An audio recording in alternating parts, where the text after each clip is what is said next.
Guys, how are you all today? It's a late day, right? Today is a late day, but we have some news, we have some information. Um, Anybody in here been following the Ruby Franke case? Asking for a friend. Anybody been following Ruby Franke?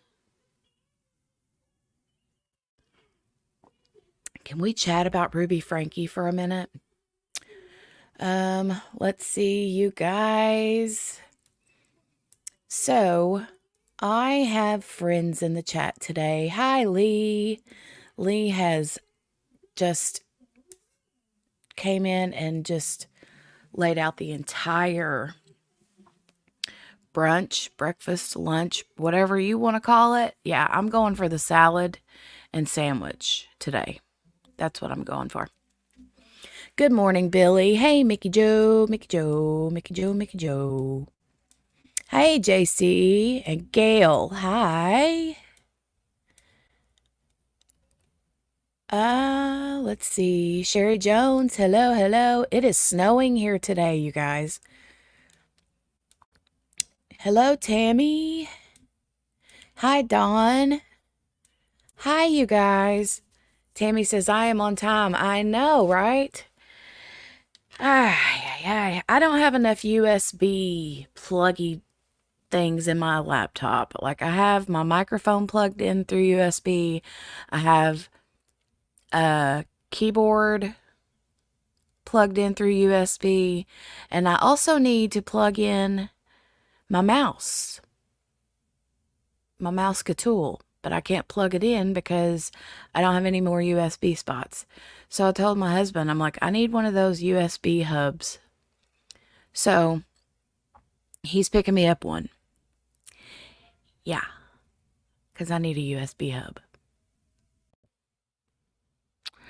So let's get, oh, you want snow? Gail says, every time I read your name, my brain sings 8675309. I know. My husband has a t-shirt with just the number on it.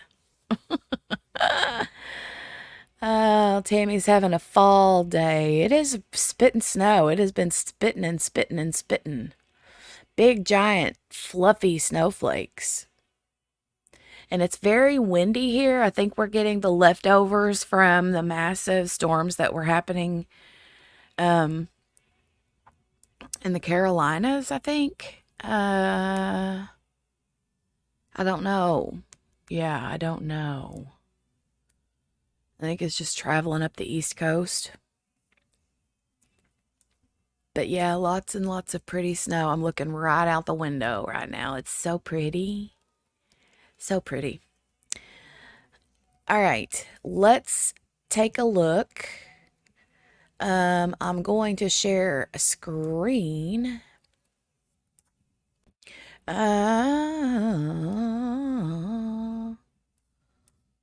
Let me refresh this. Our electricity went out actually a while ago. I don't know if it was from wind or what. Mickey, did your all's electric go out too? Like it just went out and then right back in. I was like, what was that about? So, hold on, I'm just finagling. Yours didn't, Mickey? Well, I guess I should check with Shelby. Shelby. Thank you, Tammy. That was a cough, not a sneeze. I've been having to take Sudafed like the last couple of days because I've been getting like those really weird like tickles in my throat that, yeah. Okay, so I'm going to share the screen here and we're going to go keep an eye on the Brice Rhodes trial.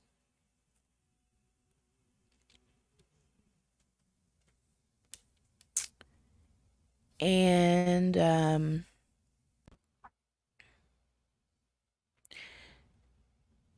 And then at, I think, 1 p.m. Eastern time is when Ruby Franke, you guys, is having a hearing today. If you've been following that case, she's taking a plea deal, apparently. Yeah. I'm kind of anxious to hear that.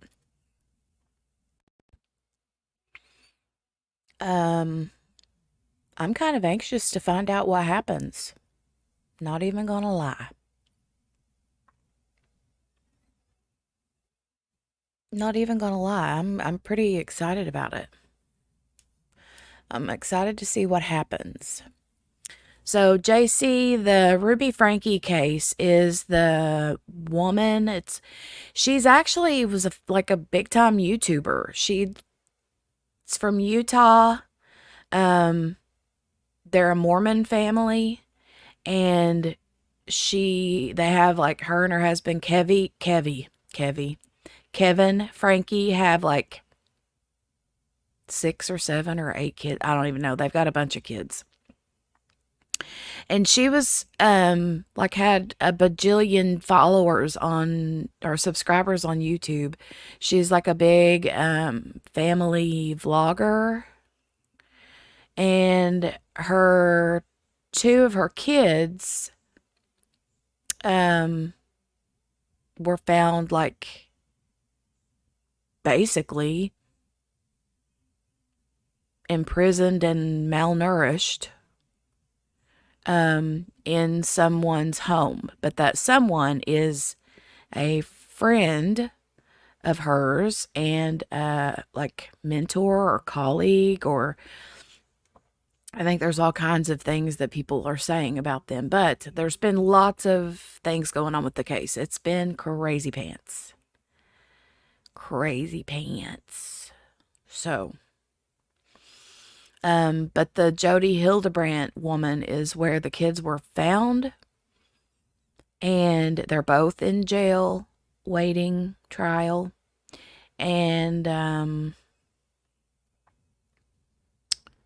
from what I've gathered, from what I've been reading, they're saying that Ruby is probably going to turn on Jody and put everything on her. So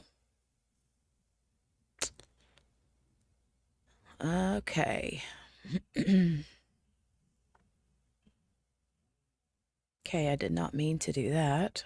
I just want to make sure that it is on and streaming. Oh, we have a feed, you guys. Yeah, she did. She did abuse her kids before she got mixed up with all of that. She, well, I mean, she was never charged. So I'll say that she has been alleged to have and a lot of her, like a lot of stuff was like she shared on her vlogs and on her YouTube channel, and a lot of different people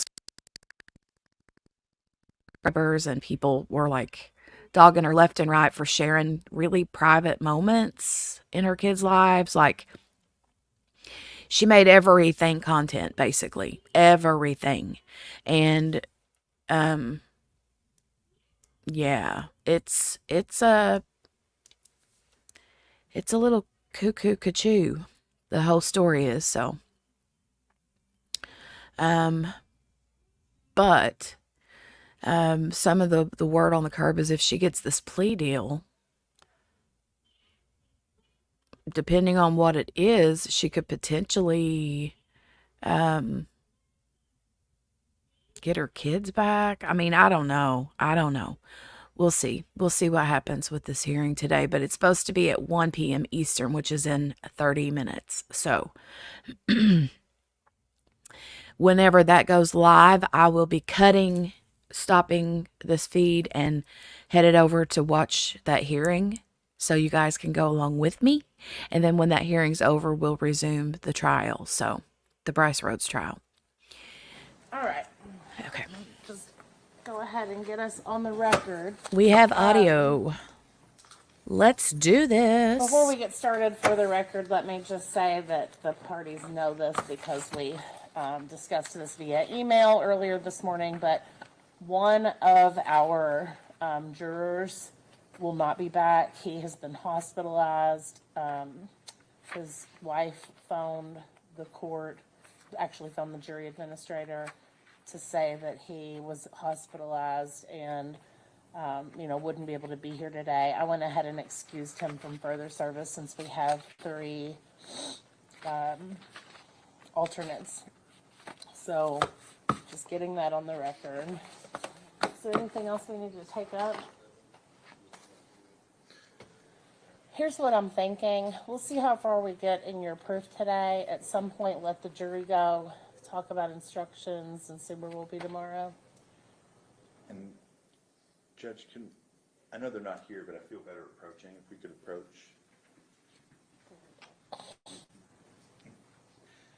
You want white noise?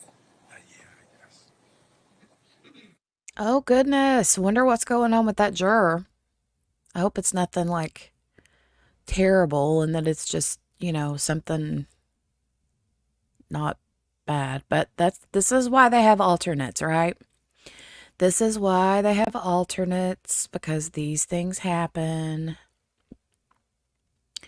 Yes, Tammy, this case, you mean the Brice Rhodes case or the Ruby Franke case? This one's going to be over with soon. I think the judge said last week that this one should be ending by the end of this week. So we'll see. We will see. We will see. Oh, the sun is shining now. The sun is shining. And I still see snow spitting here and there and everywhere. That's exciting. I love to see snow. So, how many of you guys have been following the Ruby Franke case? How many of you guys have been watching that? Let me know in the chat. Tammy said he's in his funeral outfit. He's done. Oh,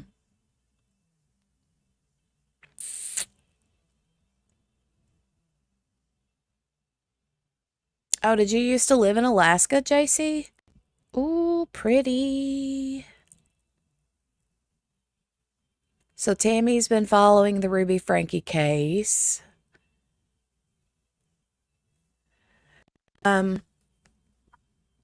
Yeah, it's been a real interesting one. That happened like right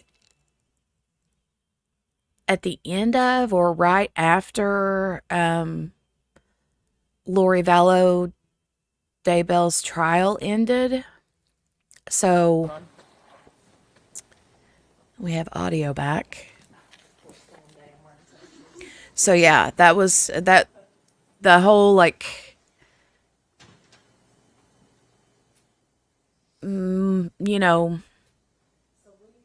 there were just a lot of similarities, with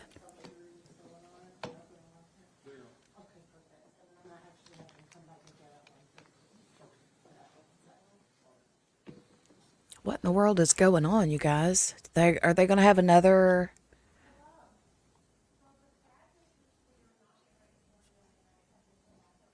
Who is she talking to?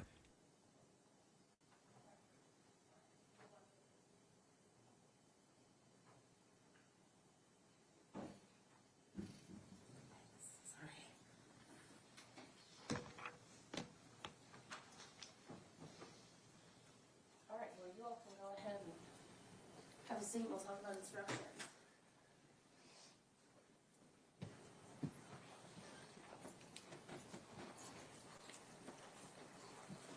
So when we were here last week, I indicated to counsel for both sides that generally with instructions, what I will do is look to see where they're different and go through them that way.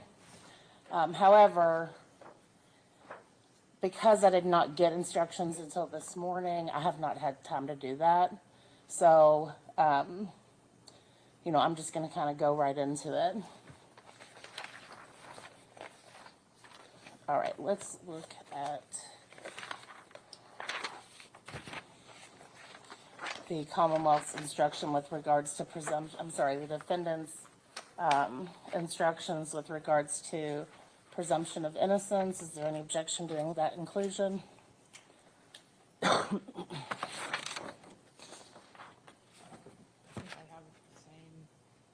it's the same. It appears to me to be the standard Cooper's instruction for presumption of innocence. It's this, I'm looking at the defense's version of instructions, their first page of actual instructions. I have it under instruction number 8. It's the same. Oh, do Okay. you? So they're just going through instruction things And right so then now. does the defense have a position on whether it comes before or after the instructions as to the various counts of the indictment? Judge, I don't know that the court is compelled to do it one way or the other. It doesn't matter to me. It's our preference that it go first. Okay. And then the Commonwealth also included a definition for unanimous verdict. Do you want that included as well? That's fine. I wasn't sure. I couldn't remember. I thought I did have that. Maybe you have it at the end. These are boring little That's fine. tidbits. We'll just continue going through yours.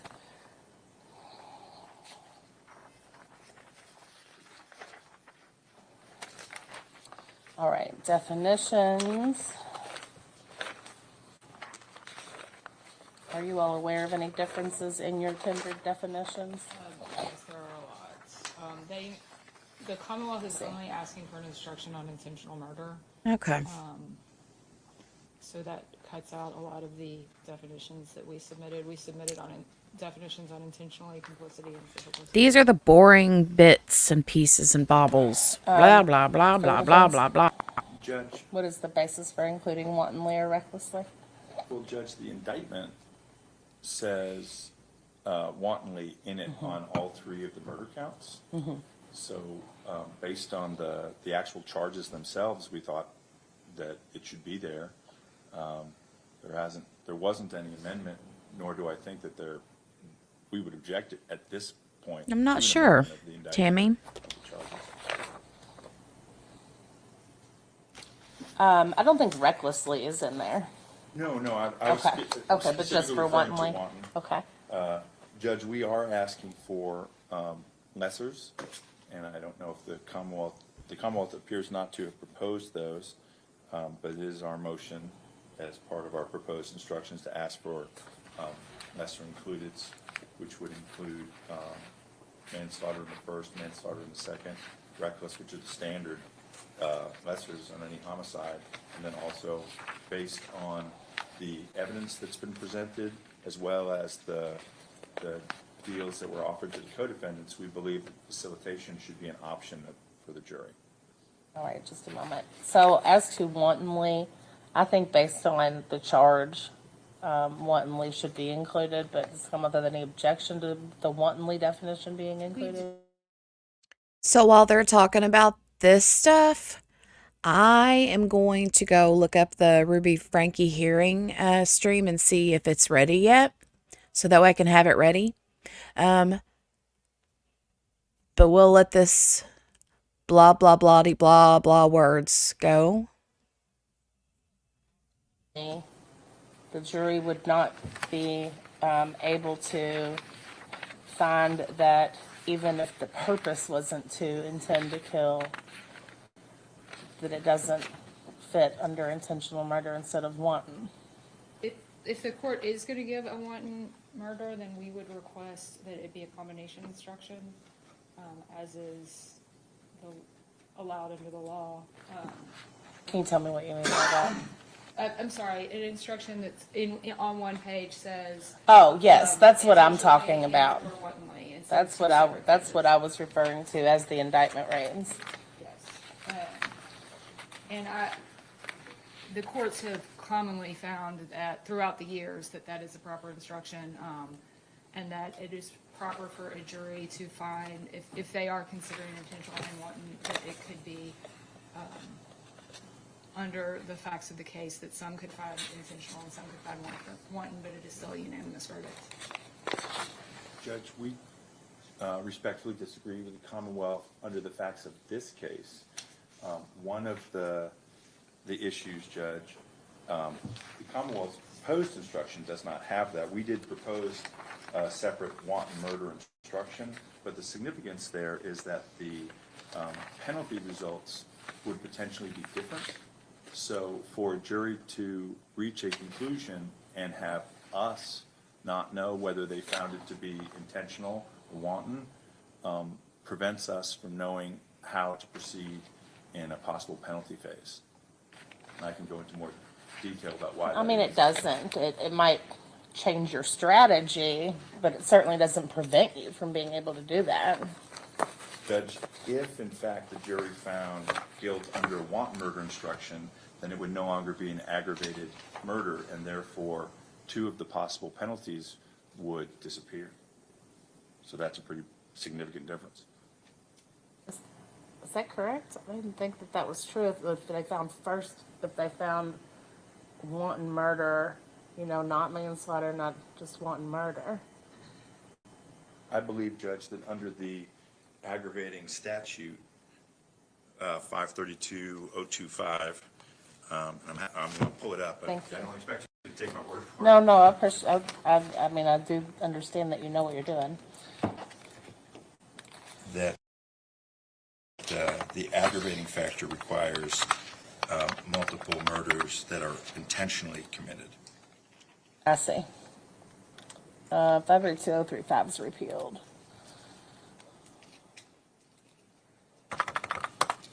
Ms. Jones-Brown? Oh, you're looking too? Okay.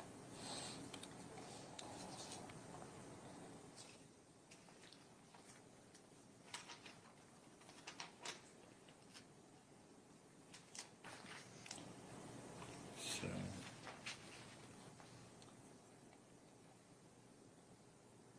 it's 532.025 2 for the specific one. Oh, I see. Number Aggravating or 6. mitigating circumstances. Yes.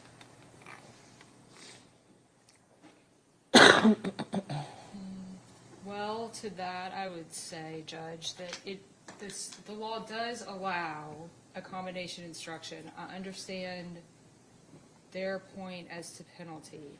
I would think that a way to cure this would be to ask in penalty, like to make that part of the penalty phase instructions if we get to that point, so that they Yeah, we've cannot done that impose before. the aggravator unless they have found that it was intentional. It seems like it's inviting confusion, Judge, to give them instruction that defines murder and the actions in one phase one way, and then defines it differently in the second phase. Well, it's not defining it differently, it's just splitting up the definition. Yes, if we're comfortable with that in the second phase, I don't see why we wouldn't be comfortable in the first. To split up the instruction invites the possibility that you could have 6 jurors who believe this was an intentional murder, 6 who believe it was a wanton murder. They're not unanimous on either count 1 or count 2 under the proposed instructions. Therefore, they can't sign either of those jury forms, but all 12 believe that this was a murder. That's not the state of the law. The state of the law is that it is a unanimous verdict, even though some might think intentional and some might think wanton. And we would respectfully disagree that that would be appropriate under the charges in this case, and specifically under the wording of the indictment, counts 1, 2, and 3.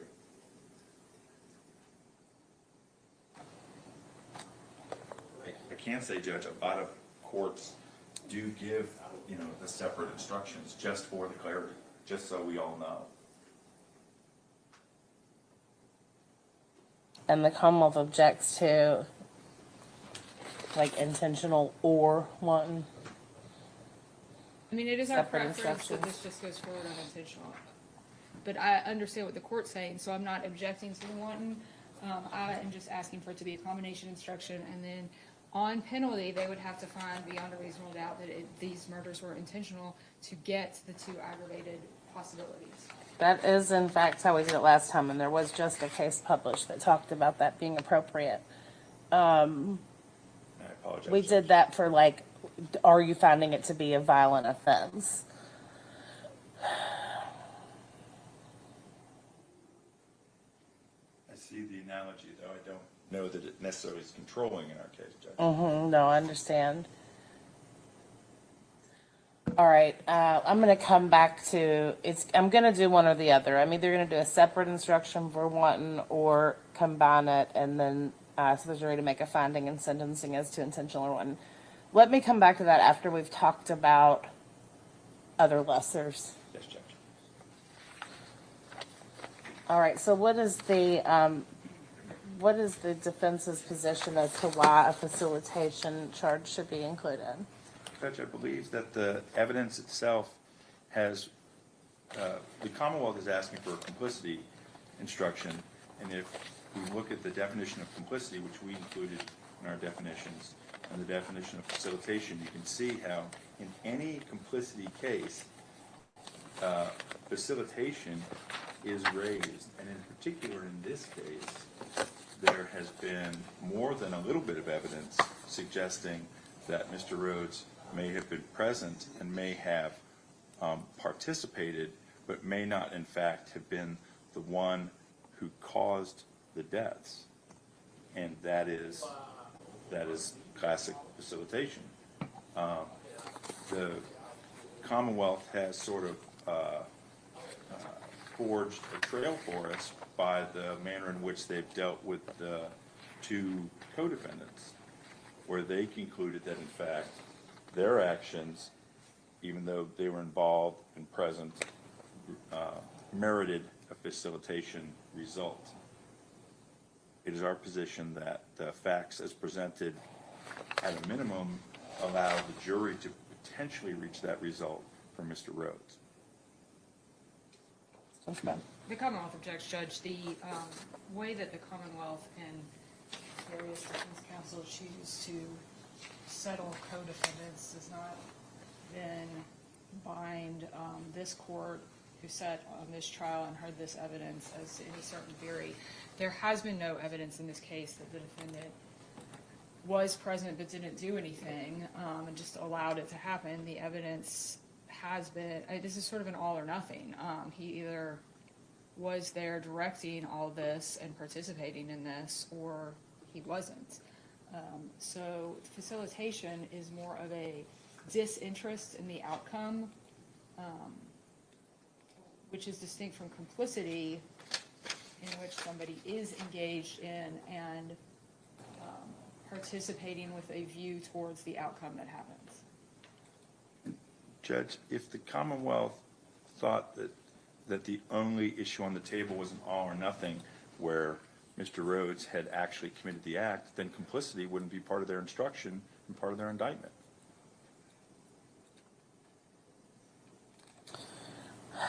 I don't believe that there has been any evidence put forward other than a theory where this was Brice Rhodes' idea. So I don't think a facilitation instruction is appropriate. In that case, because of that, and because I just don't believe that from the evidence that's been presented, any juror could find that Mr. Rhodes' actions were facilitation. I think he's all in or nothing on that. I'm going to deny that instruction.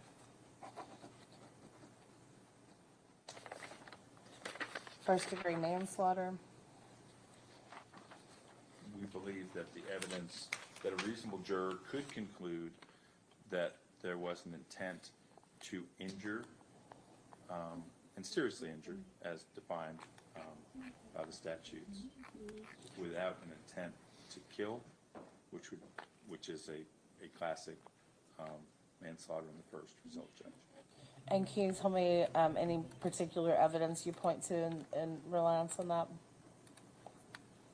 Yes, Judge, and again, we're talking about the role specifically of Mr. Rhodes, the discharge under the evidence of what appears to be a single shot is not necessarily an intent to kill. I'm not in any way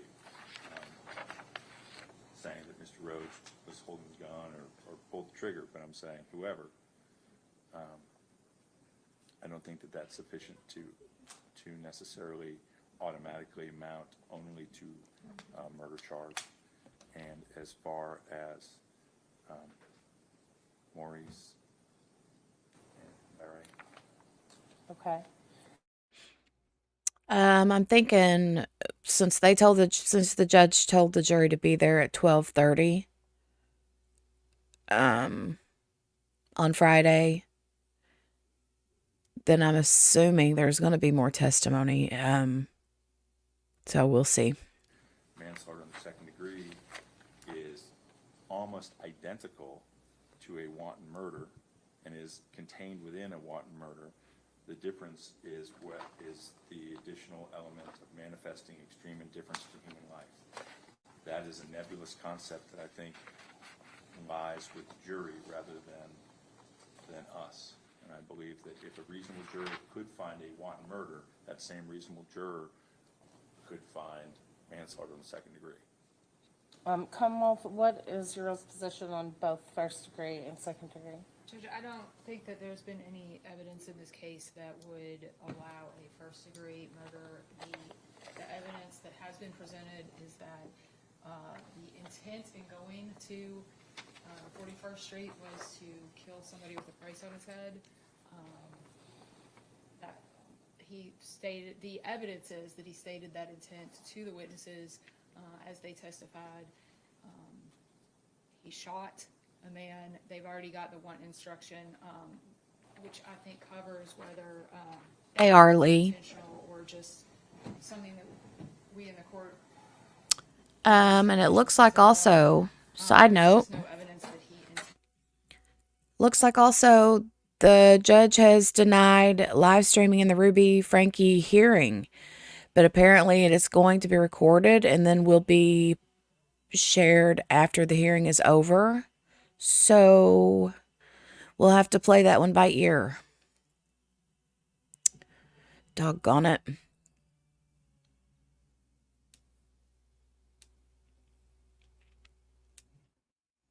Doggone it.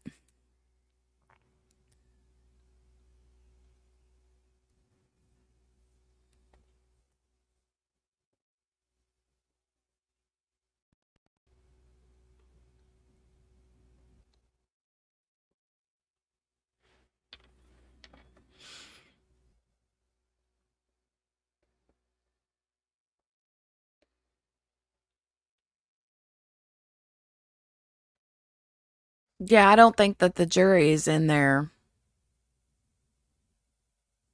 I think the jury is probably just in the jury room waiting for them to be called out.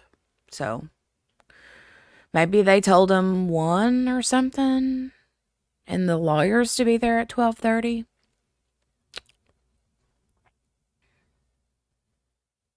I can't remember. There's been a whole weekend in between.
excluded manslaughter first, which means EED shouldn't be in there. I did not include manslaughter first. No, exclude. Oh, Exclude. yes, okay, thank you. So I was just saying, there are other definitions we can take out. Facilitation can come out.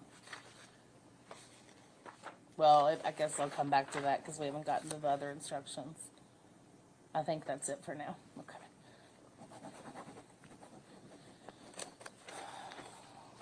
All right, let me not get these all out of order.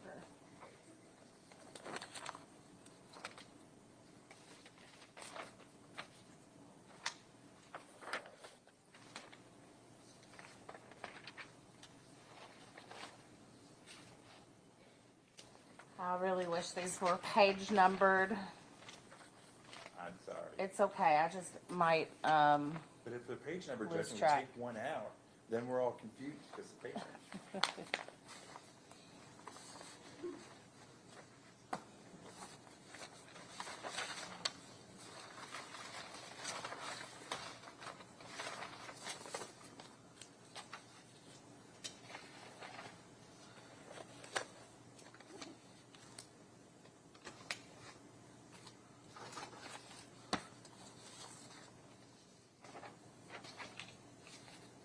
There we go. Oh, that's amazing, Tammy. Yay.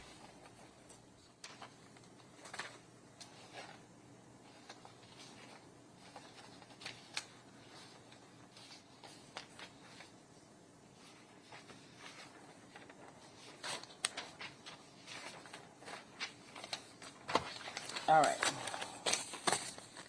Now, here's where I need the defense to tell me what comes after the reckless homicide instruction as to Christopher Jones. Is it more, is it like another presumption of innocence, or does it go straight to intentional murder? I think you go straight to the next count, Judge. Okay. And that is the intentional murder as regards to Maurice Gordon. Yes, Judge, I believe so. Miss Jones Browning, objection to how that's written.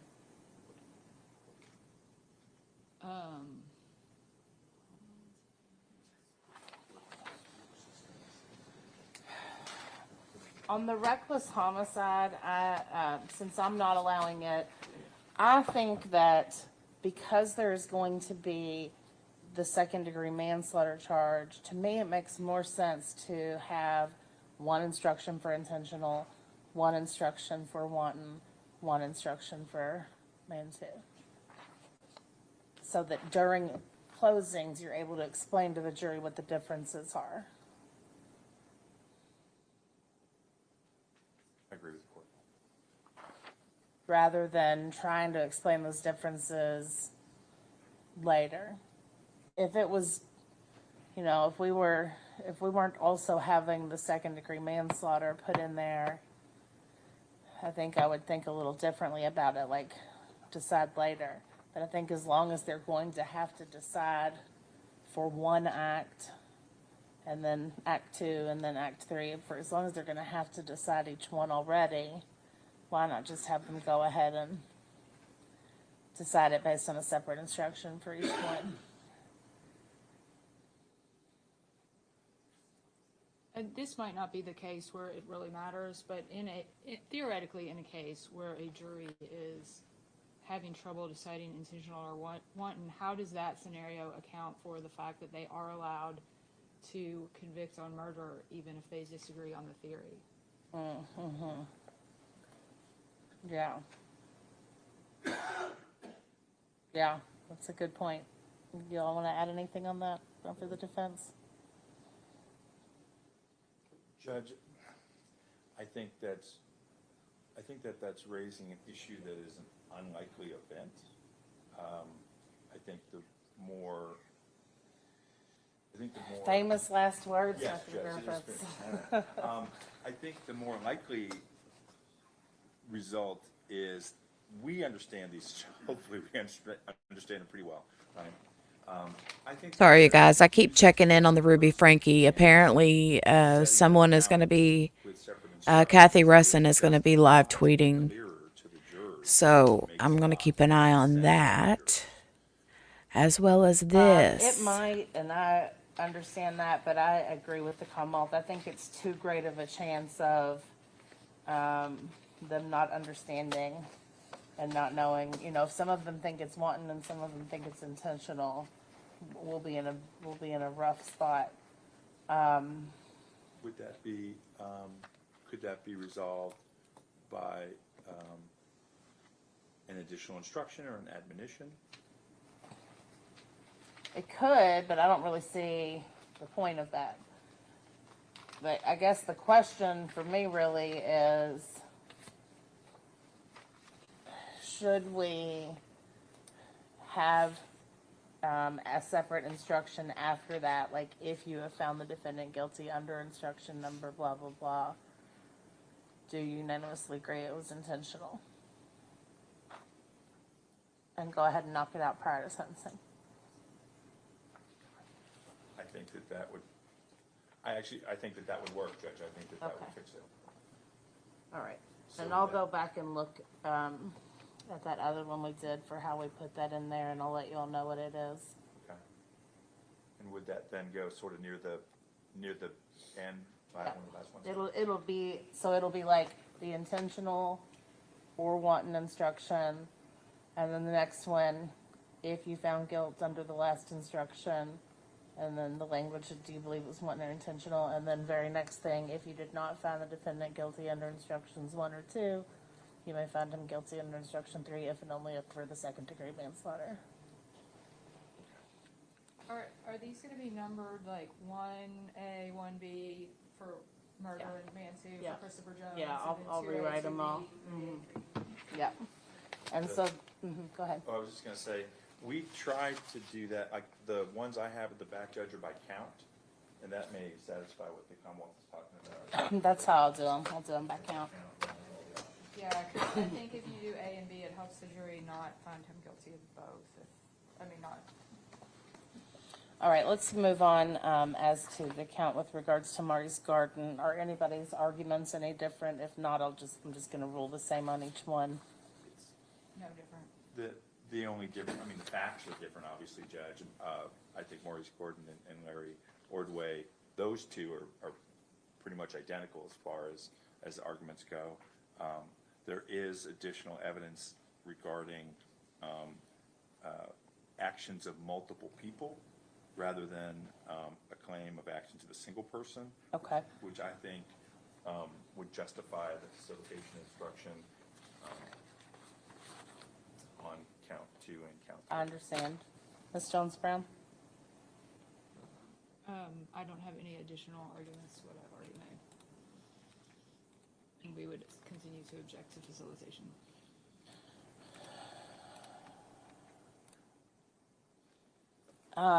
So from my perspective, the testimony,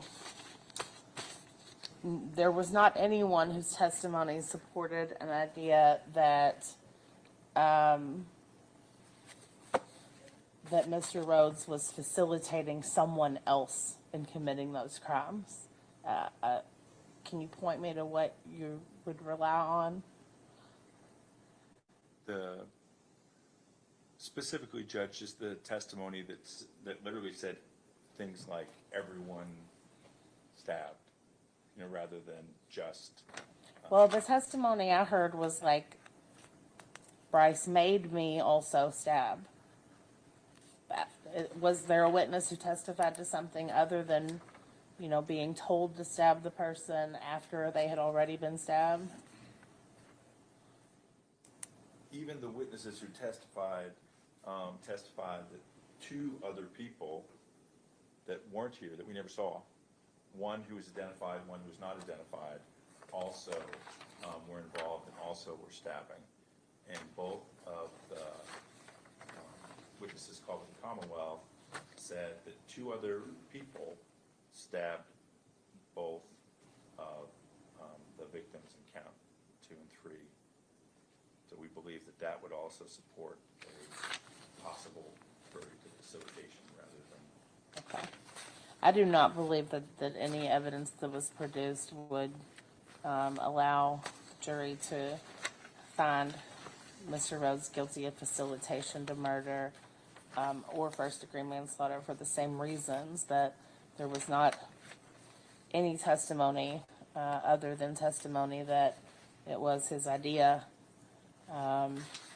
that he was directing the actions of others. Do we need to make additional record with regards to Larry Ordway, or is it the same argument? Same argument. Okay, same ruling.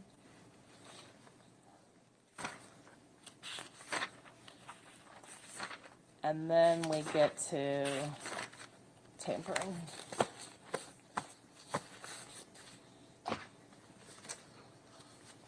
Are your all's tampering instructions the same? They're largely the same. They just have evidence. I listed some items of evidence. I don't, that's fine, Judge, I don't. I'm relying on the case, I wasn't, Hackett versus If Commonwealth. that's fine, that's, Yeah. I'll use yours as it is. I do want to change, have an amendment to mine. I would like it to say and/or instead of and. I believe that the jury could find any one item was tampered with and it would support this. Oh, you mean on the final line of A? Yeah, so it would say Yeah, I gotcha. and/or. And or the private back seat or- of the blue monster, I'll allow that.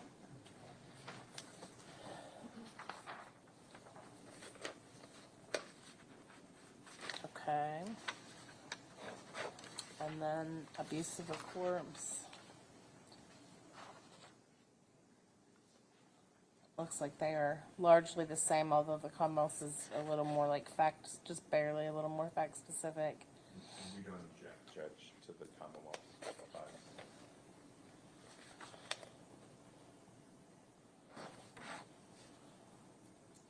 Okay, we'll do.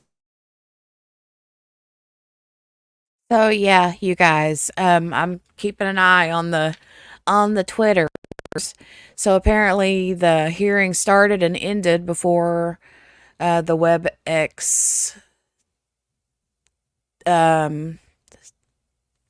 camera thing was even up. So they'll be giving yeah, I saw that, Lee. Yeah, there we go. There we go. So, yeah, that's what we're waiting on.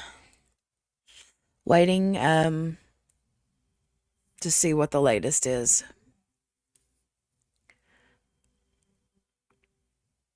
I see the mailman. Wonder if he's got packages that are stopping here today. Sorry, I'll restart this. I could then just add in official proceeding. So the definitions would be for intentionally, wantonly, physical force, deadly physical force, complicity, and official proceeding. I think that's right. I didn't put in official proceeding, that's my fault. What is the physical force and deadly physical force from? Where is that? Hey, Morgana Of course, you know, I think Banana. That might be a man one. that's what I was thinking. I believe that's why I put it in there. No. I think it's from extreme emotional disturbance. So removing that due to removing man one. It is. It is. The need for that. Okay. So then add in official proceeding. Okay.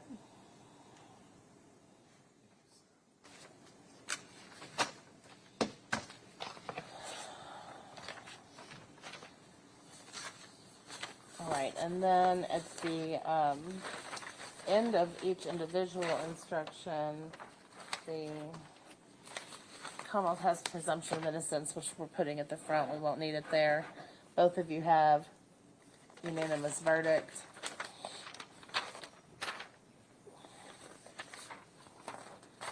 Let's see. Okay, guys, I'm going to leave this up. I'm going to go take a potty break, let the doggy out, and use her, do her business, So and then let's talk I'll about be this right what's remained back. silent Hopefully we get to some good stuff instruction, shortly, objection to that. right? I have it at the end of presumption of innocence, but I don't object to it being separated out. I gotcha.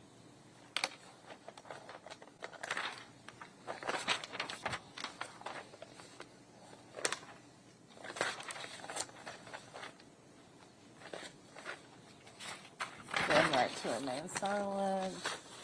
All right. Let's go ahead and talk about the spoliation potential instruction. The defense is requesting a tainted evidence instruction. Yes, Judge. We believe that primarily applies to the car seat, lack thereof. There was a lot of testimony. There was admission by the police in this case that that they did say under oath on 2 occasions, as well as 4 years later, 3 years later, excuse me, in this courtroom, that there was a car seat, and it was included in the police report. And now, of course, the court is well aware we have not seen one, and they're saying that there isn't one. There's different versions of this instruction, Judge. This is the one that I put in. We wanted to change the language to missing. Obviously, that's fine with me too, but this is the one I thought best matched the facts in the case. It's frankly less confrontational in some sense. But so I chose a version and form that I thought would work better with the facts that we heard and the evidence in this case. Ms. Jones-Brown. Judge, the Commonwealth does object to this. The evidence, while it does show,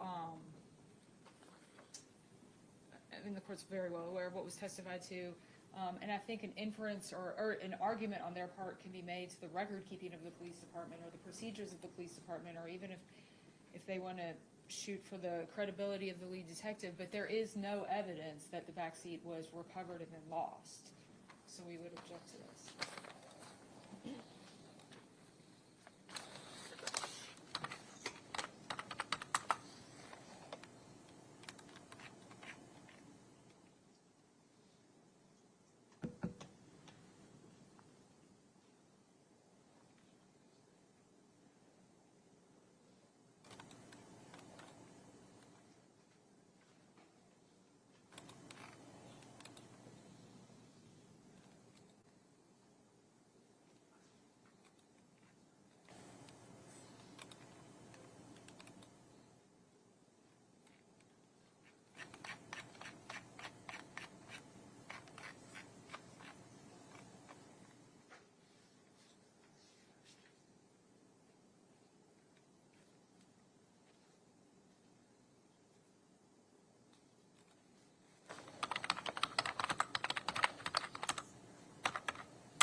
Here's part of the problem. Part of the problem here is that I don't feel it was ever established whether a back seat ever existed.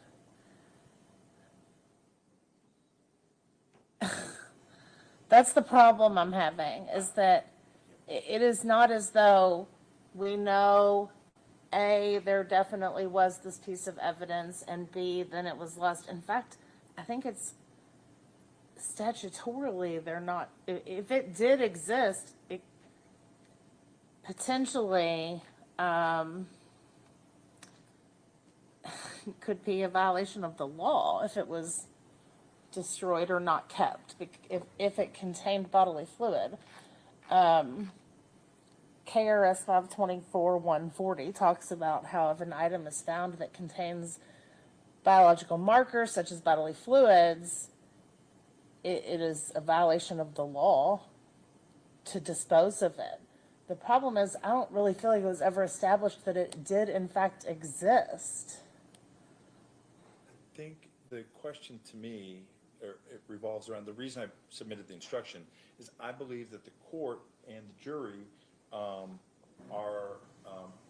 able to rely upon sworn testimony. And the officer in the case, Detective Tonelli,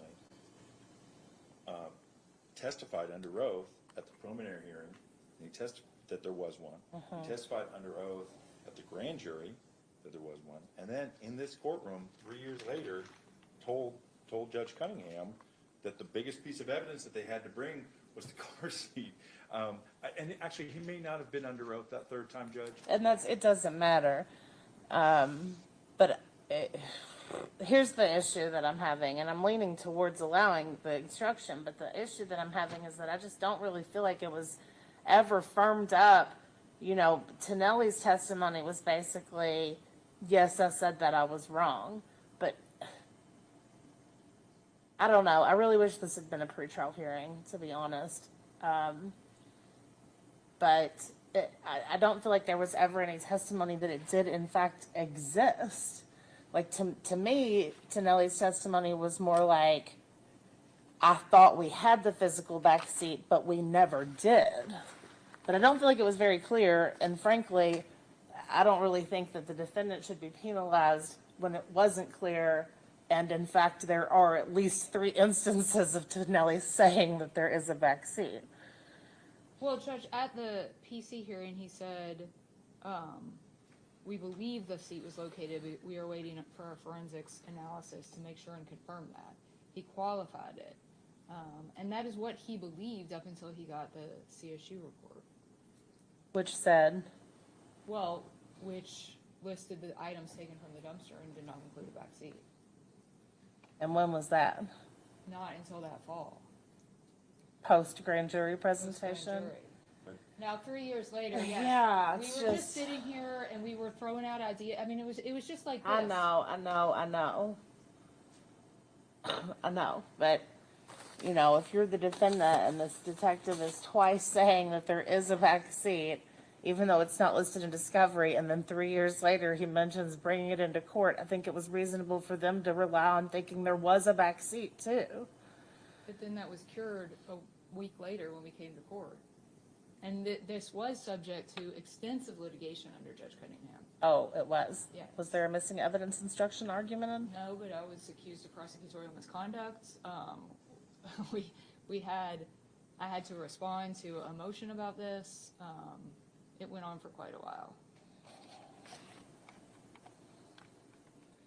The biggest problem I have is that I still don't really have any conclusive testimony about whether it ever did exist. All these CSU people in here, why not just have someone definitively say, no, we never had a back seat? Judge, I feel like that was conclusively testified to because the defense asked it of almost every witness that testified. And it was not found in the dumpster. Now, I thought what the court was saying was, we don't know. If I swear, it sounds like she's saying vaccine instead of back seat. that we don't, maybe it was taken out 3 years earlier. Maybe he bought the car with no back seat. Rightly, I know. This back But seat, every man. witness who testified, when asked, said that they recovered no back seats. And the person who would have recovered, what Detective Tonelli was testifying about at the PC hearing and the grand jury was the dumpster search. And Detective Peters and Rebecca Kimmer from CSU testified that no back seat was recovered in the dumpster, although they initially thought something might be a back seat. Okay, so just a quick update on Ruby Franke in the hearing today. She pled guilty to 4 counts of second-degree felony child abuse. Her sentencing is going to be in February. They're waiting to hear if the plea deal is subject to her testifying against Jody Hildebrandt. So that's the latest. I don't know that there was actual video of the hearing or not. Apparently it started and ended very quickly. So that's all that we know. That's all that we know. at this point. I was really hoping that it would be streamed, but apparently the judge decided not so last minute. So there's not enough snow for us to build a snowman. It literally spits the snow and then it's like gone. Yeah, you don't even see it. Sad. Sherry, don't have any snow. No snow. No snow for us either. I mean, we had snow, but not sticking snow. Like it falls and then it's gone. Falls and then it's gone. Falls and then it's gone. It's depressing. So, while I was using the potty and letting Poppy out to use the potty, it looks like they got into a little rigmarole over this back seat, huh? Yeah. Ay, ay, ay. I don't know, you guys. We'll have to see. We'll have to see what happens. I'm going to go ahead and start it back again. And see what the deal is. What evidence rule is missing evidence covered by? There's a Cooper's heading somewhere in there, Judge, about it.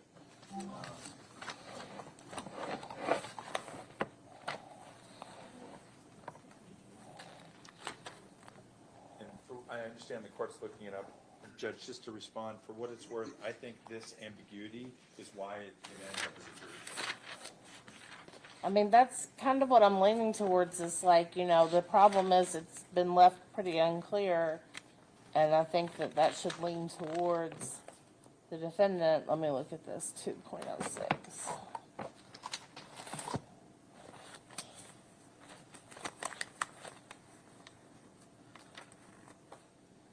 But there was not ever a spoliation or missing evidence instruction before now, right? No. Okay.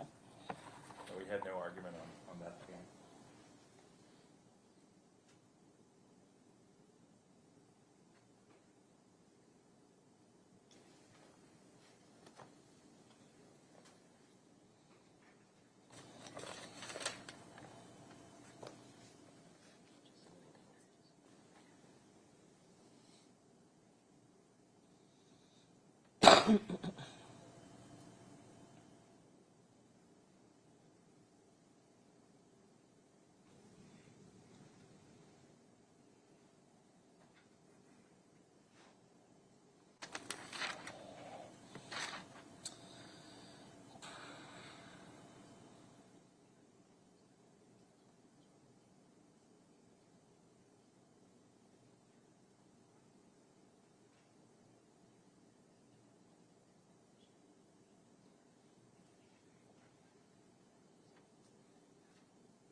I'm going to allow the instruction.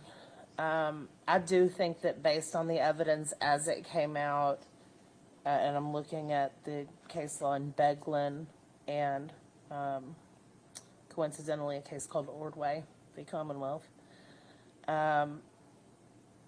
So it says the court held there is no special Coincidence, unique threshold really? of proof involved, so long as the trial court is satisfied that a reasonable juror could believe from the evidence the substance of the first clause, the instruction is in order. And I do believe that the way that the proof came out, a reasonable juror could believe that the back seat existed at some point. So I'm going to allow that instruction.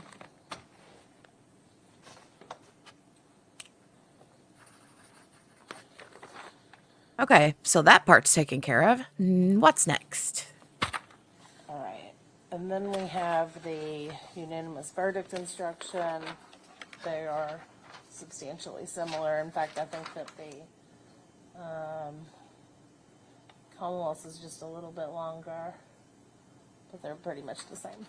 Does anybody have any position on whether it should say the verdict of the jury must be in writing, must unanimous, and must be signed by one of these foremen, or actually foreperson, or The verdict of the jury must be unanimous in finding the defendant guilty or not guilty and must be signed by one of you as foreperson. You may use the form provided at the end of instructions. Anybody have a position on that?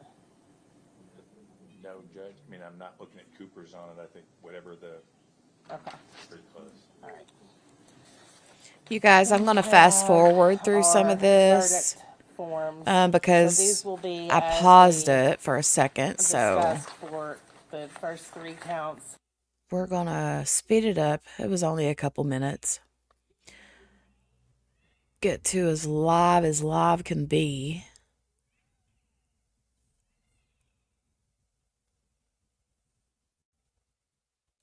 Okay.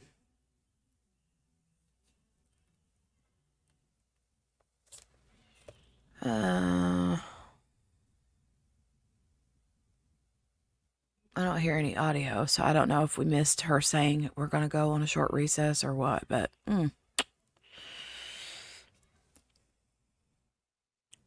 oh, they're on a 10-minute break. Literally, I'm telling you guys, these people, I am in their ear, right? And don't even know it.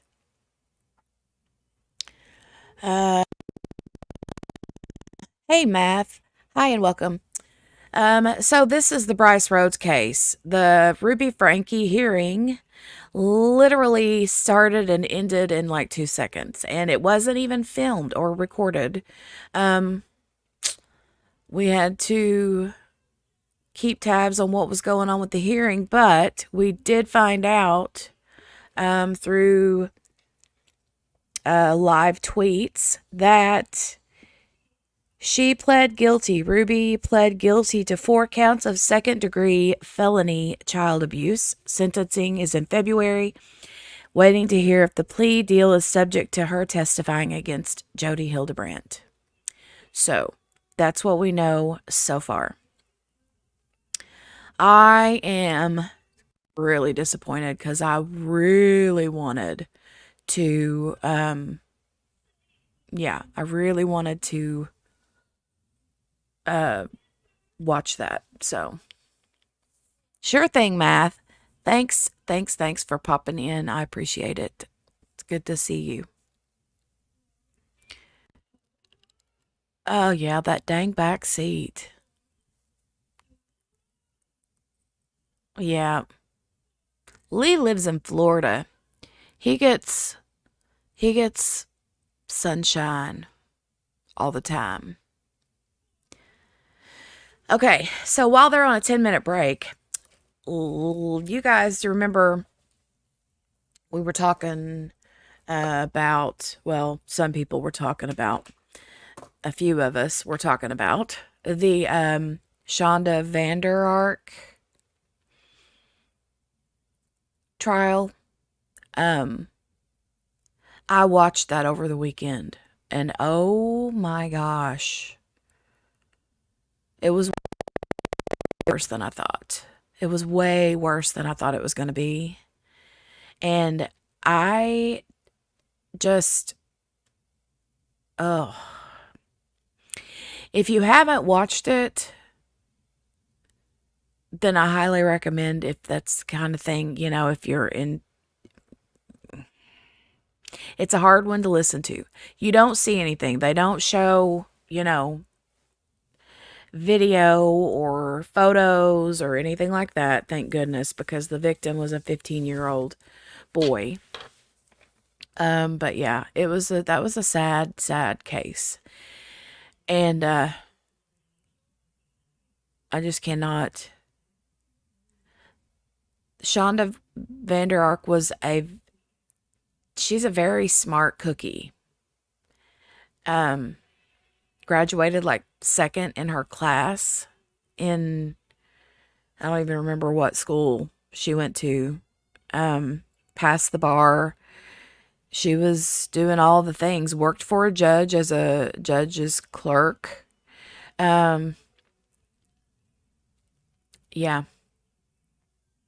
But it was very sad. Very sad. Yeah, JC, it was not good.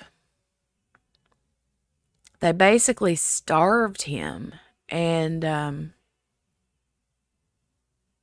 no, Tammy, not yet. I don't know um what's going on with the brother for sure. Um but yeah, that was an awful case. Awful. It was sad.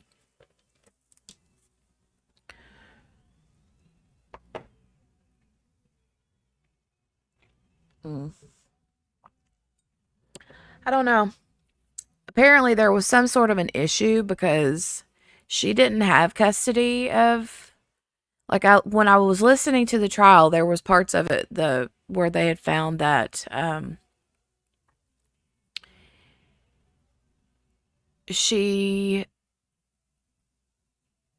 like, the two boys, the Timothy, the one that passed away, and then the older brother Paul, neither one lived with her. They lived with their dad. But they ended up coming to live with her. And I don't know. This was in Oklahoma. I did not even hear about this. I need to get out more. Well, actually, it happened in Michigan. She's from Oklahoma, but it happened in Michigan. And the trial was held in Michigan. They lived in Michigan when it happened. But she's originally from Oklahoma. Yeah. Yeah. Um, yeah, it was awful. I'm just like, what in the world? What are you even thinking? Matt says, yeah, and the brother doesn't seem that well either. I'm not sure he was very well treated either. Very sad.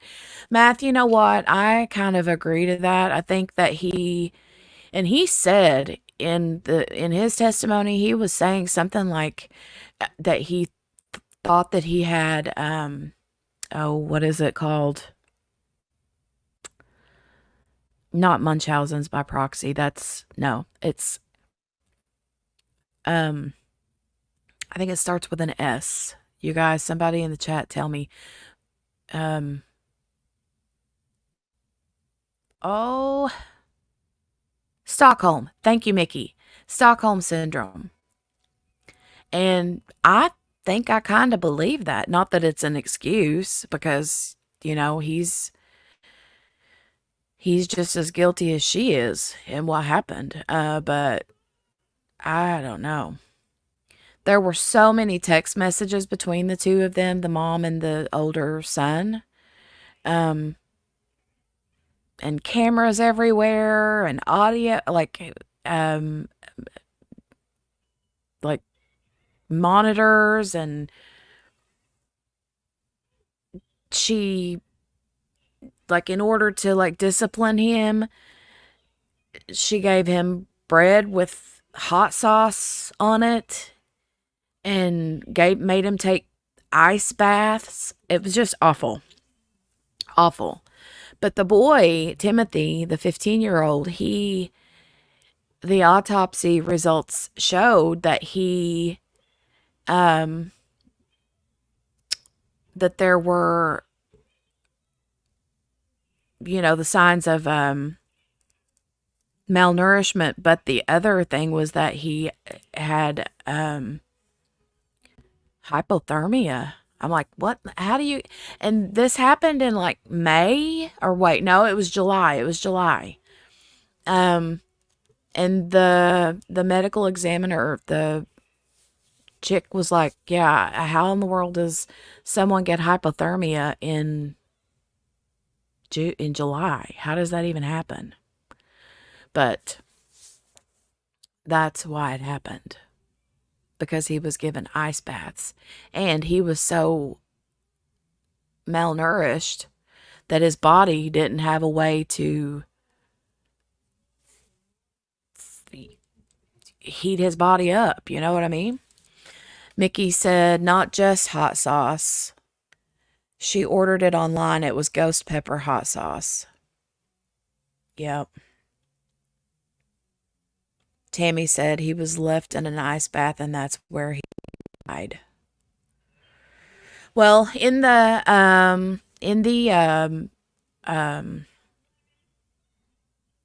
some of the testimony, they said there was actual video that they did not show, but it said that they were having that they had a video of her dragging him to the small room, which was the closet, once he got out of the ice bath. But then that's where he died, was in the small room. And there was actual like video of it that they had in their evidence, because she had a camera in the room, in the small room, in the closet. So Nikki said at one point, oops, wrong one. Nikki said at one point he ate a pound of raw hamburger. He was so hungry. Yeah. Yeah. And she said the reason that they put locks on the refrigerator and the freezer was because he had eaten like a 2-pound bag of frozen chicken nuggets and a pound of raw hamburger and like a package of raw bacon. And, you know, I don't know. He was probably starved to death and just ate what he could get his hands on.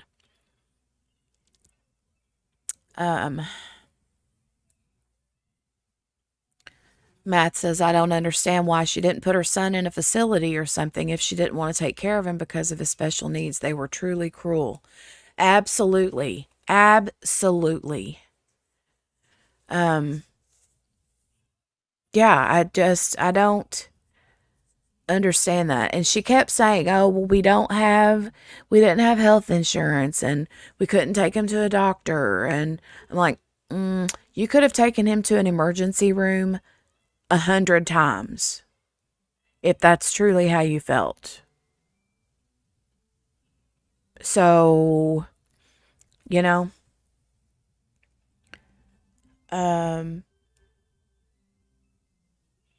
yeah, he was punished for it.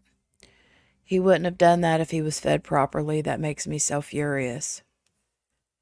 Well, I think there are kids out there, especially with kids that have special needs, that will eat weird things. I understand that. But that was not the case with this. Nah. I mean, they even had locks at one point on the pantry. Now, she tried to say that the pantry was not locked. But Paul said, and there were text messages that said, where he says, oh, Timothy pulled the lock off of the pantry door. And she's like, oh, well, you better get one back on there right away. Well, the things that were in the pantry were not refrigerated or they were never refrigerated or frozen. It was things like crackers and cereal and canned foods. Anything that's fine to eat straight out of the box or straight out of the package or straight out of the can, So why did she have a lock on the pantry then? If it wasn't just about him getting into raw foods. You know what I mean? I can understand having, I can understand taking precautions, but they went way overboard, and there was nothing, in my opinion, there was nothing that they were not trying to keep him from doing those things. The kid ate raw chicken nuggets, apparently, and she offered to give him raw pizza rolls. I'm like, yeah, nah. I'm not buying it. And then she kept saying that she couldn't remember because she had PTSD and blah, blah, blah, blah, blah. I'm like, yeah, you can remember all the normal things, but you can't remember, you know, There was a lot of things that she conveniently could not remember. Hi, Andrew, and welcome, welcome, welcome, Andrew. Andrew says, hey, everyone, I'm new to crime and court media. Never realized how crazy of a world we live in, right? I know what you mean. But welcome to the chat. Mickey says she was in trouble for child abuse once in Colorado and wasn't supposed to have custody of Timothy. That's why she moved to Michigan with him. I saw that on Vinnie Politan yesterday. There you go. Yeah. See, they were trying to be a little bit hush-hush about her not having custody. And she had tried to say, oh, well, my understanding of the situation was XYZ, when in reality, she was not supposed to have had custody of him. So,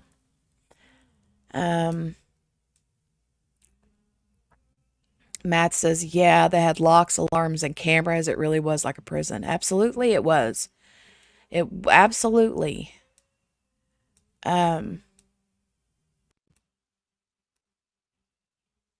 Thanks, you guys, for welcoming Andrew and Matt into the chat. Mickey said that's why he had no doctors and wasn't on medication. She didn't want him in the system because she wasn't supposed to have him. Well, that's very true. Now, she said that the ex-husband, his dad, didn't have, Siri, I did not ask for your help. Hold on a second. Up in the top corner of my computer. But she had said something about Timothy's dad and stepmom when they brought him to her. He had like a gallon-sized Ziploc bag full of medication. Well, but then later she tried to say that the dad never took him to the doctor. So I don't believe that. I don't believe that because if the kid had a Ziploc bag full of medication, then that tells me, I mean, you guys know how it is. If you're on medication, like I'm on thyroid medicine, if I'm not checking in with my doctor every little bit, I don't get my refills, So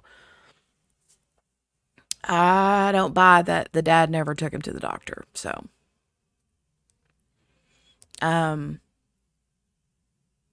yeah, I'm not buying that at all.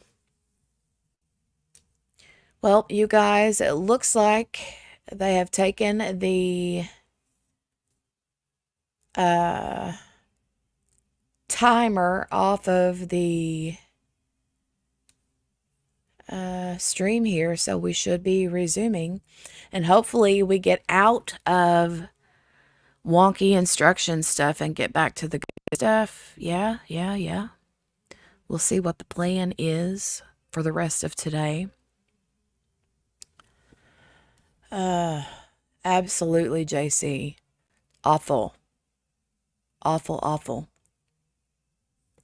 And trigger alert here, or trigger warning, whatever you want to call it. They did say that he was 69 inches tall, which is average for a 15-year-old boy, but that he weighed 68 pounds, which is unbelievable. Unbelievably skinny. And the medical examiner, I think, also said that she saw bed sores almost, or something like that, starting to appear. Ugh. No.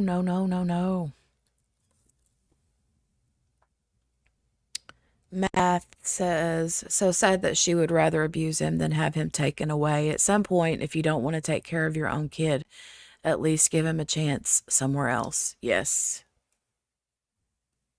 100%. It is horrible. He should have weighed between 130 to 180. Good gravy. Can you imagine? Goodness gracious.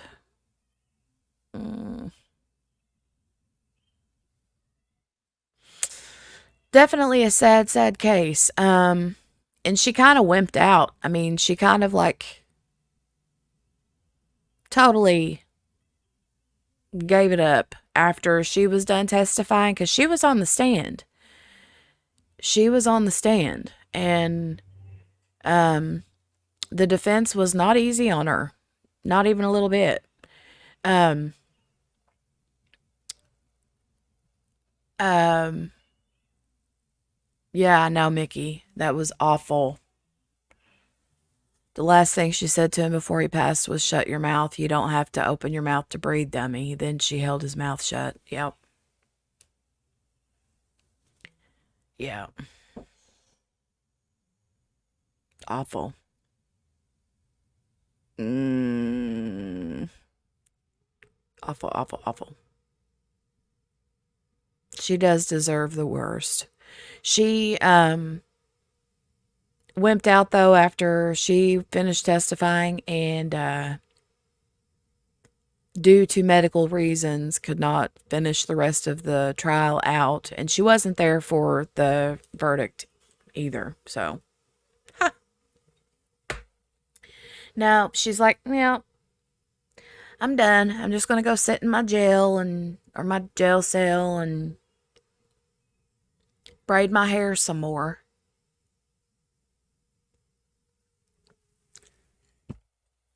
I'm just gonna go braid my hair some more so I can. I wonder if she always kept her hair braided like that, because I've seen other pictures of her and her hair looked braided in those pictures too. It's just weird. I mean, there's nothing wrong with braided hair. It's just I don't know if she was trying. I love braided hair. Don't come at me. My sister Mickey braids her hair all the time.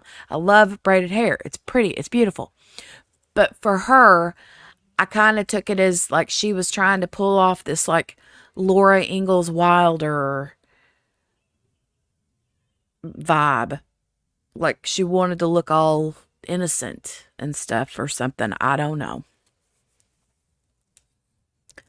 Um, Matt says at least her other son will be separated from her. I think it can only do him some good. Absolutely. She's got a little guy. Yeah, she did let the dog lick him in the face. She said she was trying to get a reaction out of him. Matt says, yeah, always with the braided hair, like it's going to convince us that she's a nice lady, right? Oh, God. I don't know, Jenny. Her hair was braided in her arrest photo. Well, I don't know. I don't know. Little House on the Prairie. She can Little House on the Prairie all she wants. I don't. I'm not. Nah. No.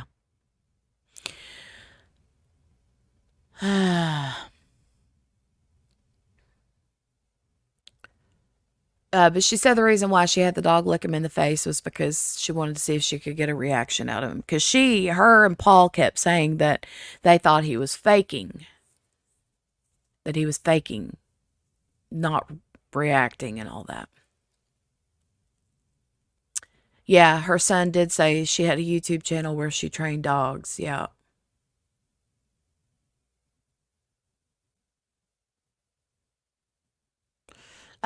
Tammy said there's a reason. There's a reason why she braids her hair, but I forget what they said on another lawyer show. Evil, wicked, no good end for her. Ugh. He wasn't faking, he was dying. I know, right? I wonder what the reason was, Tammy. Now I'm interested to know. Wonder why. I mean, I could understand if she's got like naturally curly hair and it's just hard to maintain and that kind of thing, but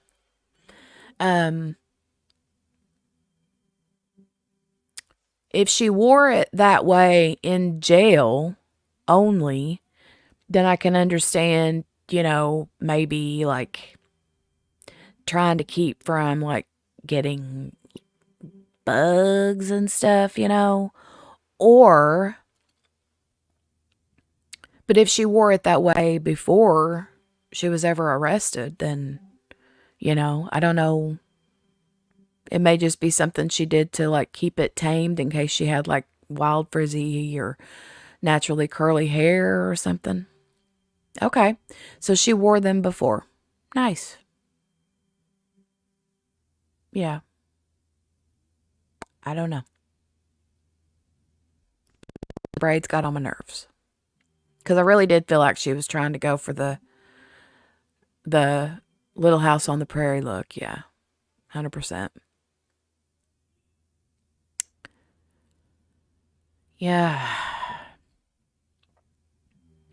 The sun has went behind the clouds, and it is currently cloudy again.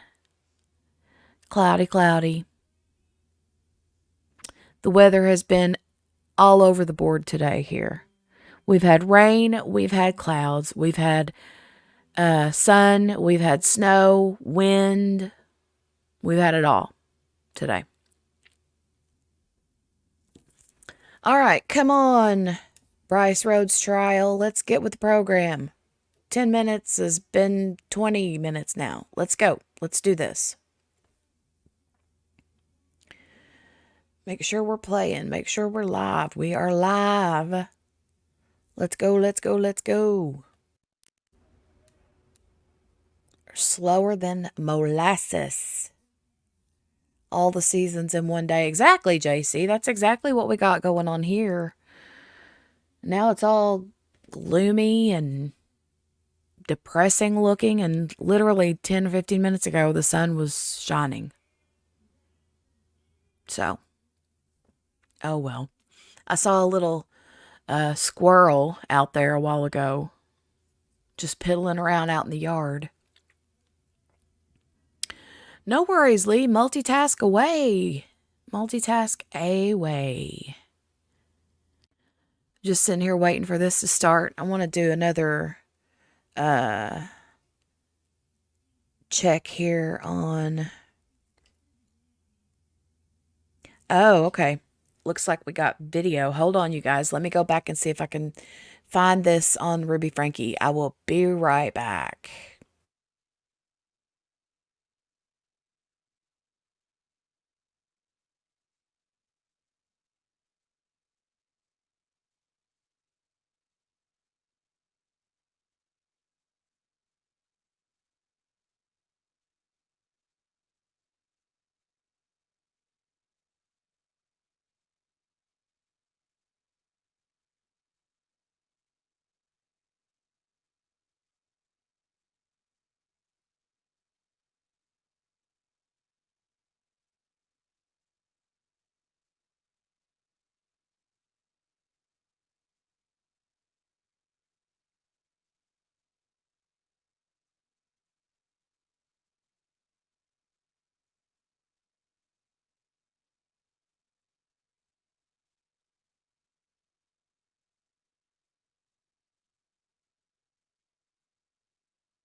All right, you guys, I'm just going to share this on Twitter real quick.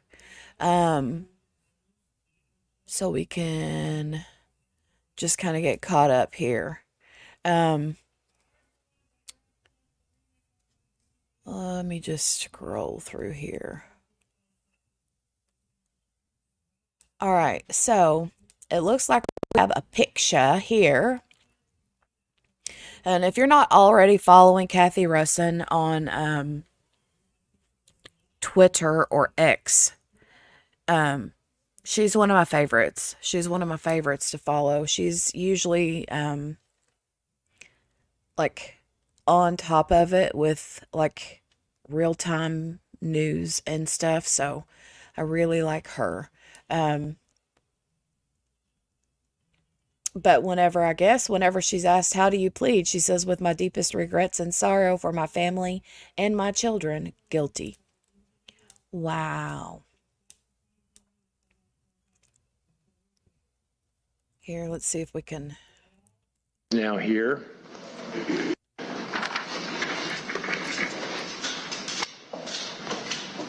Ms. Franke is now here. Wow.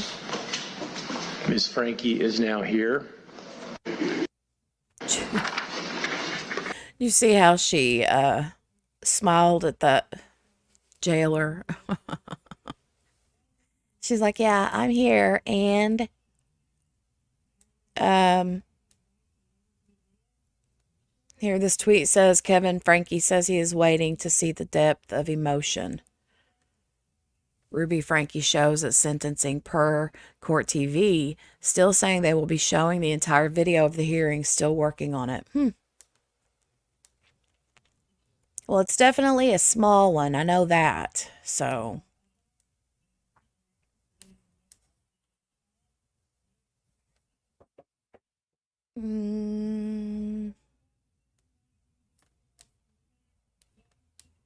Let me see.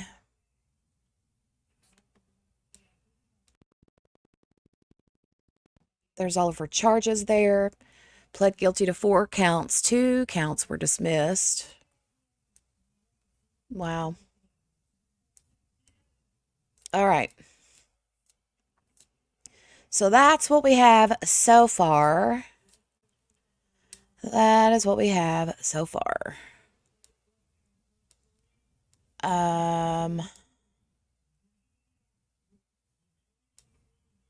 Hopefully we'll be able to share that later.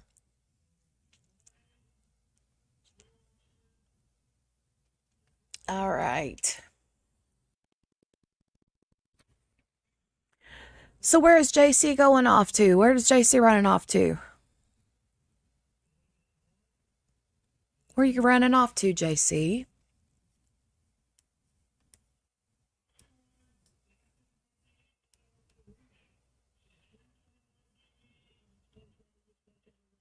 Let me double check and make sure this is playing. It's live.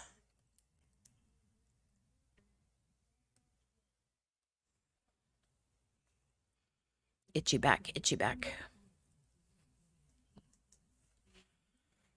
Okay.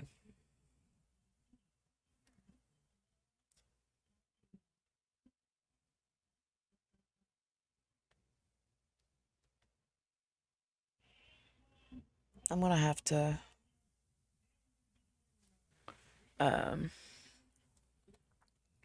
check and make sure that I didn't miss some kind of update on this one.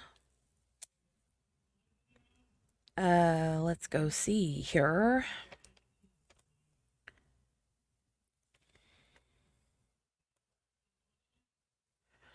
Nowhere yet. I have a doctor appointment in the morning. Oh, okay.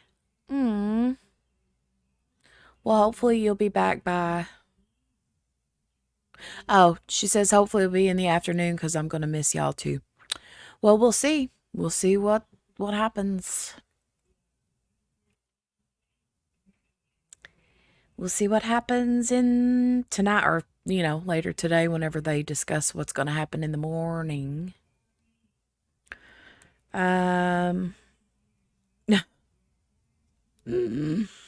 Somebody said it looks like the judge had a rough weekend. Hmm.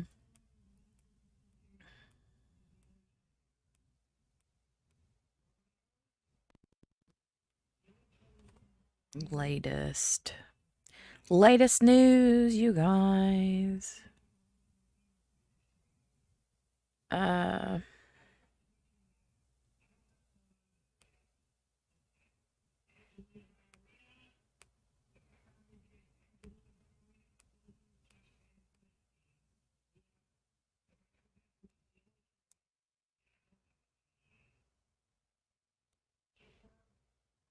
sorry. Just looking, just watch them.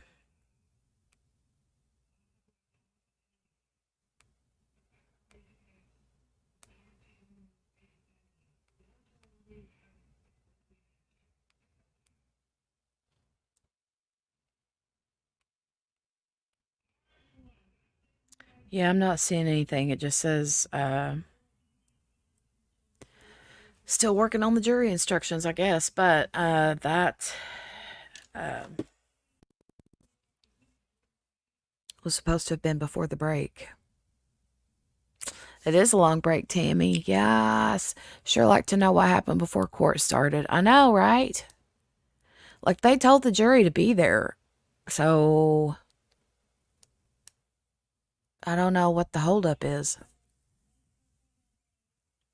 Don't know what the holdup is. Today's been a wonky day here. We thought we were going to come into some good stuff today and waited all till the after till noon 30, 12:30 or whatever. Come in and they're just fiddle farting around, twiddling their thumbs.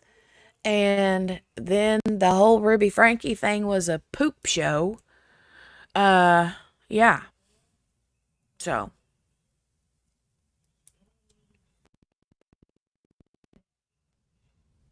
mhm. Oh, when she came down off the bench, yeah, I don't know. I don't know. Somebody was there to see her or something, but yeah, we couldn't tell what was going on. Couldn't tell what was going on. I don't know. I don't know. I don't know.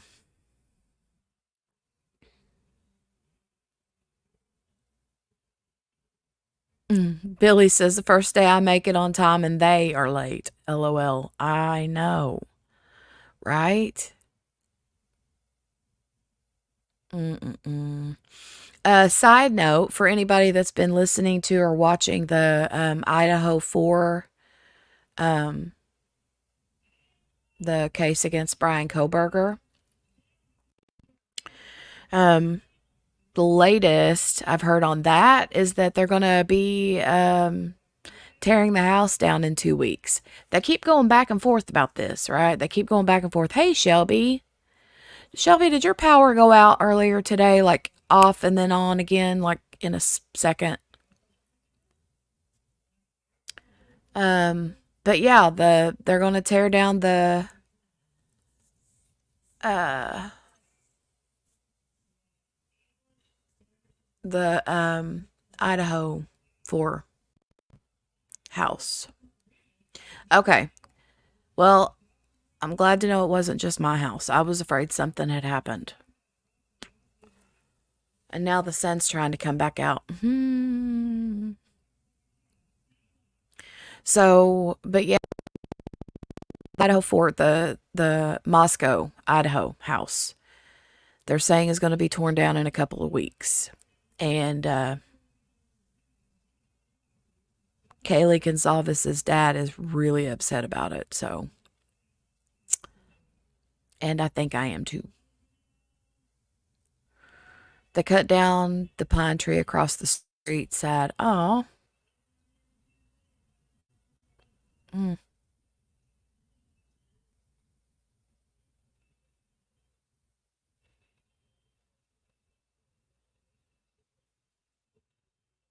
Wait, what, Lee? Stop talking like that. You are not the hoe. LOL. What? What did I say that made it sound like I said that? Now I'm trying to think.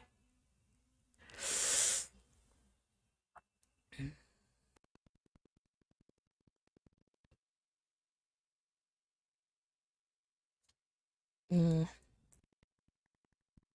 Oh, I gotcha. Idaho. Gotcha. I was like, wait, what? What did I say? Idaho. Yeah. I just don't understand why they are in such a. I mean, why are they in such a uproar to tear the house down? I don't understand that. Like, I don't think that they should be able to even be able to tear it down until after the trial is over. I don't know. Sounds kind of sketchy to me, but nobody asked me, so there we go. Oh, does anybody have any like personal feelings about that case? Do you think it was Brian Kohlberger? Do you think it was not Brian Kohlberger? Do you think it was like early on they were like they didn't know whether there was someone that was the target or if the house was the target because it was designated as a party house, you know? Um, yeah, I don't know. I just wish that that one would hurry up and come to trial. That's been a really big one. Really big one.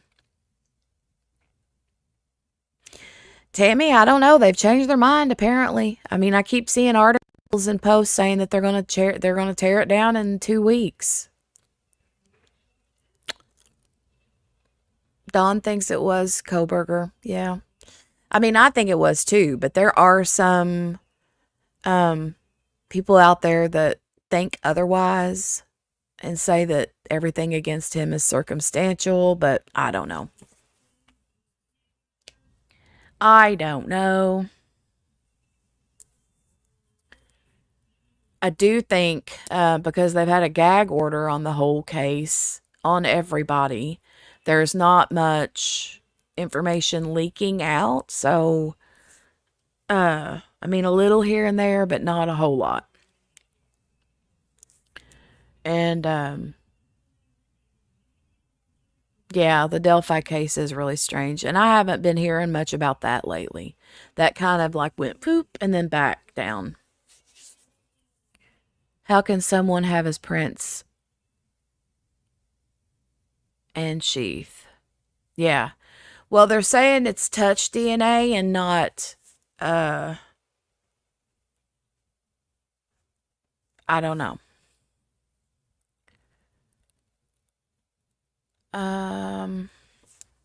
Tammy said, I think he did it on all the evidence that's been given out. Yeah. I mean, I kind of feel the same way too. But if things start coming out, they may have to.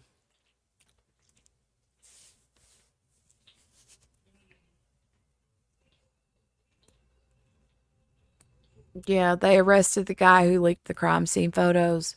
Well, and the other guy, I thought the guy that leaked the Delphi photos, um, like unalived himself, you know? I don't know. I'm gonna go check to see if my husband's home because he's supposed to have brought me home a USB hub. And I could use it right now. So let me go look and see if he bought one, if he's even home yet. And I may have to, yeah, I need to refill all my coffee. So, you guys take a quick break if you need to. And, yeah. Oh, I agree, Tammy. His prints are on the sheath. So that means he would have had to have touched it. But what the defense is saying is that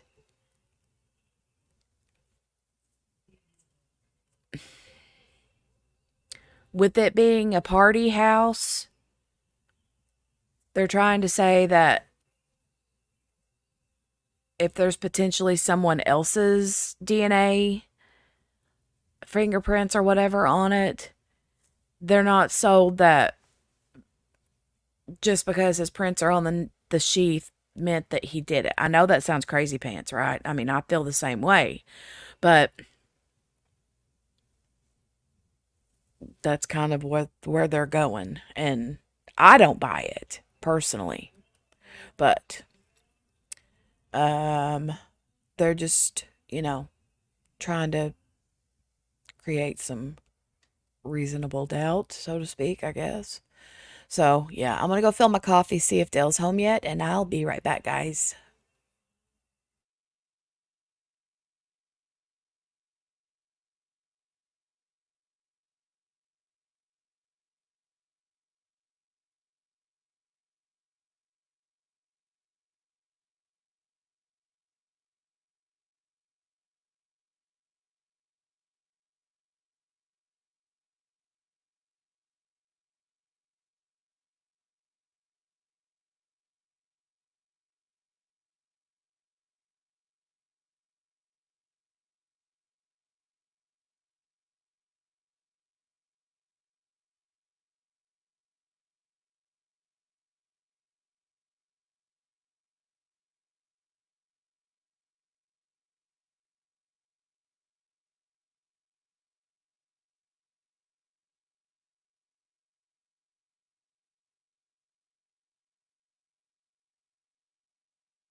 Still nothing? Holy cow. You guys. I think they left and forgot to tell us, and they forgot to turn the lights out. That's what I think. How about you guys? You think they left and forgot to tell us?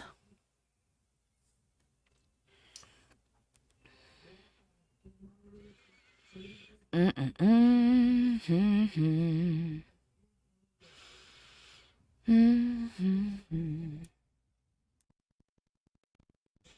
go look. No, it's not frozen. Nope.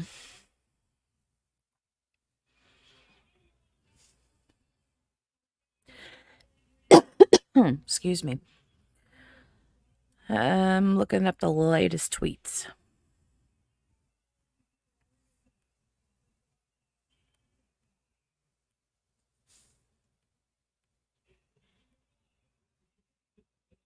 I'm not seeing any updates.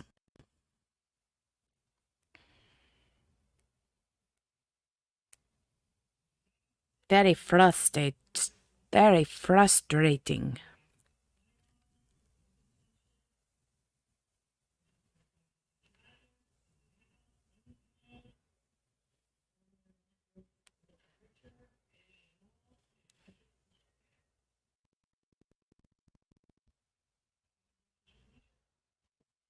Super frustrating. Yeah, I know.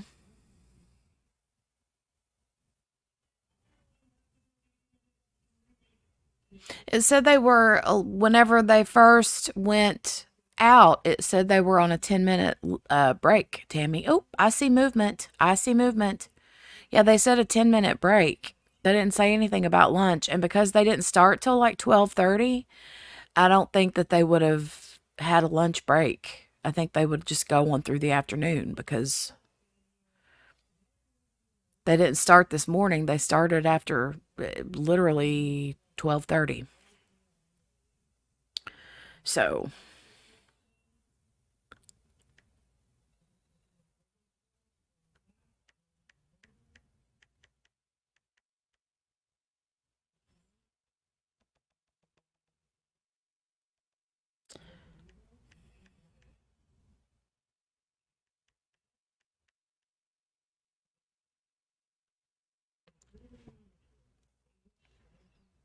oh, and hubby hasn't made it home from town yet, so no USB hub.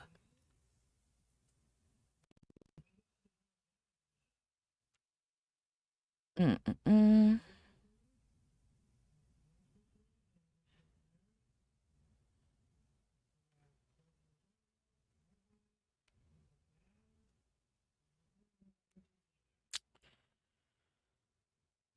Ay, ay, ay. She told them Friday to eat lunch before they came. Well, there you go. Oh, hi, it's Connor. Hi, Connor. Hi, Connor. Hi, Connor.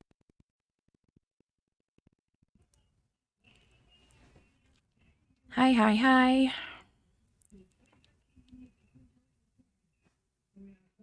Mm.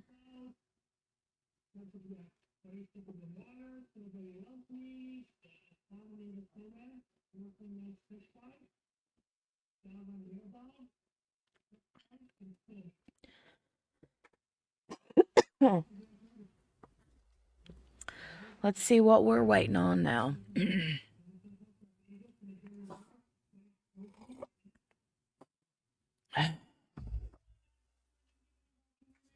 You good over there, Pop?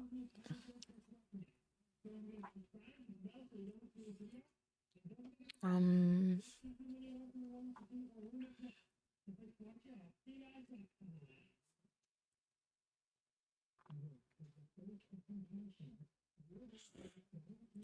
so we have a, hold on just a second. Let me,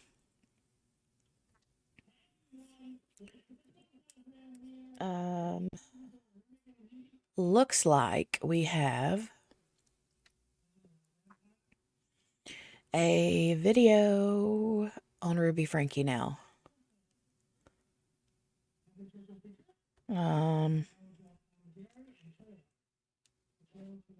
Yeah, hold on just a second.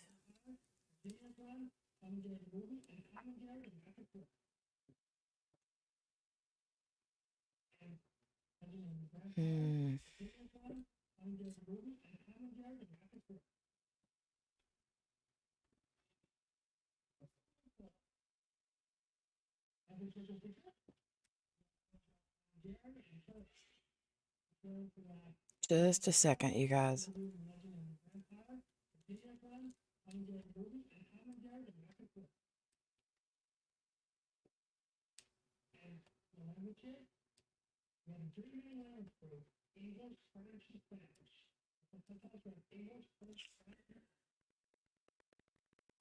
Where did I find that at? That was from... Okay.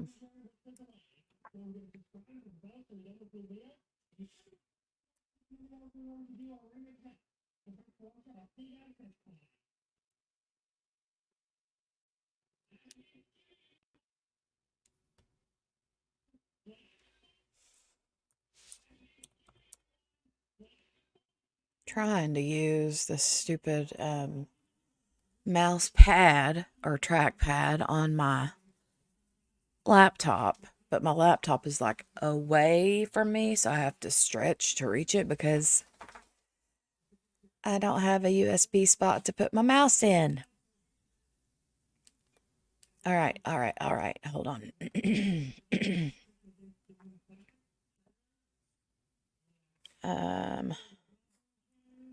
Okay, I think this is it. Open in a new tab.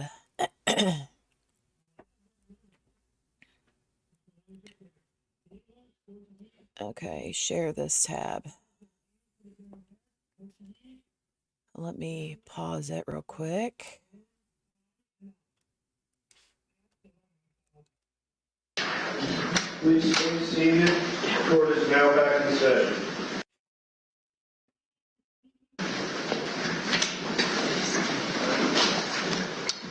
Good morning. Welcome to District Court. We're here in the matter of State of Utah versus Franke, case number 231501764.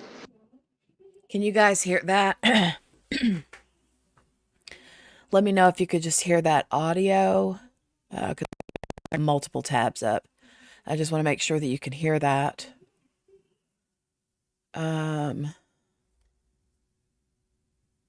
Let me know if you can hear that audio. Okay, good deal. Good deal. We'll make it. Mr. Winward is here representing Ms. Franke. Let's bring her out. And Mr. Clark and Mr. Sham are here representing the State of Utah.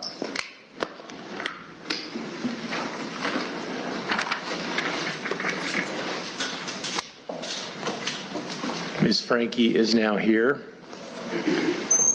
Mr. Winward, we are scheduled for a waiver hearing. Is there going to be a waiver today? There will, plus a plea agreement, Your Honor. All right. I'll ask the bailiff to hand you if it's been executed. All right. Okay, so I just got to pause it here real quick. And I'm going to be interrupting this off and on throughout, just because, you know, this has been like pre-recorded content and I need to use the whole fair use copyright issue thing just in case. But do you notice how she smiled at that, I don't know if he's a bailiff or a sheriff, a deputy. I don't know what his position is, but it's obvious he's like a law enforcement officer or something, you know. She smiled at him whenever she was coming in there to sit down. And I don't know if behind him is like a courtroom full of people and she's like embarrassed. I don't really know. I don't know who she was actually smiling at. Right. Mr. Winward, you have discussed with Ms. Franke a preliminary hearing, what's involved in a preliminary hearing. She understands she has a right to a preliminary hearing on all of the charges in the case. She understands what the charges are, and she's prepared to waive a preliminary hearing in the case on all charges. She is, and that is contained in this agreement on page 7 as well. Very good. All right, I've been handed a plea agreement, and it appears to be signed by Ms. Franke. Ms. Franke, did you sign this agreement? Yes, And you did that today? When did you sign it? on the 18th, Okay. You've read it carefully? every word.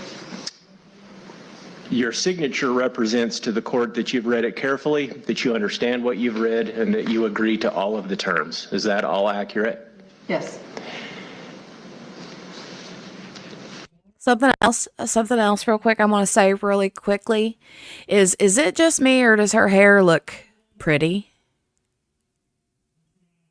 Like, does it look like she's used a curling iron or a flat iron to make curls, or because her hair looks fixed?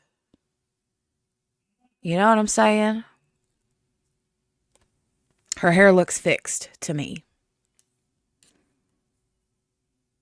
I don't know. Just saying.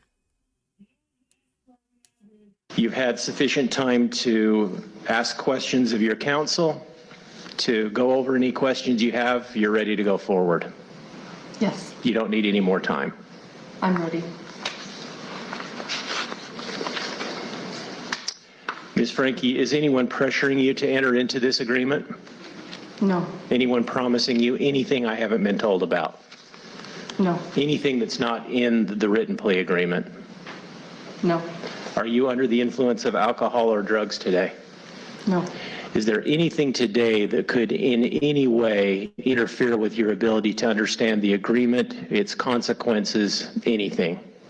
no, No physical condition, no medication, nothing? no,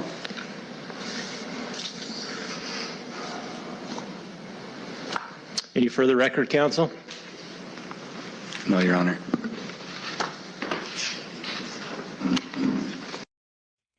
She's looking at him like she's worried about him saying something or not saying something.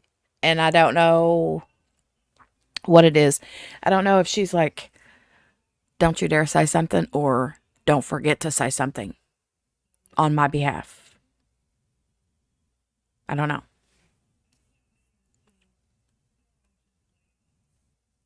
I don't know. Mr. Winward, we ready to proceed? We are ready to proceed. All right, then. Ms. Franke, how do you plead to count 1, aggravated child abuse, a second-degree felony? guilty, To count 3, aggravated child abuse, a second-degree felony? guilty, To count 5, aggravated child abuse, a second-degree felony? guilty, And to count 6, aggravated child abuse, a second-degree felony? with my deepest regret and sorrow for my family and my children, guilty, There is a factual basis set forth in the agreement that is a stipulated factual basis, counsel. That's correct, Your Honor. That is correct, Judge Walton.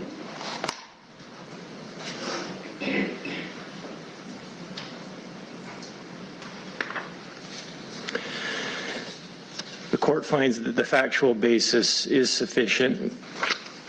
All of the terms of the agreement are stipulated, including that the court obtain a pre-sentence investigation report, correct? Correct.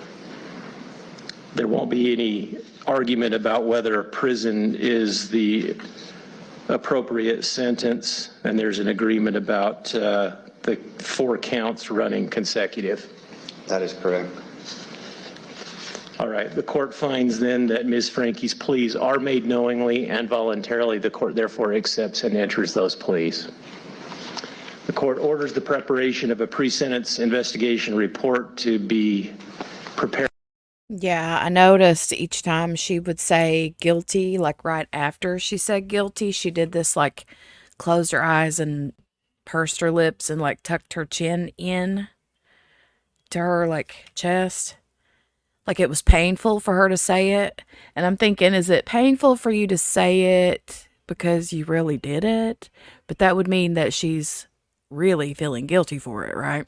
Or are you feeling guilty for saying that you're guilty because you're pretending like you're not guilty? You know what I mean? I don't trust this woman. By AP&P and the Department of Corrections. Counsel, what about sentencing on February 20th? I think,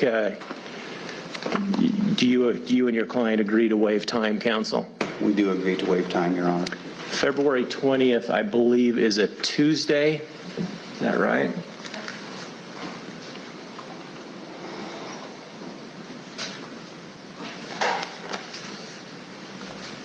Twenty 10 a.m.? That works for us, Your Honor. All right. Anything else for today? Your Honor, maybe, I've heard the court say this several times in a different fashion. We are not binding the court to any specific sentence, and the court retains its right to sentence as it sees fit. I just mentioned that this is not a Rule 11 plea, but although it's a stipulated statement of defendant. Counsel, approach, please.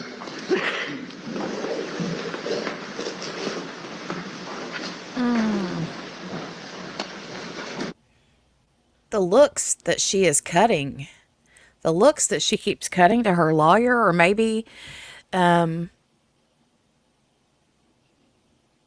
the prosecutor lawyer, she's just like eyeballing him, you know. Oof. Yeah, I don't know. All right, anything else for today? No, Judge. Nothing from the state. Thank you, Your Honor. Thank you. We are in recess. Thanks, Your Honor.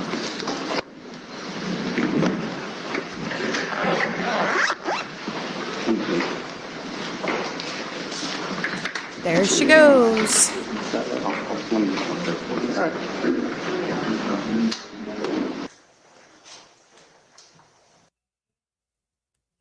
There she went. Good morning. Welcome to District Court. We're here in the matter of State of Utah versus Franke, case number 231501764. Oh, this is a view of the judge through. Is there anything to Okay. I was wondering why it was so long. counsel? What about? All right, so that's that. That is that. Let me go back and share this one again. And we will see what is going on with this one.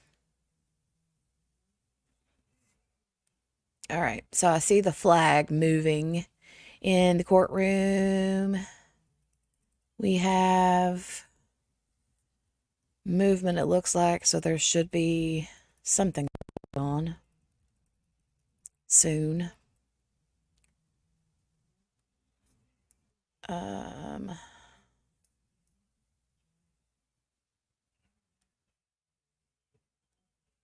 We're a few minutes behind, getting caught up. All right, now we're live. Oh, hold on a minute. Hold on just a minute.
All right, you guys. I got my USB hub.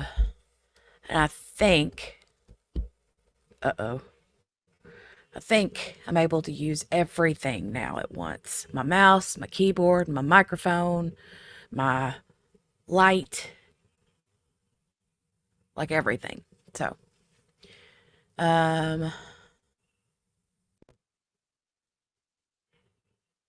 yep, we're live still. Are you guys still with me? Are you still with me? Are you still with me?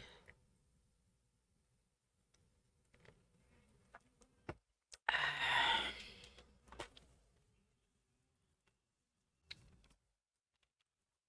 me make sure my keyboard is working. Yay, keyboard is functioning.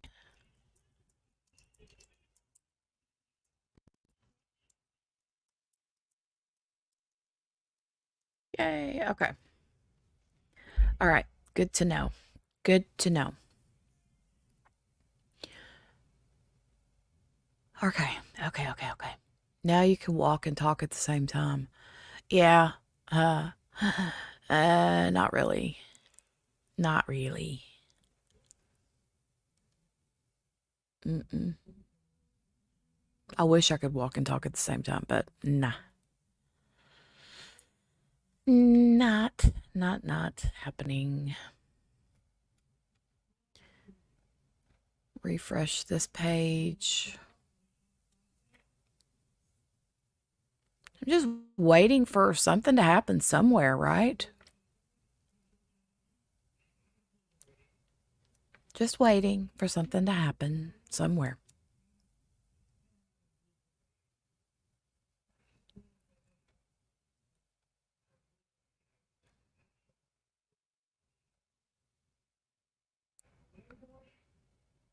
People are already talking about how much time she's going to serve. Let's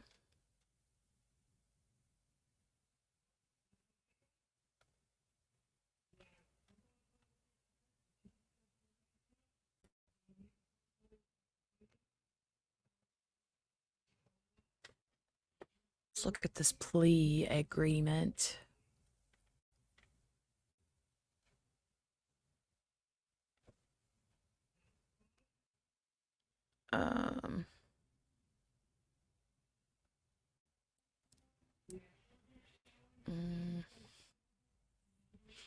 This is under state law.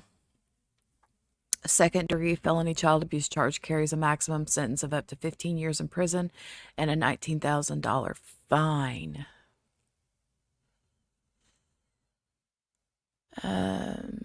The plea agreement states that Franke will serve a prison term and that her sentences for each of the 4 felony convictions will be served consecutively, meaning one after the other. She's also required to testify against her co-defendant in the case, Jody Hildebrandt. There we go.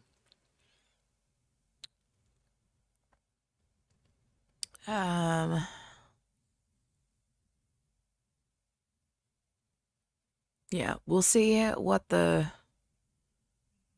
what she's going to say against Jody, because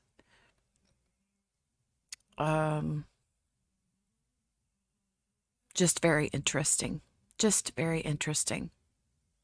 I'm going to share this link with you guys here in the chat so you can go see it.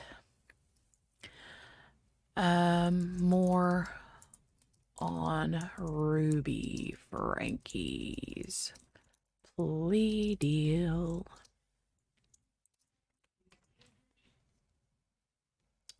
There you go for that. I just meant you can do all the things. I wasn't meaning literally walking, Ethel. Oh my gosh.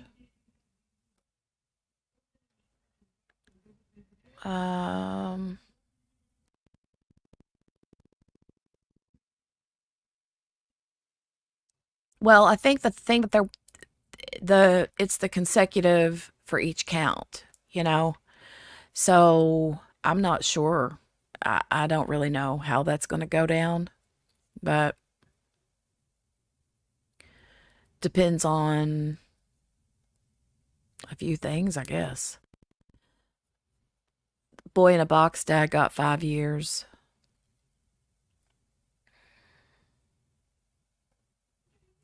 That was something else, that case, wasn't it? Oh my goodness. That was something else.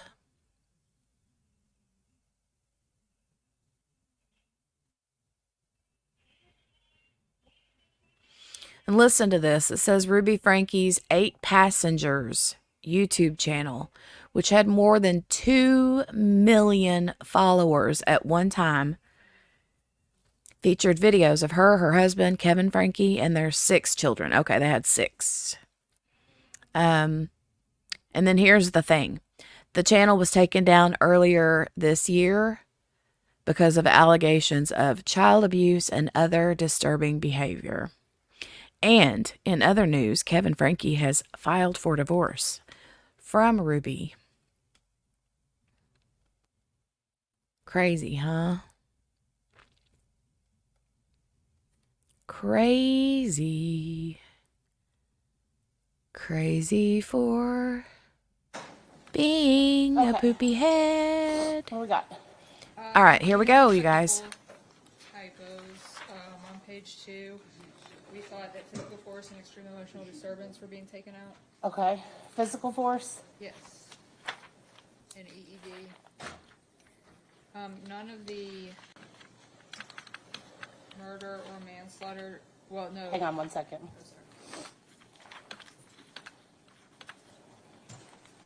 Okay. The murder charges do not have complicity, although the manslaughter charges do.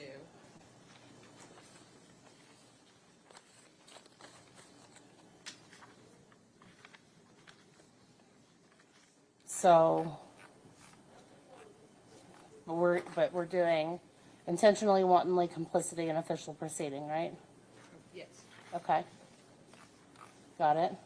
So then, Judge, on page, for instance, 4, on the murder, 1A, it does not have complicity in it. Okay.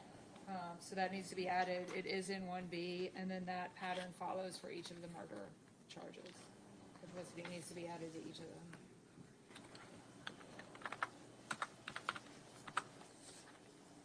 Okay, so on 1B, 2B, and 3B? 1A, 2A, and 3A. It's in all of the manslaughter charges, but not in the murder charges. Murder should be 1A, 2A, and 3A. I'm sorry, the complicity language is not in the murder charges. And it should be? Yes. And it It's should not, and it should also be in manslaughter? correct. Okay.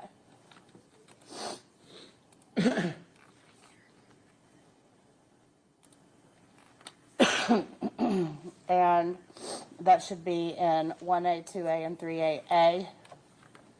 Yes, ma'am.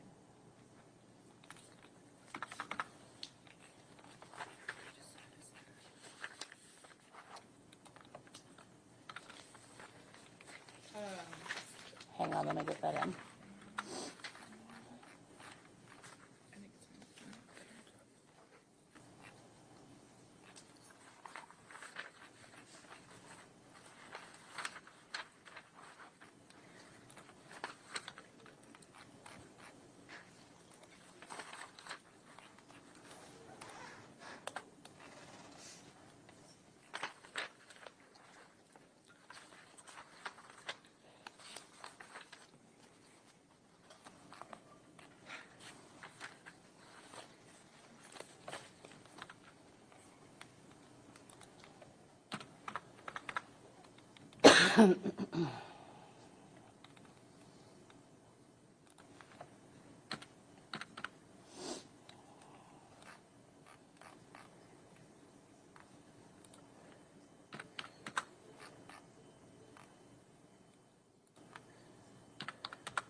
Okay.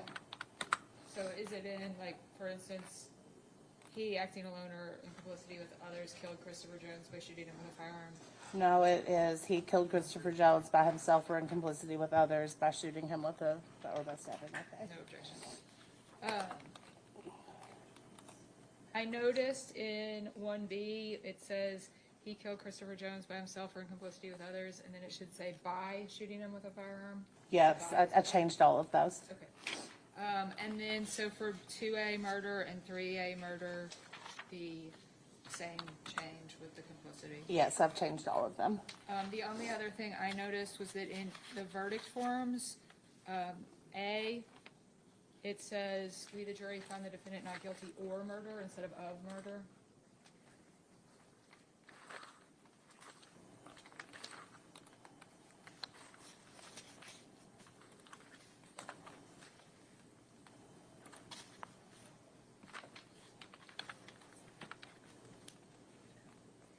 Okay. That's all noticed by the Commonwealth. We had a few other things as well. Let me change that or to of and the other ones as well.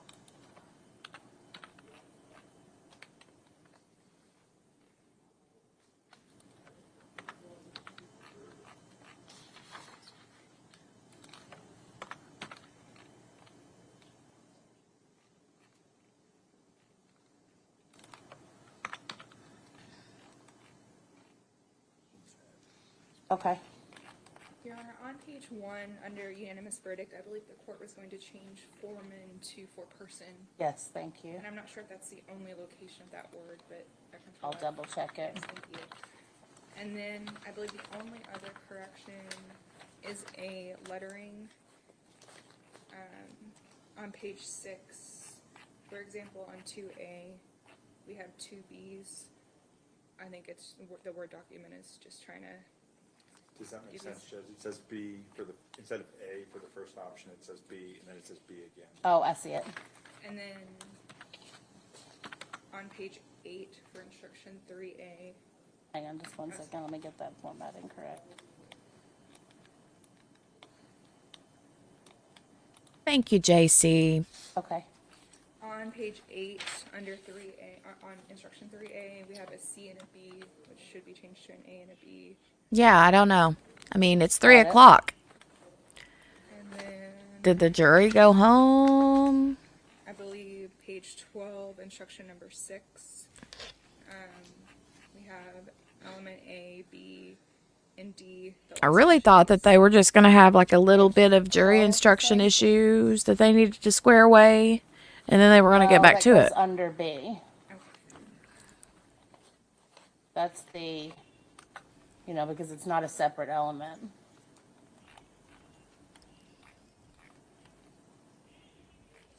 That's just the intentional portion. I don't know. So it should be the same for 2A and 3A.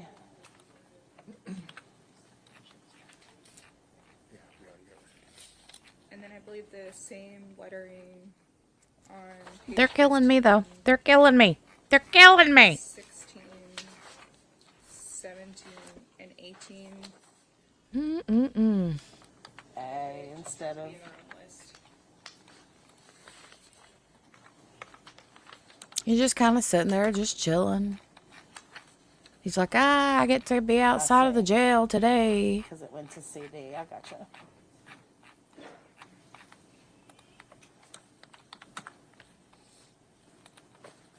Still fluffing the beard.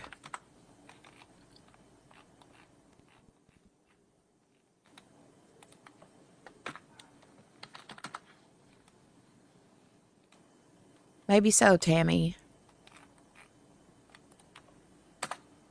Maybe so. Sounds like the judge is doing an awful lot of scrolling. Scroll, scroll, scroll, scroll, scroll. Okay. Anything else?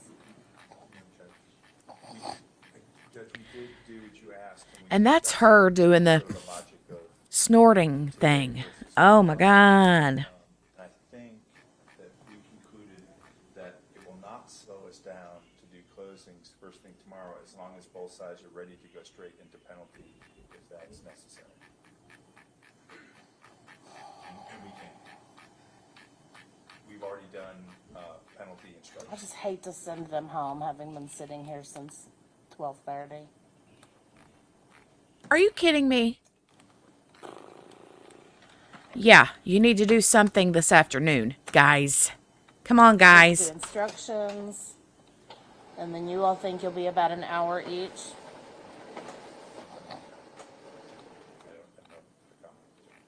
that right? I think she's sick, Tammy. I think I'm just gonna push through. Do it. Push through. Copies.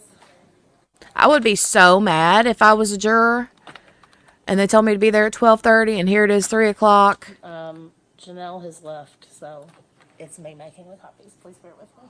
And then they're like, yeah, you can go home today. It's Monday.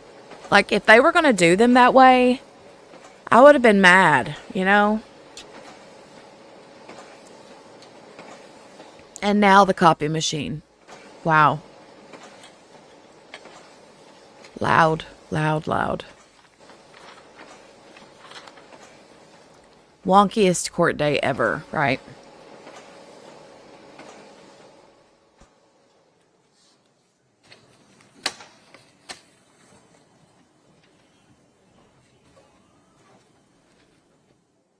Good observation, Tammy.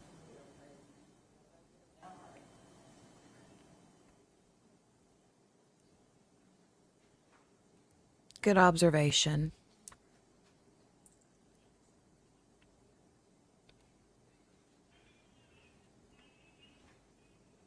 Yeah, I would have been mad.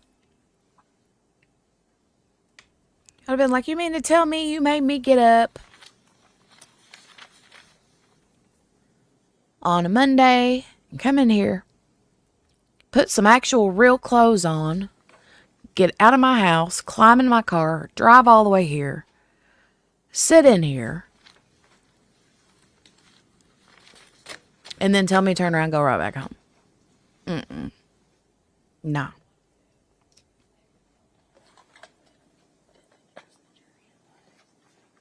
Ooh, Billy says we just need Tucker there. Oh my goodness, right?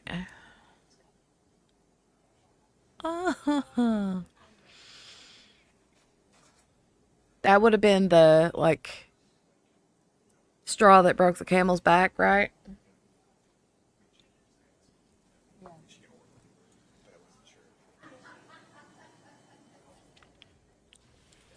Well, today isn't lost. At least we did get to see, you know, Ruby Franke. After all, we didn't think we were going to get to, right? But then we did.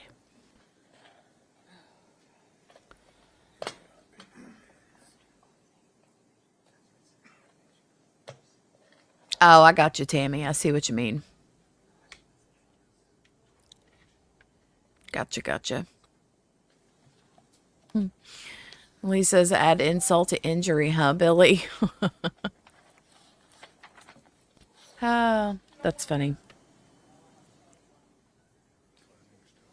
I'm going to have to turn this. Uh-oh. Hold on a minute, guys. I got a phone call.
the copies are still running. While they are, I think I'm gonna bring the jury in, check with them to see if there's any issues with the admonition, tell them what's going on with Tonelli being gone, let you all rest, approach, we'll do DV arguments again, and then the copy should be done. You ready? I'm nothing if not a multitasker.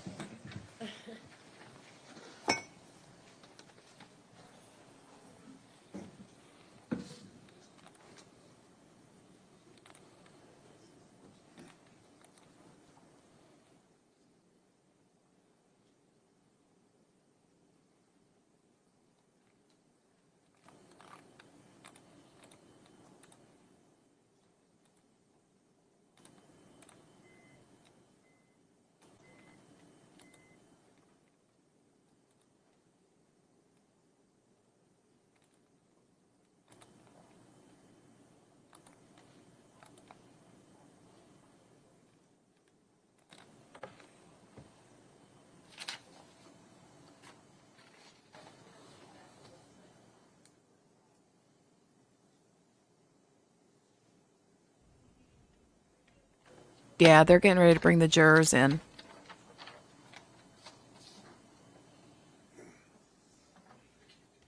The lovely carpet.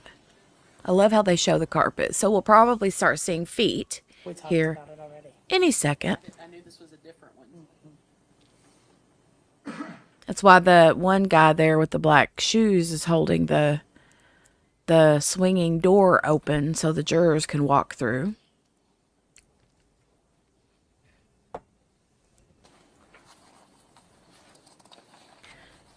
I wouldn't be shocked if they came in the, Oh, did I misunderstand?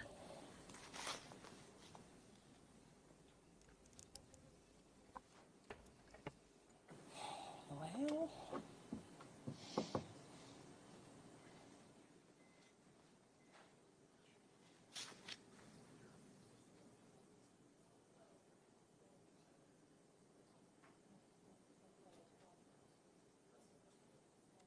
Maybe he needed a quick potty break or something real quick before.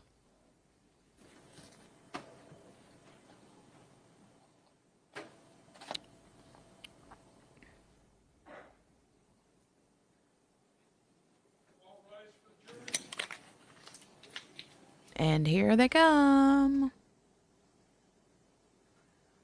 1, 2, 3, 4, 5, 6, 7, 8, 9, 10, 11, 12,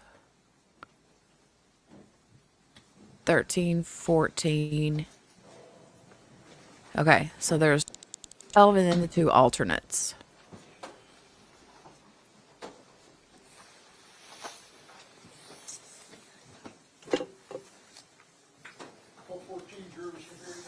thank you. All right, good afternoon. Let me apologize. You know, we try so hard to make things go as scheduled, and sometimes it just doesn't happen. I can't tell you how much I hate it when you all are sitting there for that long. But I'm sure we were doing the best that we could. Is there anything that anybody needs to report with regards to the admonition? Did everybody get their phones over here? Okay. We have one juror missing, as you can see. What we understand is he's fine. I don't want you all to be worried about him, but we have gone ahead and excused him for health reasons. Also, Detective Tonelli, you'll see, is not here. With his permission, he has asked that I convey to you that he had to go out of state. His mother was having surgery, and we told him, you know, go ahead and go. We are going to move into the next phase of the trial. When we left Friday, the state had rested their case. Would the defense like to call any witnesses? Your Honor, the defense rests. All right. Would you all approach, please? Wow.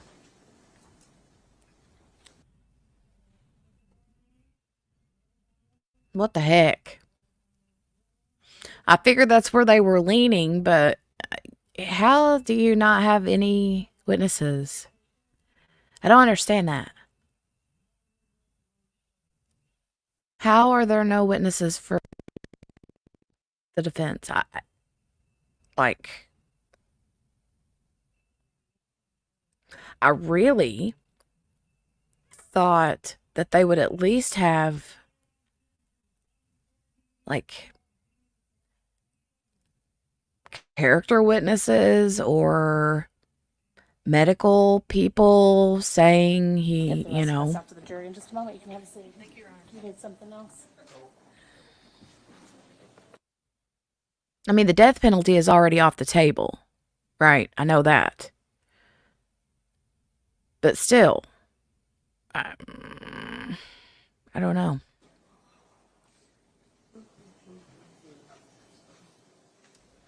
I really expected the defense to have a whole giant, you know, whatever. And so when they were reading the jury instructions, I'm like, I'm sure that they're just like because sometimes they'll do that. Well, they'll like figure some things out like beforehand, you know? Deputy Mills, there should be 14 copies of instructions. Like before closings.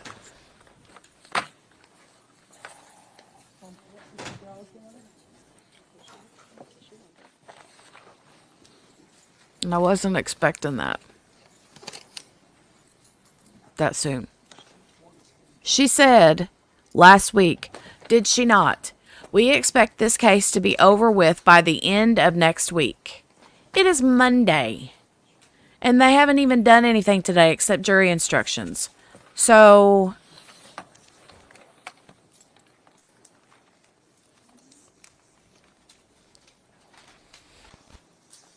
Now, ladies and gentlemen, I am going to instruct you on the law of the case. That's what you're getting a copy of, is your instructions as jurors. After I have instructed you, and that is a thing that I must do, is read through these all the way for all of you. After I have read the instructions, the attorneys will give closing arguments. Closing arguments, just like I told you in opening statements, are not evidence, but they are the lawyer's chance to talk to you about how they sum up the evidence and recommend how you should find after closing arguments. Now, after closings, you will retire to the jury room, where the first thing you're going to do is select a foreperson. That person will preside over your deliberations. It doesn't matter really who it is, as long as you all agree that that person will be the foreperson. The foreperson's copy of your instructions, it really doesn't matter, but you need to have like one official copy. So generally, the foreperson's copy will be the copy that you sign.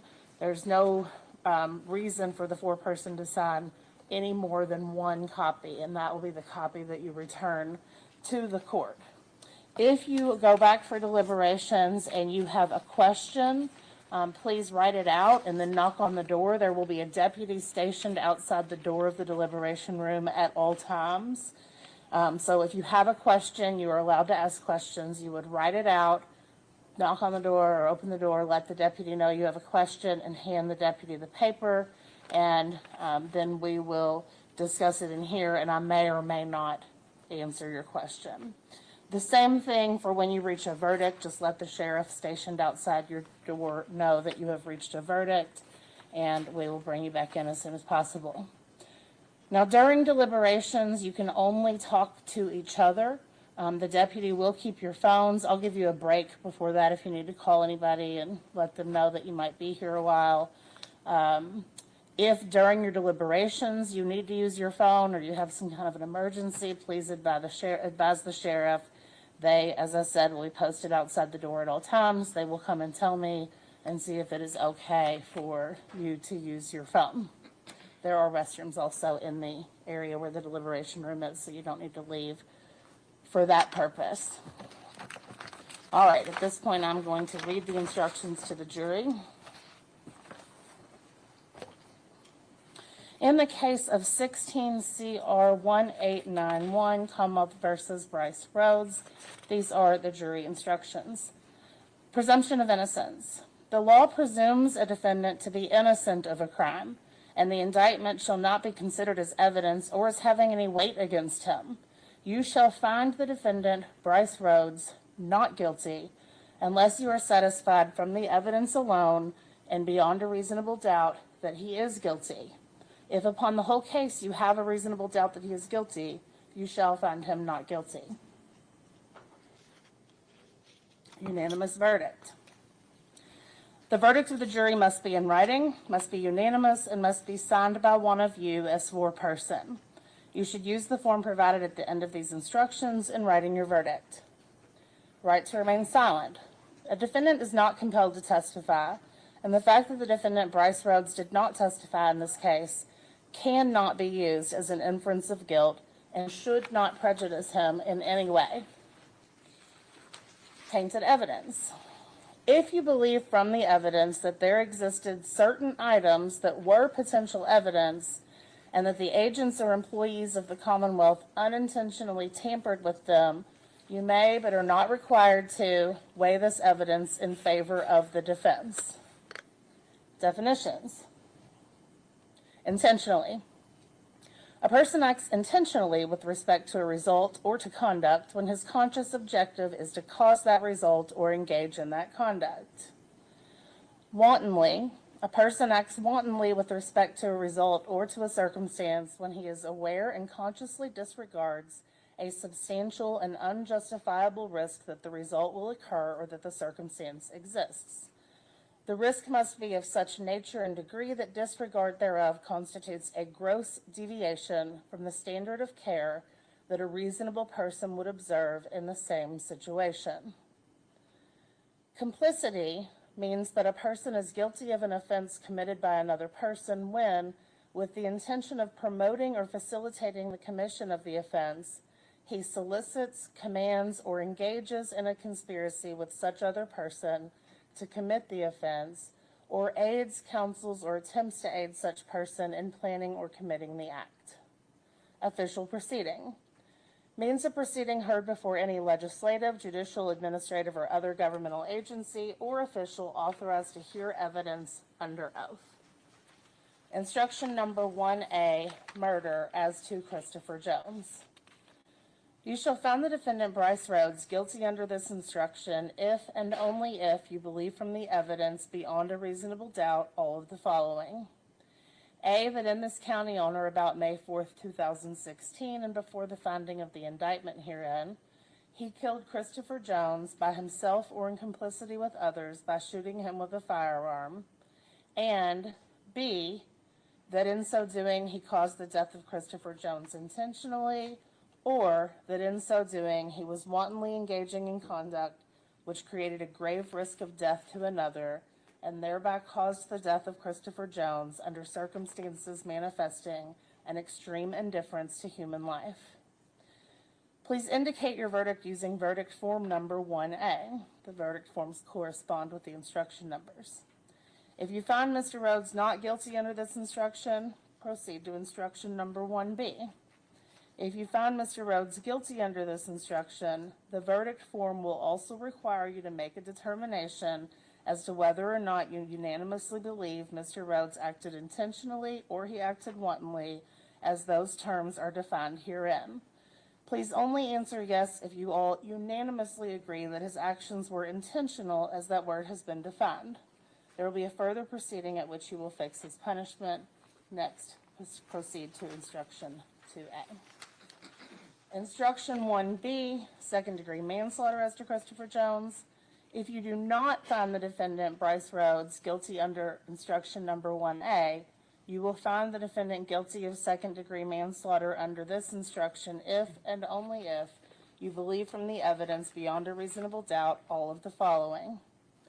A, that in this county on or about May 4th, 2016, and before the finding of the indictment herein, he killed Christopher Jones by himself or in complicity with others by shooting him with a firearm, and B, that in so doing he was acting wantonly, as that term is described in the definitions herein. Please indicate your verdict using verdict form 1B, then move on to instruction 2A. Instruction 2A, murder as to Maurice Gordon.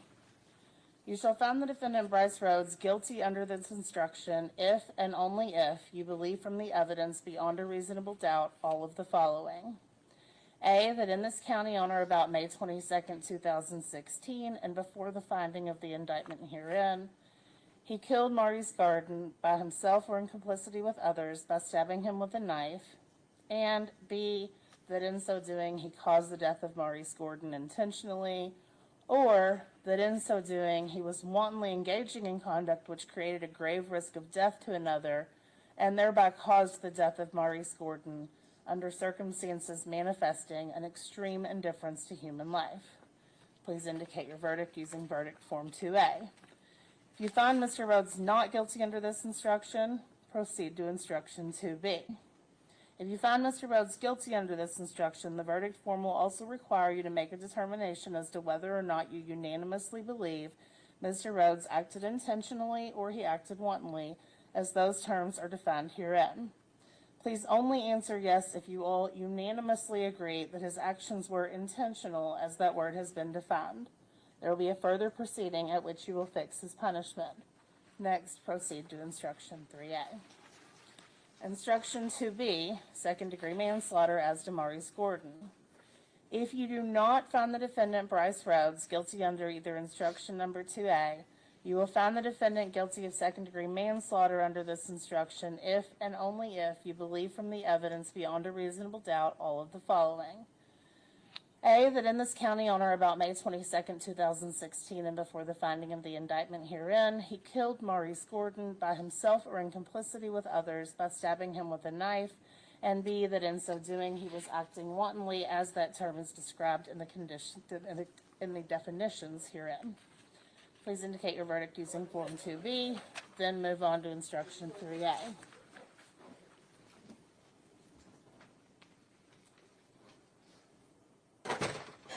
Instruction number 3A, murder as to Larry Ordway. You shall find the defendant Brice Rhodes guilty under this instruction if and only if you believe from the evidence beyond a reasonable doubt all of the following. A, that in this county on or about May 22nd, 2016, and before the finding of the indictment herein, he killed Larry Ordway by himself or in complicity with others by stabbing him with a knife, and B, that in so doing he caused the death of Larry Ordway intentionally, or that in so doing he was wantonly engaging in conduct which created a grave risk of death to another and thereby caused the death of Larry Ordway under circumstances manifesting an extreme indifference to human life. Please indicate your verdict using verdict form 3A. If you find Mr. Rhodes not guilty under this instruction, proceed to instruction 3B. If you find Mr. Rhodes guilty under this instruction, the verdict form will also require you to make a determination as to whether or not you unanimously believe Mr. Rhodes acted intentionally or he acted wantonly, as those terms are defined herein. Please only answer yes if you all unanimously agree that his actions were intentional, as that word has been defined. There will be a further proceeding at which you will fix his punishment. Next, proceed to instruction 4. Instruction 3B, second-degree manslaughter as to Larry Ordway.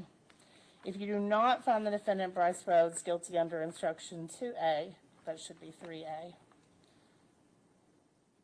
you will find the defendant guilty of second-degree manslaughter under this instruction if and only if you believe from the evidence beyond a reasonable doubt all of the following. A, that in this county on or about May 22nd, 2016, and before the finding of the indictment herein, he killed Larry Ordway by himself or in complicity with others by stabbing him with a knife, and B, that in so doing he was acting wantonly, as that term is described in the definitions herein. Please indicate your verdict using form 3B, then move on to instruction 4. So just interrupting the instructions here. Found the defendant Brice Rhodes guilty of tampering with physical. Let me mute that screen. He's cussed out judges right in the middle of hearings. Accused a judge of being a member of the KKK, and accused in the middle of a court hearing his lawyer or some lawyer and a judge of having an affair. I mean, so that wouldn't be. I wouldn't put it past him to cuss the jury out if they find him guilty.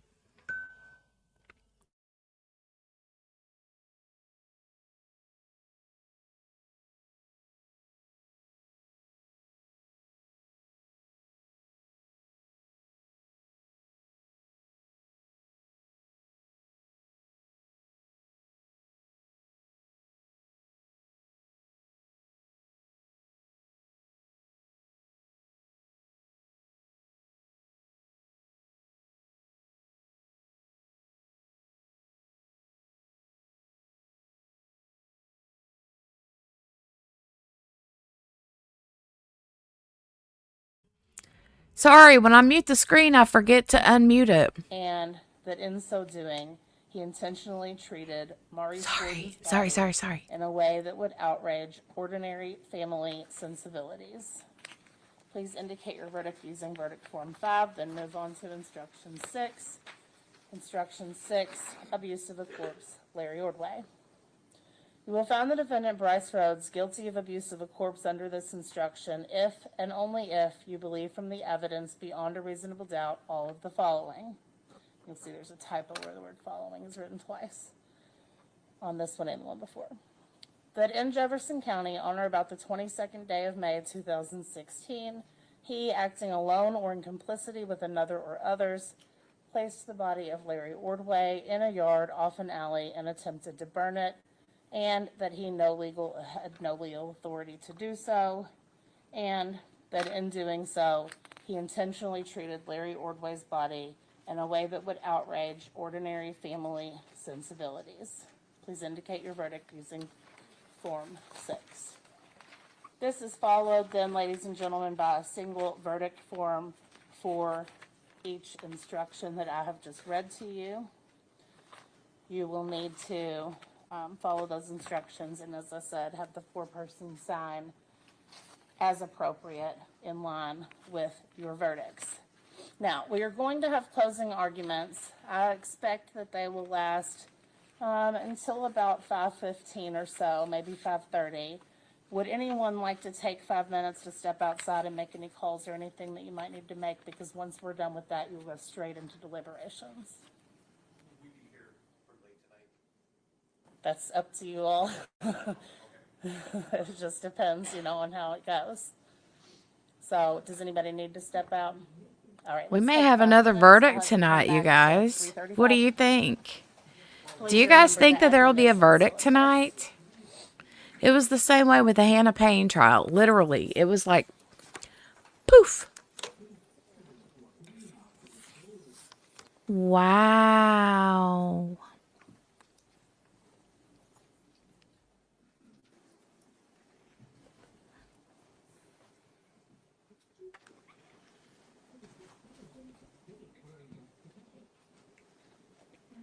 Okay, they're going to go for a quick break.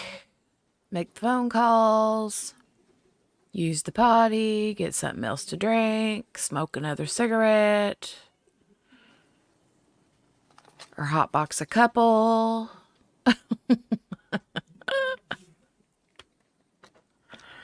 All right.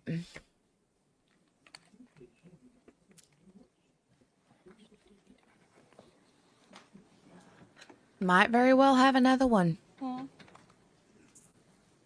Am I okay? No. But I'm going to keep going until I am. Yeah, I think the judge is sick.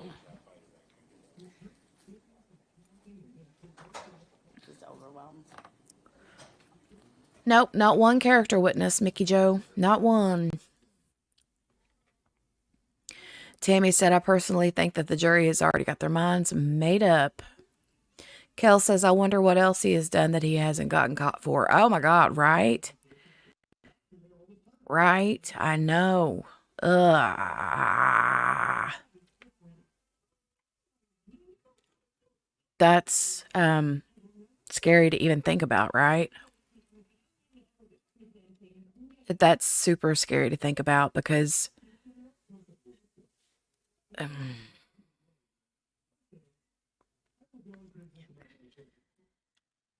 I don't know. I mean, he was awful quick to just like shoot the guy, the first guy. What was his name? Christopher Jones? Was that what his name was? He was awful quick to do that. So it just kind of makes me wonder.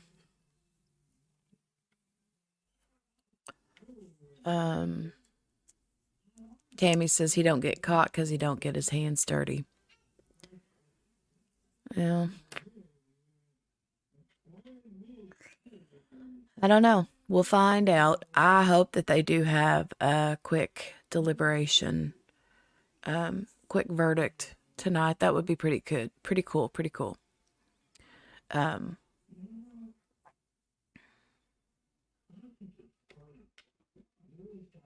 Yeah, I know. That was for money. There was a price on his head, the other witness said. I know, but money or not, you know, if you're willing to do it, even for money, that just goes to tell me, you know, if he's that kind of a human being, what has he done that he hasn't got caught for? Creepy. Super creep. He's super creepy. Ow. Um, I just wonder if he's got family like there in the courtroom.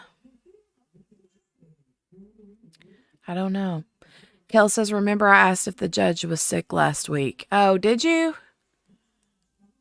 Oh, I think I remember somebody mentioning that. And she had sneezed or I can't remember. Uh,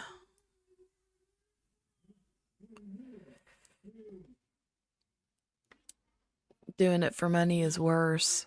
Yeah. Oh, it is worse. To me, too. I'm just saying, if he's gonna,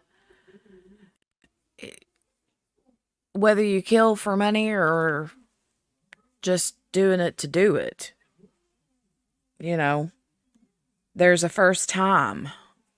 And most of the time, you don't get caught. So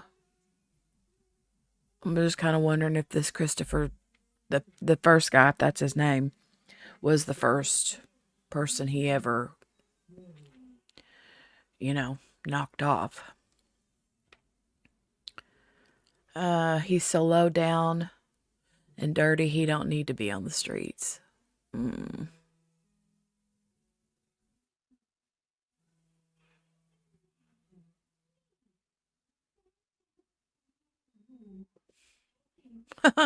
Gail said, oh my gosh, Jenny, I sang that out loud at the same time you did. He's super creepy. Ow. Mm.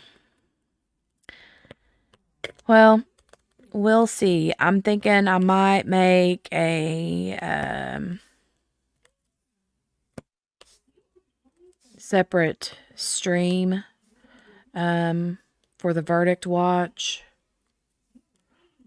Or because this was such a meh, so much waiting and him hauling around. Yeah,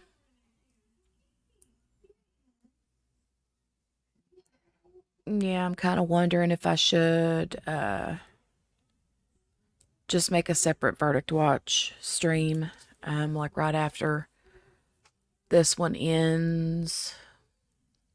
I mean, as soon as the opening or the closing statements are done, start a separate one. Because she'll probably tell him, okay, she said she figured they'd be finished by 5:15, 5:30. So if she sends them back to deliberate, she probably will tell them before they go back to deliberate, you know, you guys take as long as you need, but if you're not done by X amount of time, then we'll call it a night, start fresh in the morning. So, yeah.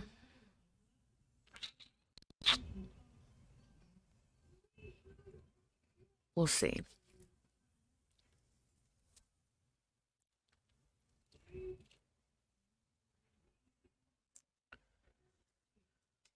I'm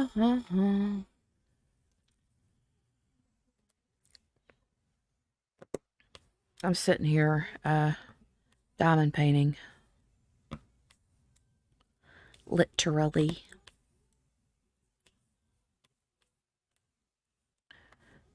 Sitting here, diamond painting. That guy right there with the khaki pants and the black shoes, he sure does an awful lot of running. He's like back and forth, back and forth, back and forth. Oh, here comes the jury back. And they're back. Let's get these closing statements ready to roll.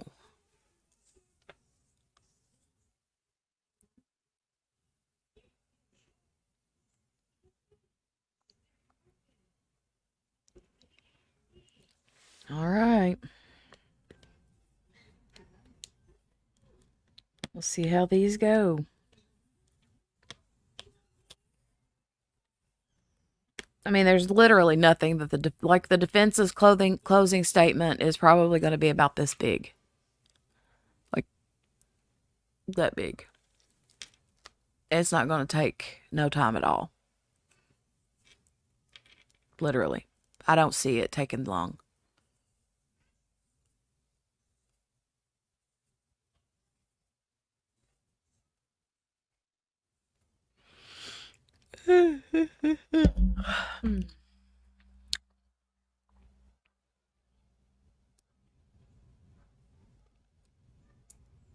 Who is this guy talking to, and why don't they have the audio on?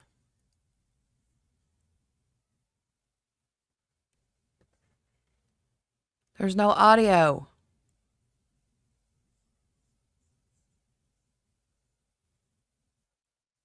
I have the audio all the way up, but we don't have any audio.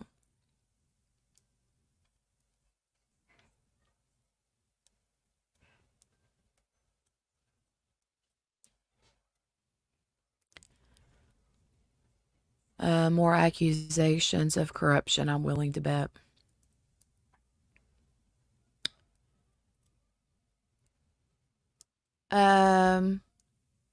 Is this the camera guys?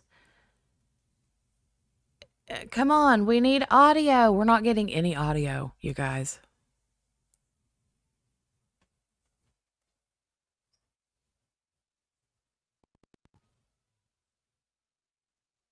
They better hurry up or we're going to miss the whole thing. Because like I said, I don't think that his argument is going to be very long.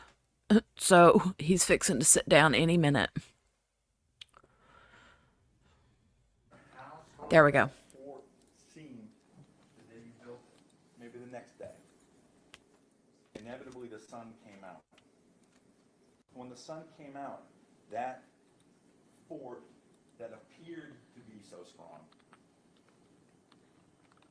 it looked like it would never collapse, never fall down. Every single time it did. Every time.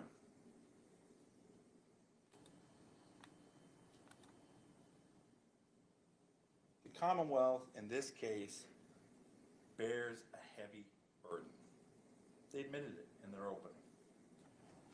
They bear the burden to prove to you every element beyond a reasonable doubt.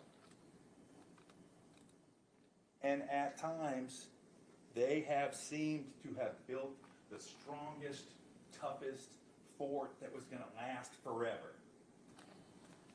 I want to suggest to you that when you look at it and really think about it, it isn't so.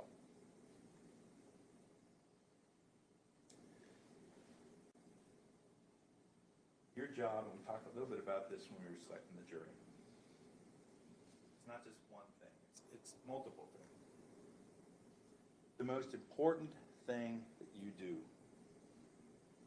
is you try to make sense from this witness stand of what really happened.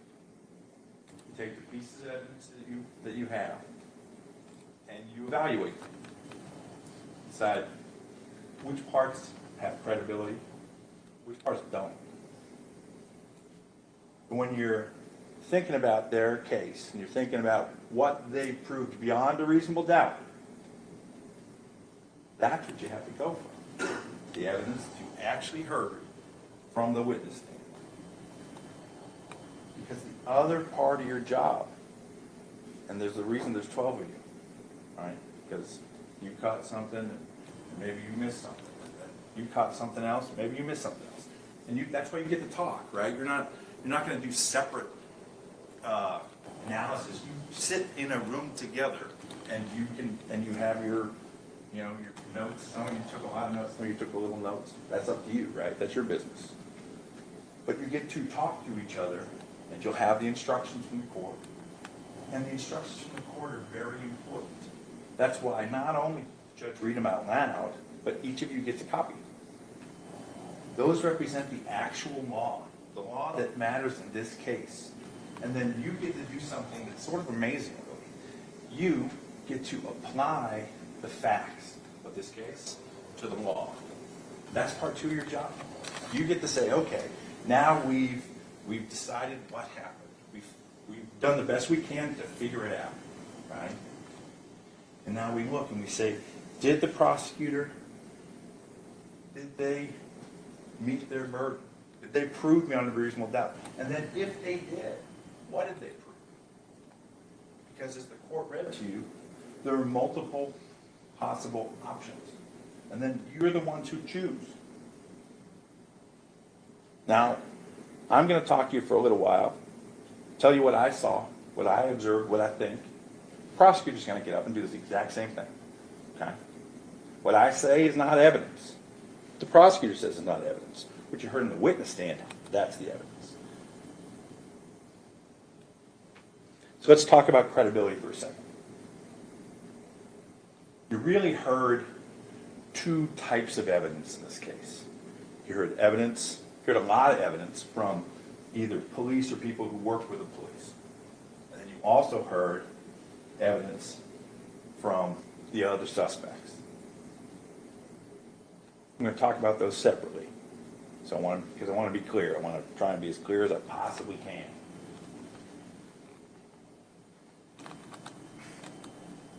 There were a lot of witnesses who either were police or worked with the police. And they told you little pieces, really. No, there's a little piece, sort of like a puzzle. Little piece here, little piece there. Sometimes they fit, sometimes they don't.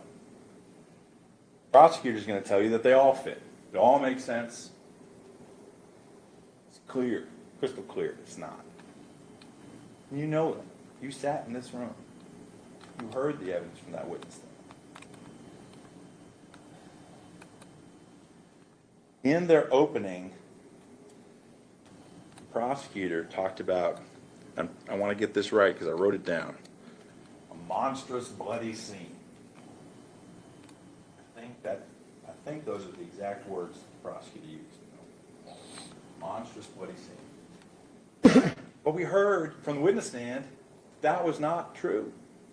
What we heard from the witness stand is that there was an entire bunch of officers with a search warrant who can look at whatever they want that's on that search warrant, right? And went in the scene in Hyde Avenue, right, where we heard a lot of evidence.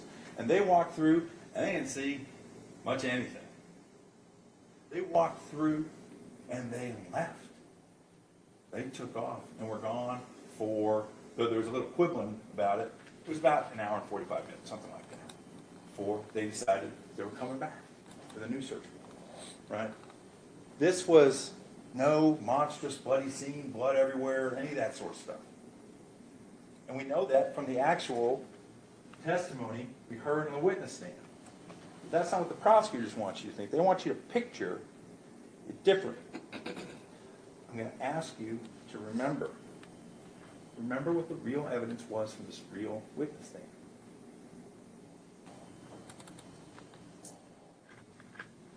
We heard that the police weren't even able to videotape the scene. It sure would have been helpful for all of you. It would have been helpful to me. If there had been a videotape showing us what it really looked like that first time they went in, or the second time they went in. They said they had new evidence, going back 2 hours later, approximately. And on the 3rd day of trial, we get handed a videotape, the missing videotape, which is completely, utterly black. Doesn't show that. That's not helpful. That doesn't help you. Doesn't help me. Doesn't help anyone understand anything. Right? It's important to remember what you actually saw, what we actually learned from the witness stand. You know, there was, right here, these photos that I tried so hard to find the other day. Found them in advance.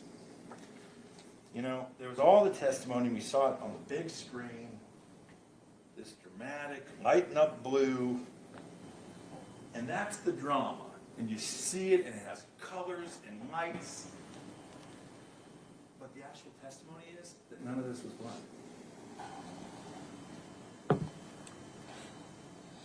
That's, I'm going to suggest to you, that's smoke and mirrors. I don't know what's showing you these photos where stuff lights up and then it turns out it's actually not evidence. That is not helpful. It's like anti-evidence. That is not something that is useful or helpful, and it definitely is not something that helps them prove anything beyond a reasonable doubt. It's the opposite. But it is concerning when people get on the stand and they talk about their degrees and they talk about how hard they worked and they did these things, and then they act like they found something when they really didn't.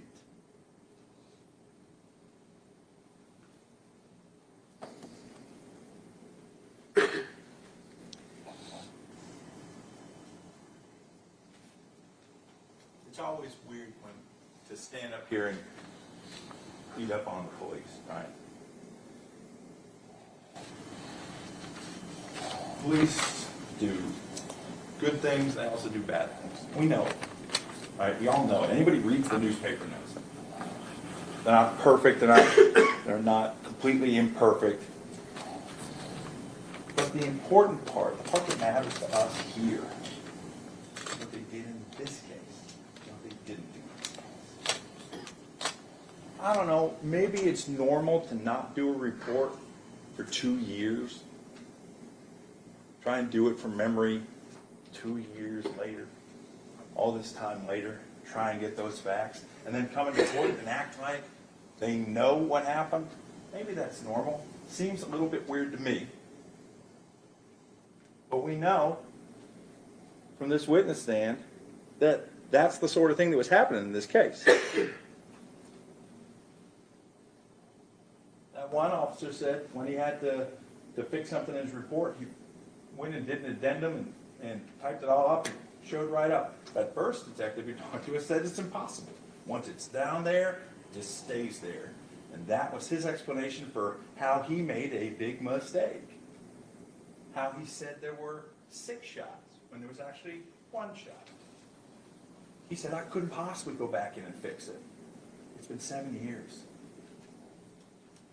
I couldn't possibly do another report that explained something as important as 6 shots, 1 shot.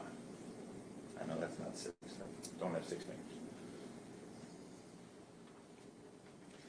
But what are some of the other things, some of the really big things, some of the very important things that were alluded to but not really explained from this witness stand?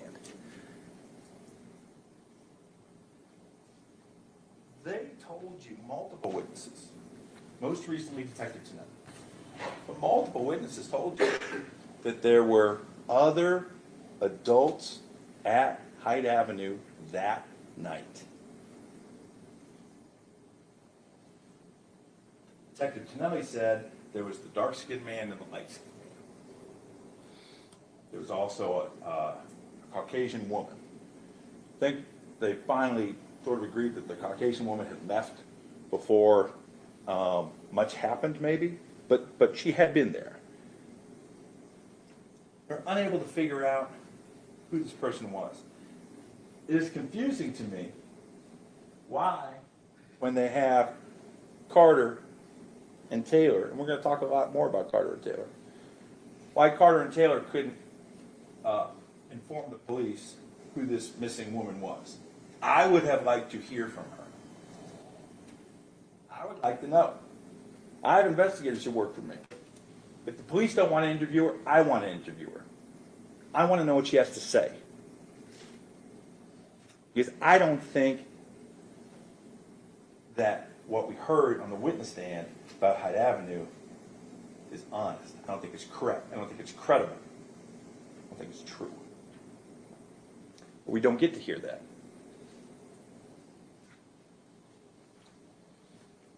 But we also heard about the light-skinned man and the dark-skinned man. Now, Detective Tonelli said, well, we just never were able to figure out who the light-skinned man was. I can't invent somebody. Remember? Probably just happened, right? It's Friday. But he didn't say he didn't know who the dark-skinned man was. In fact, he told us who the dark-skinned man was. Why in the world was that man not on this witness stand?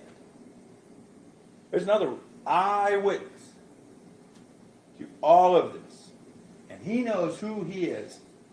And we never heard him. Never heard what he had to say. That doesn't make any sense to me at all. Just gone. The police were picking and choosing. The government was picking and choosing what they showed you in this courtroom.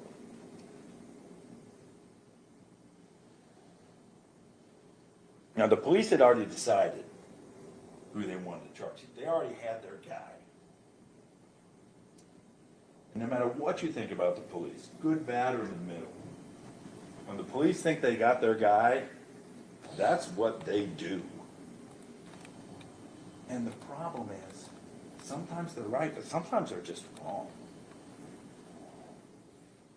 But they are tenacious. I don't know Detective Tonelli, and I'm not up here trying to say I do. Never met him before this trial started. He strikes me as someone who had made a decision and decided he was going to charge Brice Rhodes no matter what, and then he did. And then he has stuck to it no matter what. I want to suggest to you that that is not the way our legal system is supposed to work. The good news is that final 12, I know it's 14 of you now, who sit on this case act as a check to that.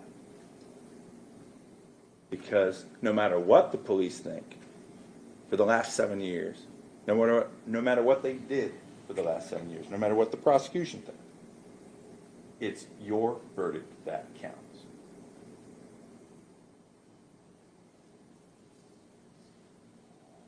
You know, when we're talking about things in this case that don't make sense, it's funny, I have kids. After a while, when your kids do or say the same goofball stuff, after a while it seems normal to you. My kids pronounce the words, I love you, a la boo.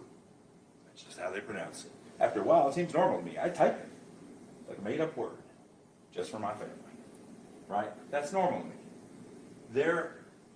That may sound like a strange thing to say, but what I want to explain is that the folks involved in this case have been hearing the same story over and over and over again, and after a while it just starts to, it must make sense. I've heard it for 7 years.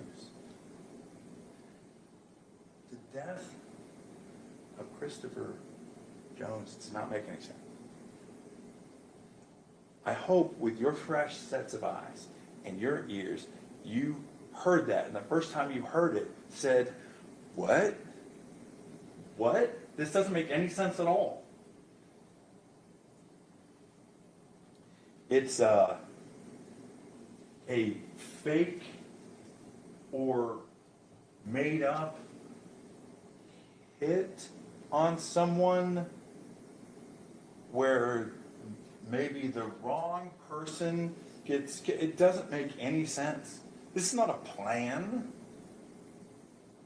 What kind of a plan is that? They couldn't make it make sense on the witness stand, and they tried a little bit.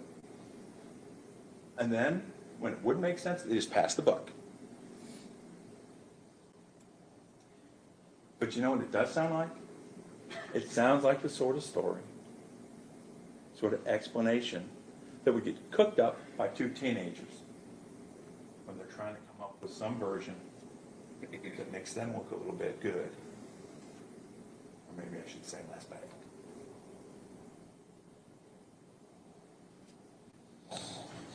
Doesn't make any sense. And when I say two teenagers, of course, I'm talking about Taylor and Carter, two cousins, two people who had an opportunity, time to come up with something, both before their arrest and then time after the arrest.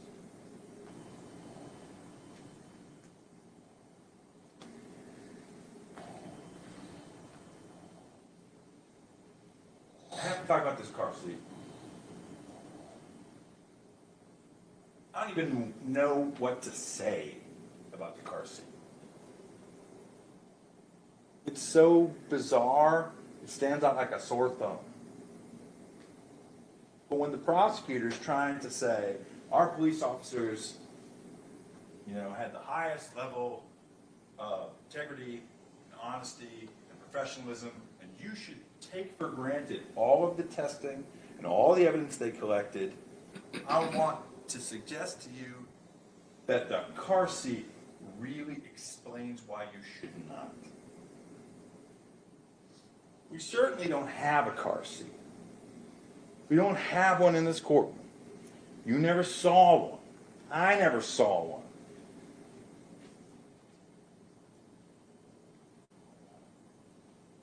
But the police, under oath, said, we got a car seat. Said it a couple weeks later. Then a month after that, they were under oath again. And they said, we got the car seat. And they're writing, Detective Tonelli says, write this police report. After that, he's got the car seat. Now, I know he's saying there's a lot of evidence, it's hard work, can't know everything all the time. I hear that. But there's a few problems with it. One is that when somebody testifies under oath, like in this trial, to you, you have to be able to rely on it. That's why we have people testify under oath. They're supposed to get it right. It is their job to get it right. And if they don't get it right the first time, we certainly expect them to get it right the second time. If they don't get it right the second time, we don't expect them to put it in their police report, which gets sent to all of us, so we can do our job, so we can have the evidence, so we can explain everything as best we can to you. But that's not really the part that's a shocker. The part that's a shocker is 3 years later. You can have all the excuses about overwork and lots to do and everything, and I'm sorry I testified incorrectly under oath, and I'm sorry I testified incorrectly under oath again, and I'm sorry I put it in that report and I didn't fix it. But none of that holds water 3 years later. He said, I didn't realize until the fall of 2016. Okay. This is going to be up to you to decide how much slack you want to cut him. It is. It's not me. It's you. But I'll tell you this. 3 years later, in this courtroom, when he tells a judge, a different judge, but a judge in this case, we've had cases going so long, we have had changing judges. When he tells a judge in the courtroom, when we're having a whole big hearing, like you heard, on all the evidence, what's the biggest piece of evidence? He says, well, I guess it's going to be the big car seat that I bring up here. He told you under oath that he didn't realize what was really going on until the fall of 2016. How can that be correct when he's still saying we got the car seat 2019? The prosecutor may get up here and say, everybody's overworked and sometimes people are sloppy. Sometimes the police are sloppy. If that's the case, what else was done sloppy? If sloppiness goes to the point of incorrect testimony under oath, how can we judge the credibility of the evidence that you have seen?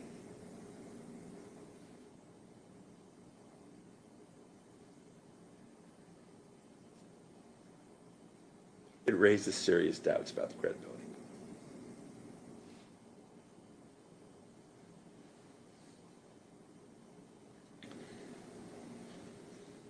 Judge even read an instruction that went to you about tainted evidence in this case.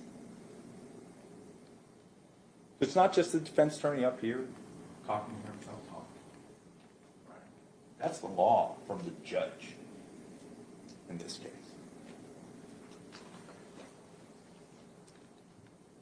But what I want to talk to you about, what I think the most important thing in this police investigation, part that literally woke me up last night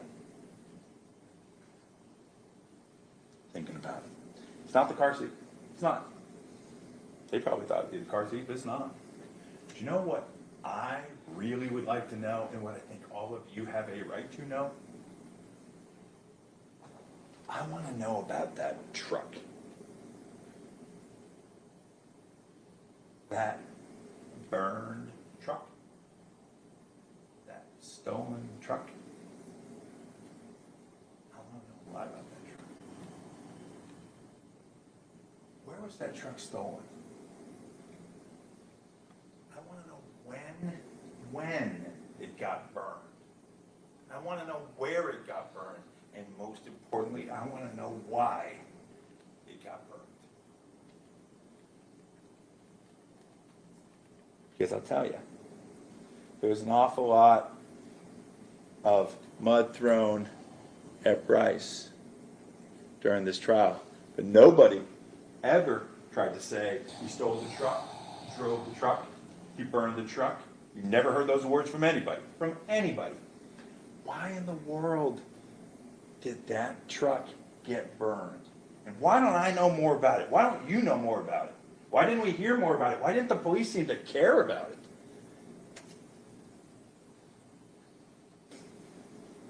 So what do we know? What do we know under oath from this witness chair?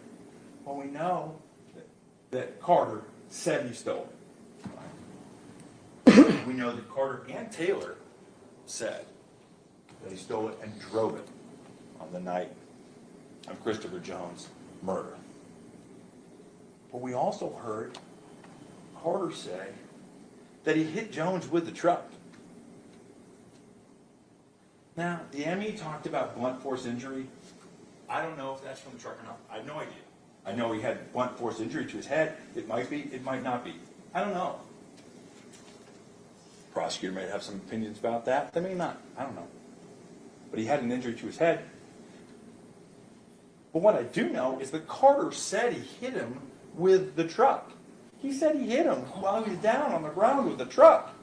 He said he ran him over. The prosecutor asked him, I don't remember the exact question. He asked him something along the lines of, well, you know, by mistake. And he said, no, I hit him with the truck on purpose. That's the prosecutor's witness.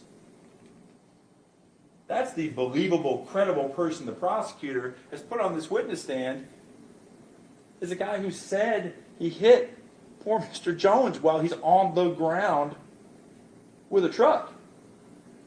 For what reason? I don't know. I have no idea. I think the prosecutor didn't know he was going to say that. I certainly didn't know he was going to say that. We know that about the truck. Do you really want to know what I want to know about that truck? I want to know if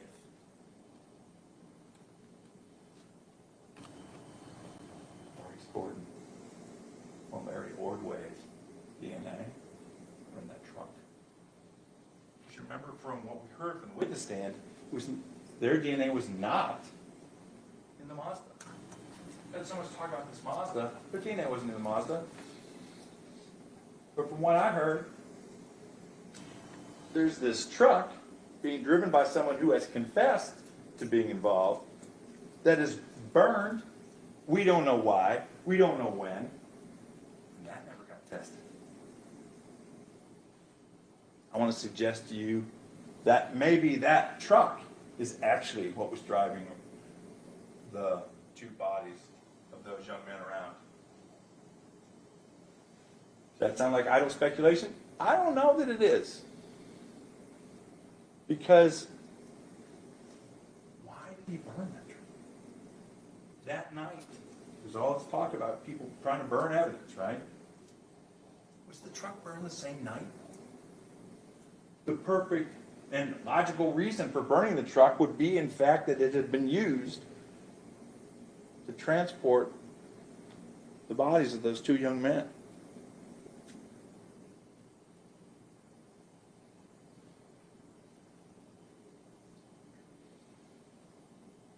Think about the story that Taylor and Carter told about how the bodies were removed from the house. Now listen to it again.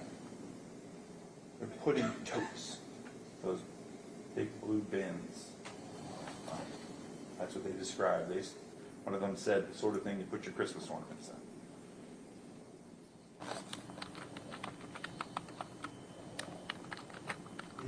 Big enough to fit a person. It's not going to fit in the trunk of a Mazda. And we don't have a Mazda. I wish we did. Y'all look at, open the trunk, take out a tote, try and fit it in. But we don't have that. But use your common sense. If all of you have had a car, anything like that, those big totes don't fit. And they're certainly not going to fit two in the back. But you know what they fit in real easy? Back of a pickup truck. No problem. No problem.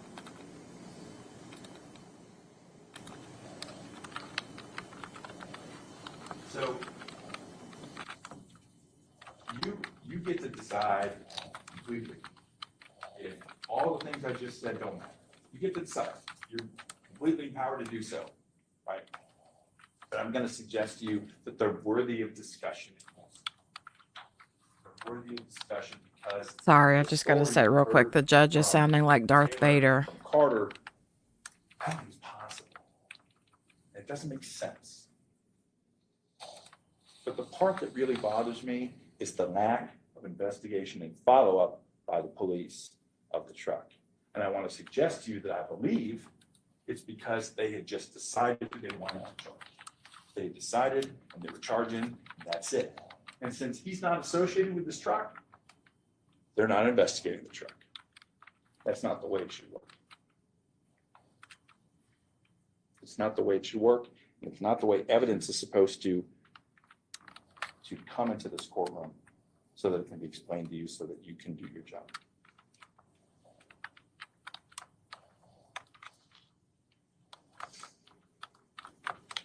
So let's talk for a second about Taylor and Carter specifically.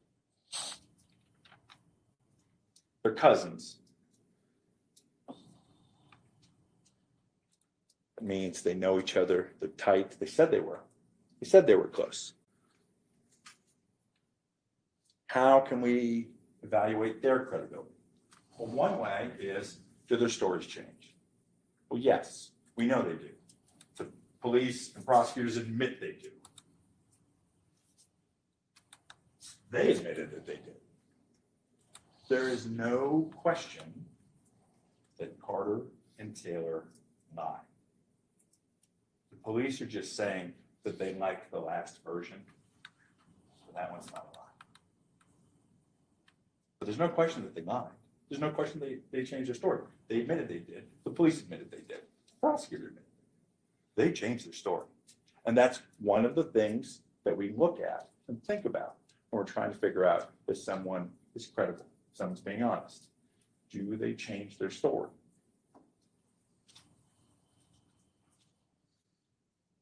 We know that specifically they lied. That's another thing we look at. Not just a changed version, but a full-blown admitted lie. They admitted on the stand that they had lied. They said they were telling the truth on the stand, but they admitted they had lied in the past.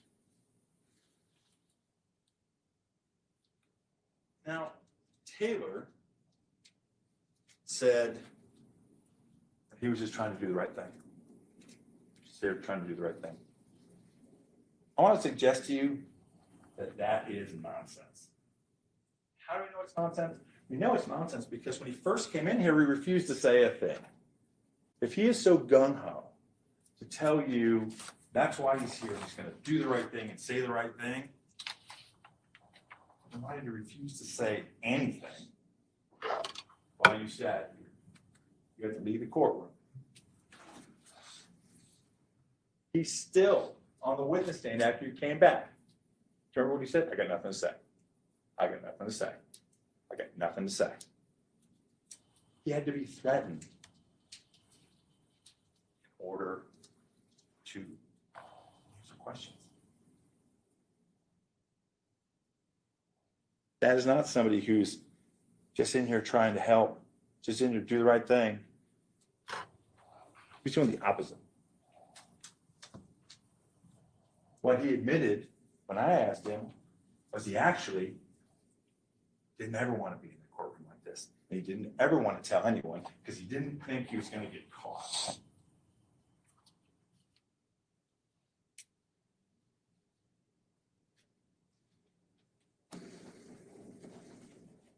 It's going to be up to you to judge the credibility of that witness. But I want to suggest that he's not credible. He's not. He came in and told you is not credible, and neither was Carter. Now, ironically, maybe you say, well, if Carter wasn't telling the truth, he wouldn't have admitted he hit some guy with a truck. I don't know what he was thinking in this courtroom. Incarcerated, he was the guy who had, came in incarcerated, right, testified.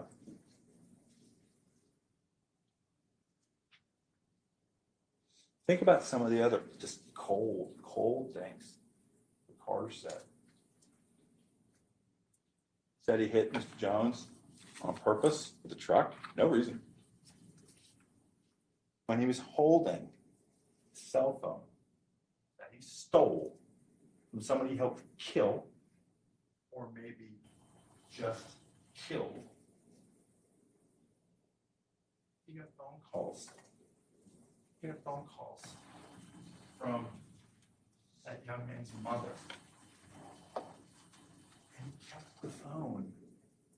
And he just lied to her. So they're sleeping over. He actually said, when asked, I didn't care about her. It may not be an exact quote. That's what he said. He said, I think he might have said, I wasn't worried about her.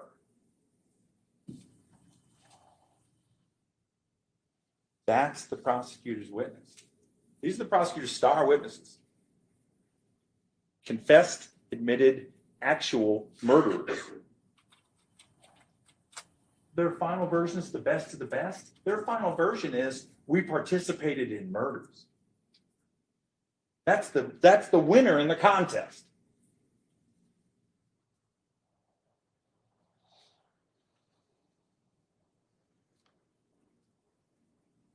They would have said anything the police wanted them to say in order to get out.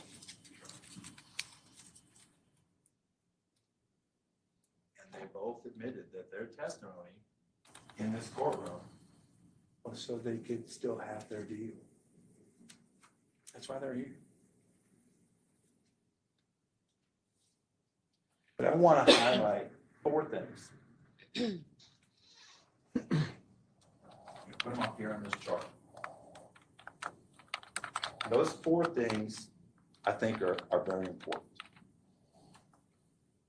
I could have gone back through the versions they gave the police, the 126-page version, which is all nonsense. This is all basically jackknife. And then their later version, and the later version. But to be honest, at some point, I think it just gives everybody a headache. We have a headache already. But, so here's what I did. I went back through only what they said in this courtroom. Only what they said under oath in this courtroom to you, Carter and Taylor. And I picked out 4 things. Why are they important? Because they both are claiming they're telling you the truth under oath. They say the opposite. So when you're judging the credibility, even if all you judge them from is what they said under oath to you in this courtroom, I'm going to tell you what those 4 things are. The first thing, I'm going to put Carter here. Judge, if you need me, just pivot this so you can see it. It's okay, thank you. Carter was the person who testified first. It's N1. Here I'm going to put Taylor. Mr. Taylor testified at the end of the day on Thursday. The first thing that they testified to you about under oath that they disagreed about, we just talked about, but I think it's worthy of the list. Carter said that he hit Mr. Jones with a truck. Taylor said, no, he didn't. He got asked, he said, no, that didn't happen.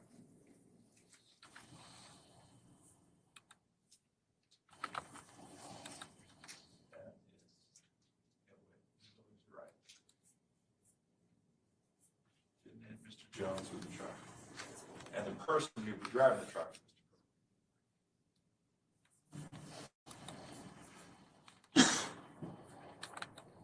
We already talked about why I think that's important, because I think the truck's important. But let's talk about a different fact, and one that hopefully jumped out to you folks. The gun that was used, according to the testimony in this courtroom, to shoot Mr. Jones.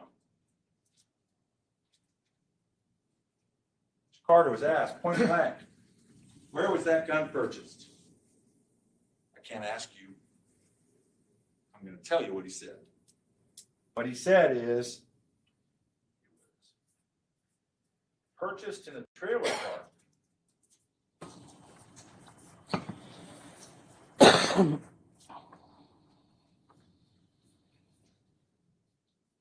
He said that under oath in this courtroom right there.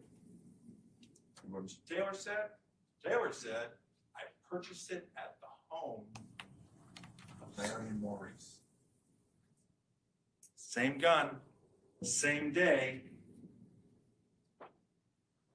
Both prosecution witnesses under oath. There's no wiggle room there. One of those 2, I'm going to write it up here.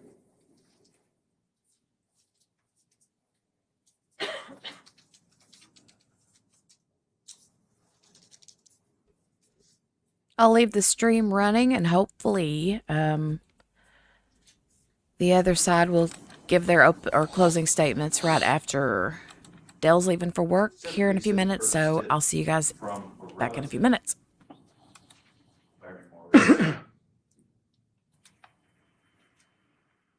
We don't know all the details of that purchase. But I was surprised when under oath the prosecution's second witness had a completely different version of those. Not some far off 7-year ago statement. Folks, we're talking about Tuesday and Thursday. No, Wednesday and Thursday. Those statements are made 24 hours apart.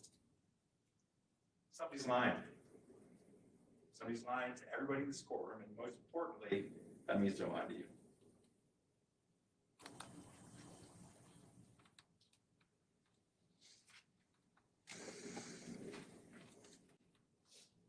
Prosecutor may say this next one doesn't matter. I think it does.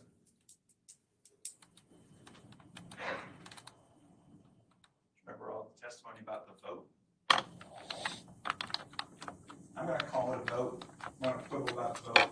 It's people talking about whether or not someone is going to be killed according to the testimony. Pretty serious stuff. The kind of thing that you want to get right if you're testifying about the details. Carter said that he was the only one who said no. And he was asked specifically about Taylor. And he said, Taylor voted for death.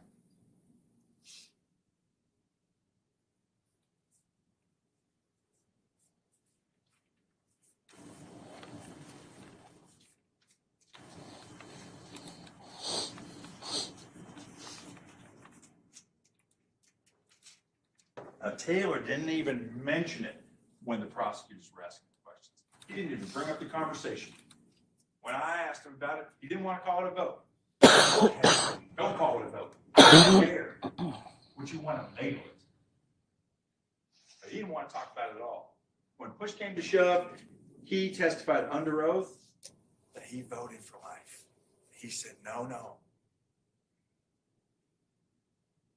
They can't both be telling the truth.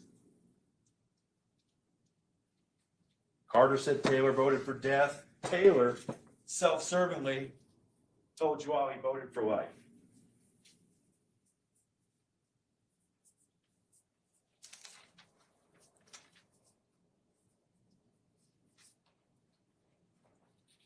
Why do you think Mr. Taylor didn't want to tell you what really happened? Maybe it's because Maurice threatened him with a knife. Remember what Mr. Taylor told you about that knife? Mr. Taylor said the same knife he got threatened with by the victim was the one he held in his hand when he stabbed the victim. Same knife. Mr. Taylor have something to hide? Yes, he does.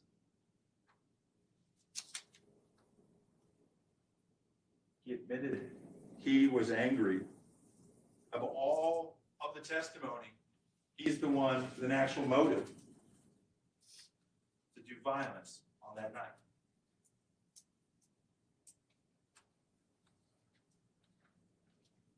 And the last, but very significant difference is about those Timberland boots. The boots. What did Carter tell you? Carter said Taylor stole boots off one of the victims. That's what he said. Taylor stole boots.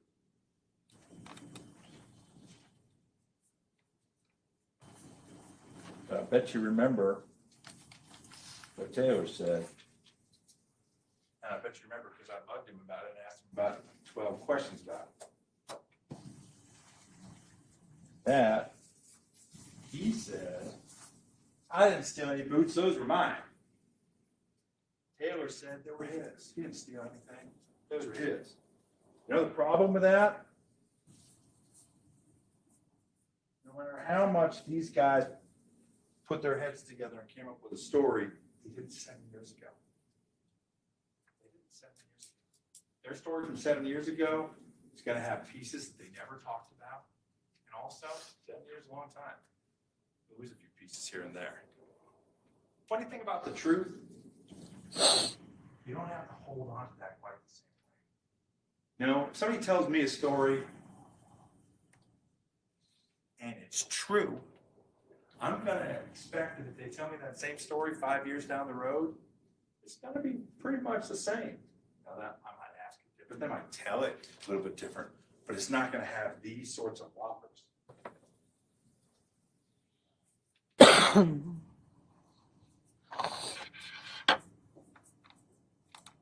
you know what else they didn't have the benefit of when they were putting their story together?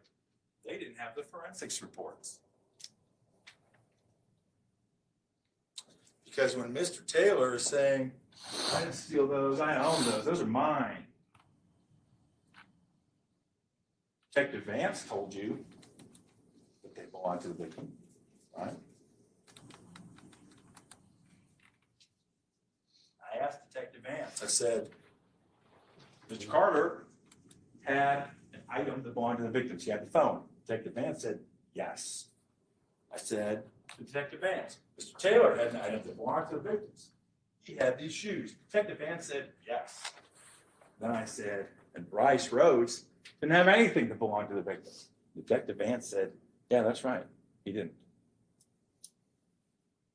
But what else do we know about those boots? We know they were tested for DNA. They were tested in multiple spots. We heard the testimony from the DNA folks. And guess what? Mr. Taylor's DNA isn't on his own boots. Oops. It's not his boots. Stolen. Just like Detective Vance said. He's in here trying to look good. He's in here trying to protect himself and cover himself. He doesn't want to tell you the truth.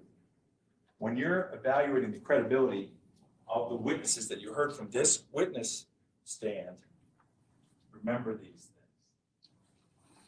Testimony under oath spoken to you within 1 day.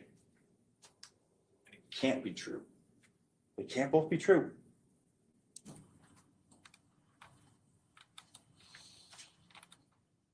We already talked about Mr. Taylor and the knife.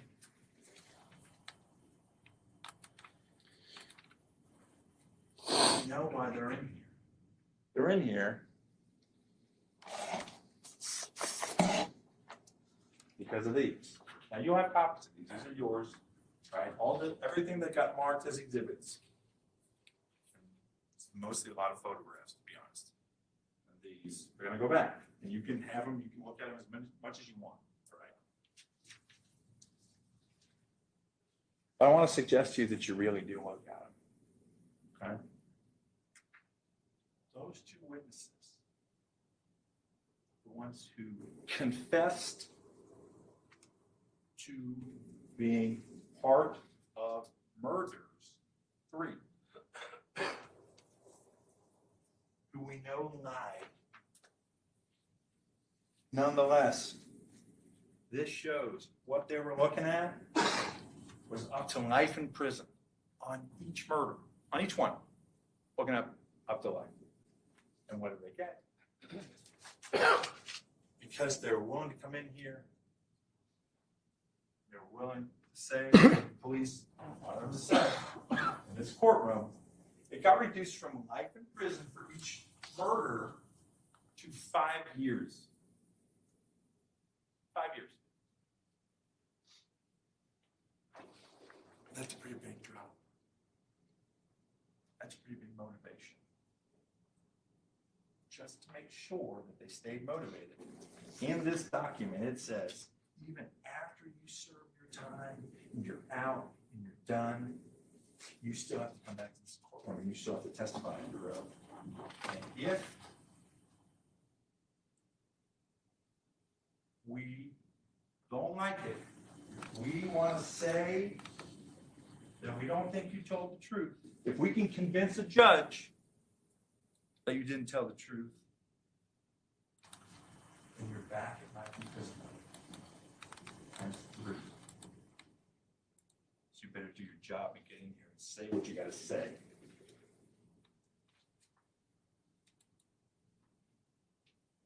It's in black and white.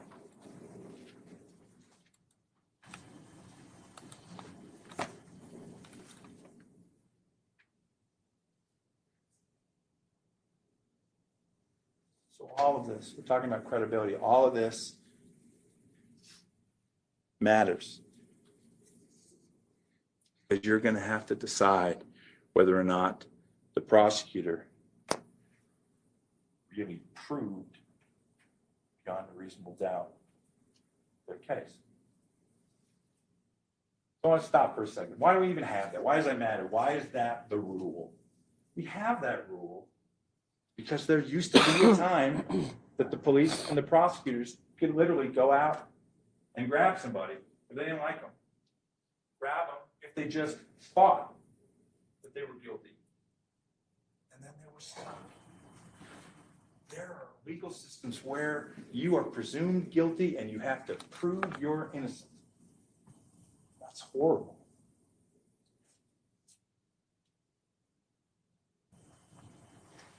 And one of them is Iran. I don't ever want to get arrested in Iran. I have nothing against the country per se, but that legal system, I don't want anything to do with it for a variety of reasons. Imagine how horrible it would be if the police got to say, I think you, I don't want to, said, I think you did it. This is what we think. And from now on, you're in jail forever. So you could prove you didn't do it. How horrible is that? We made a choice in this country, and we live by it, and we have excelled because of it. That the government doesn't just get to do whatever they want and charge whoever they want and arrest whoever they want. Because when they do, it may take 7 years, but finally they end up here. And they end up with you.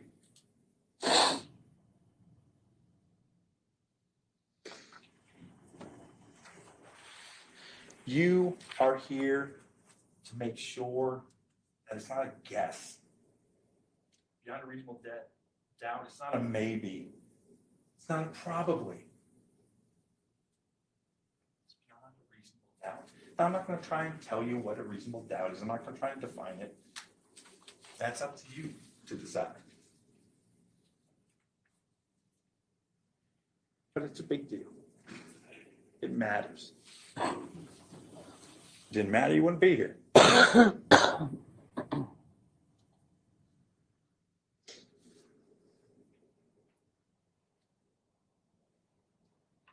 going to ask you to remember all the way back, and I said it once before, that there are two jobs.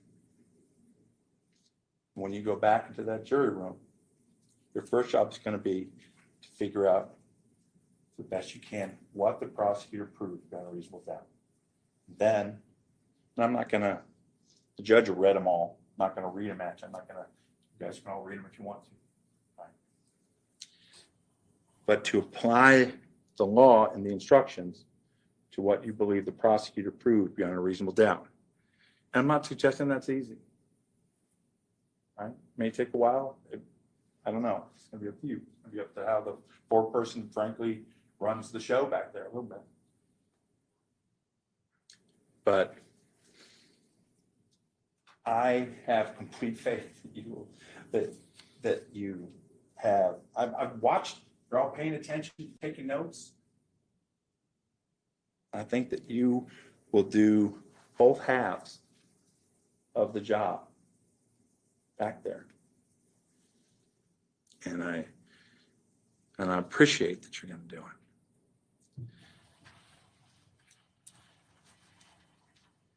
I'm going to ask you when you're doing that to remember the credibility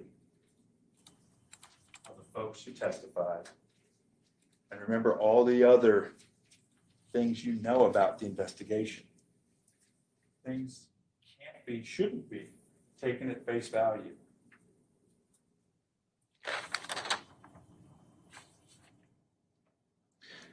In the final analysis, the prosecution did not meet their burden. I think the police always assume and government assumes that if they can put on a big enough show, bring in enough people, that the jurors will just fall in line. Don't do that. You make your own decision, and I'm not going to tell you what it is. But you're more than just pawns for the police. You're the jurors in this case. And what you do matters.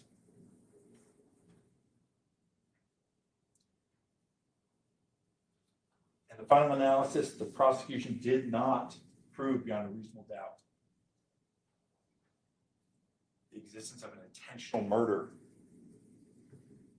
that involves Brice Rhodes. It did not. Now, if you look at those instructions, in there is a definition of wanton. It's a word that probably none of us ever use, but it's a word in our language and the law likes it. So that's why it's there and you get a definition of it. Try and make more sense out of it.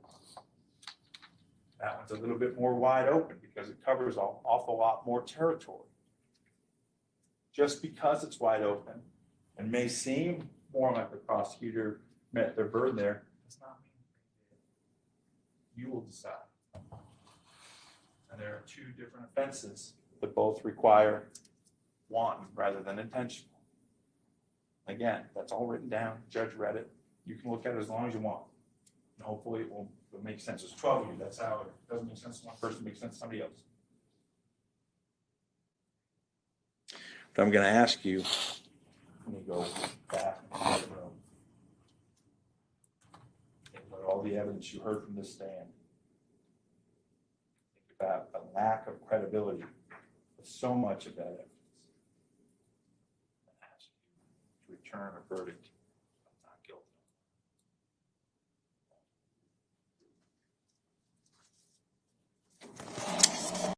Mr. Griffiths, thank you. Ms. Jones-Brown, would the state like to make a closing argument? No.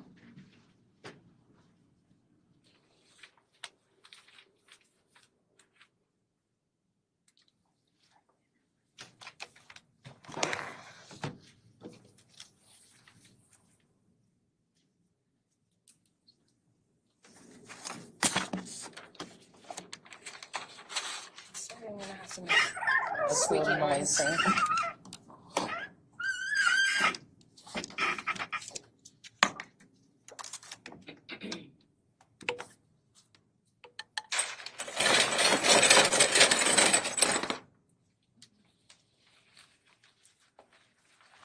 Ladies and gentlemen of the jury, it was Lord Brice have Rhodes who mercy. decided that Christopher Jones was going to die that night. It was Brice Rhodes who shot him.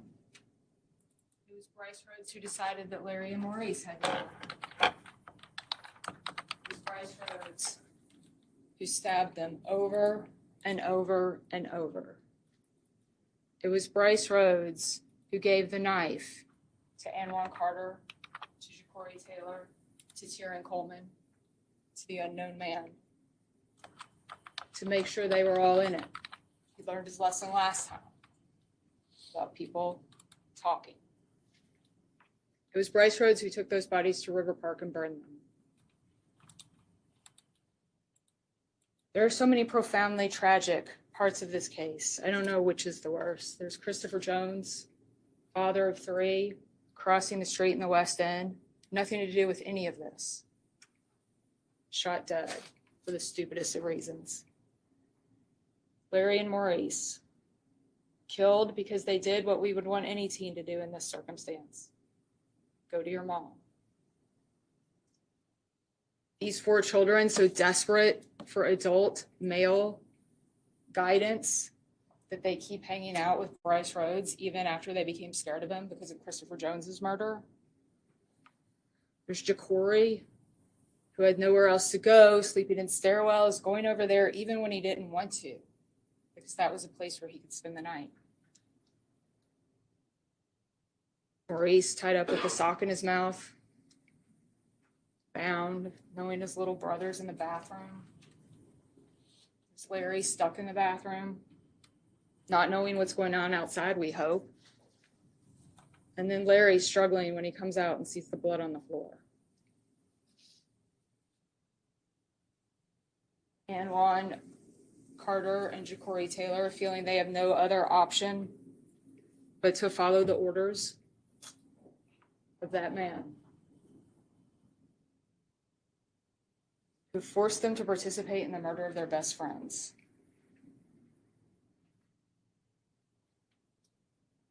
Forced them to clean up after, forced them into this life that they now have. Arrest, prosecution, juvenile custody, adult custody, felony convictions, prison, having to come to court and testify.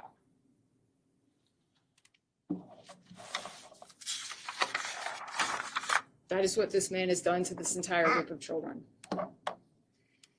Now, how do you know, based on the evidence presented here, that Brice Rhodes is guilty? A lot of it does have to do with the statements of Anwan Carter and Ja'Cory Taylor, but their statements were corroborated by other evidence in this case. So let's go over what we have. First of all, this case is charged in complicity, and you'll have this definition with you. It's on your jury instructions. But it means that you don't have to worry about who stabbed the fatal stab. If you believe that Brice Rhodes orchestrated this, if you believe that he was in on it, if you believe that he was commanding or soliciting or engaging in conspiracy with them, you don't have to worry about what stab wound killed them. He is guilty of the whole act. To return to how do we know he is guilty, we will start with the murder of Christopher Jones. Now, Anwan Carter told you he was following behind the blue Mazda. He knew that Rhodes was in the driver's seat, or the driver's side rear seat. He saw Rhodes shoot out the window and kill Mr. Jones. He admitted, Mr. Carter did, that he drove over Mr. Jones. And Dr. Lippincott told you that there was a wound on the head, a bruising that could be consistent. We don't know if that head bruising was caused by running over. But whether it was intentional or not, we know that Mr. Jones would not have been in that road lying prone to get run over by the pickup truck if Brice Rhodes hadn't just shot him. So again, complicity, he's in it. Now, Ja'Cory Taylor told you he was not right next to Rhodes, and inside the Mazda when Rhodes shot and killed Christopher Jones.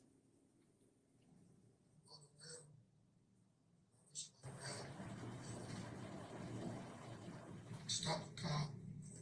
You see somebody in the middle of the street. And Brice told him, you understand. Shot him. Who shot him? Brice. Brice Rhodes shot him.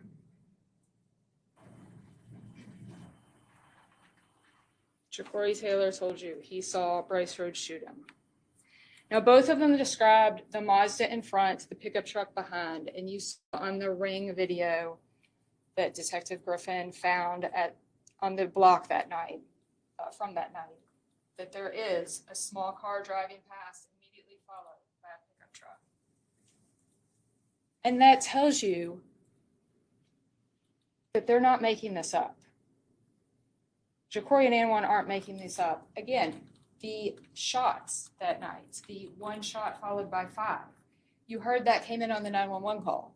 Somebody said one shot followed by 5. Anwan Carter told you that after Brice Rhodes shot Christopher Jones, they drove down the block a little way and he fired off about 5 shots at a house.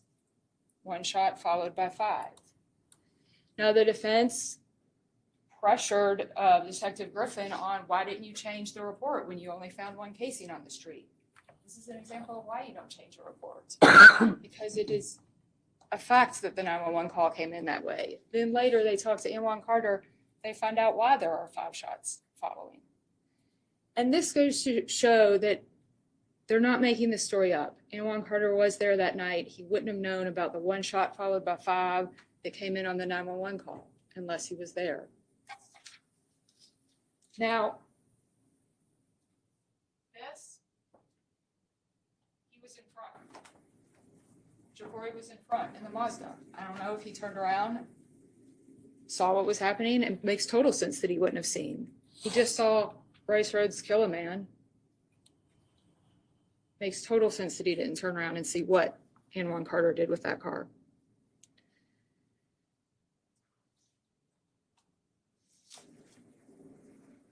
So we know that they were there.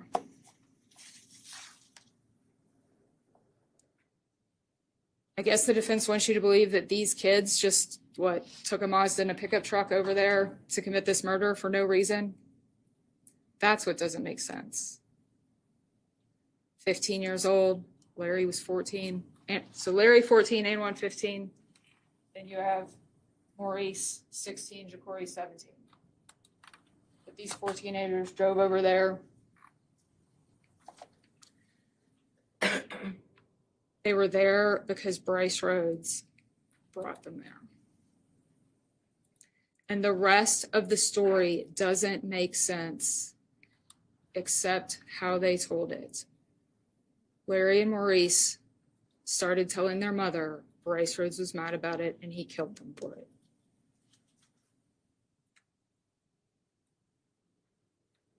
This crime had an effect on these kids, as Jacory told you. He ain't never seen nobody like get shot. I'm not gonna lie, I was it wasn't just him too, he was also all of us. You were scared? So, I'm saying,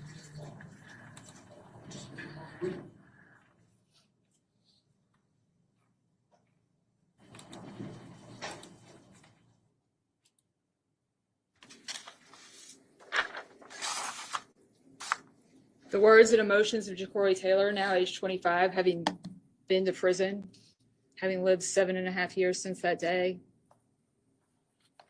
It affected him. It affected Maurice and Larry. And the defense pointed out that when Jacory Taylor first came in here, he wouldn't testify. He started to, then he stopped. It took a while. As they said, he was threatened, but that was with contempt of court, the same thing any witness has to abide by. You come in here, you have to testify when you're under subpoena. He was here for what is possibly the scariest thing that happens to anyone, to come into a courtroom, to talk about what happened, tell about something that's horrific, public speaking. And he had to do it in front of the defendant and in front of the families of the victims. So it is no wonder that he was scared, that he was emotional, that it took him a while to get there.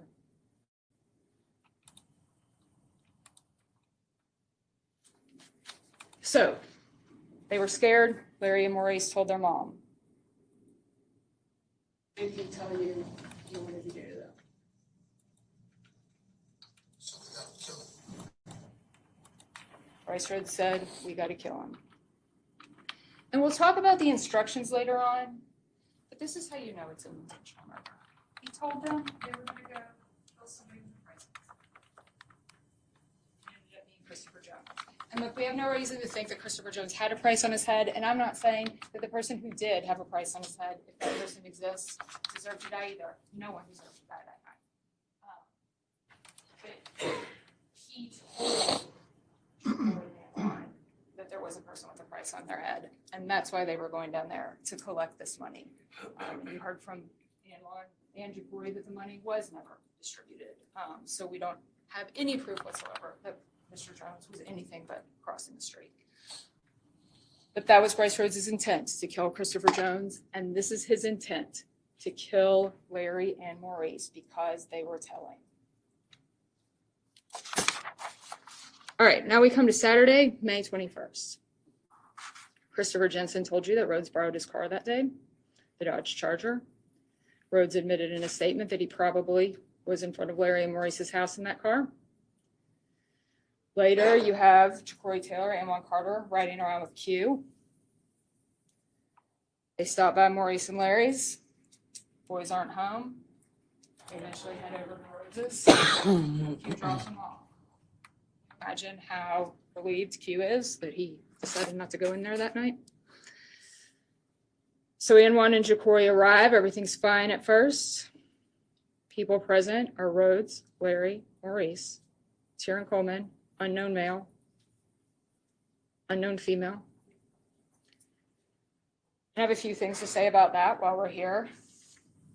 The unknown female and the unknown male have never been identified because Detective Tonelli has nothing to go on with their complexion and their gender. These were a 15-year-old and 17-year-old witnesses at the time. They went into a house.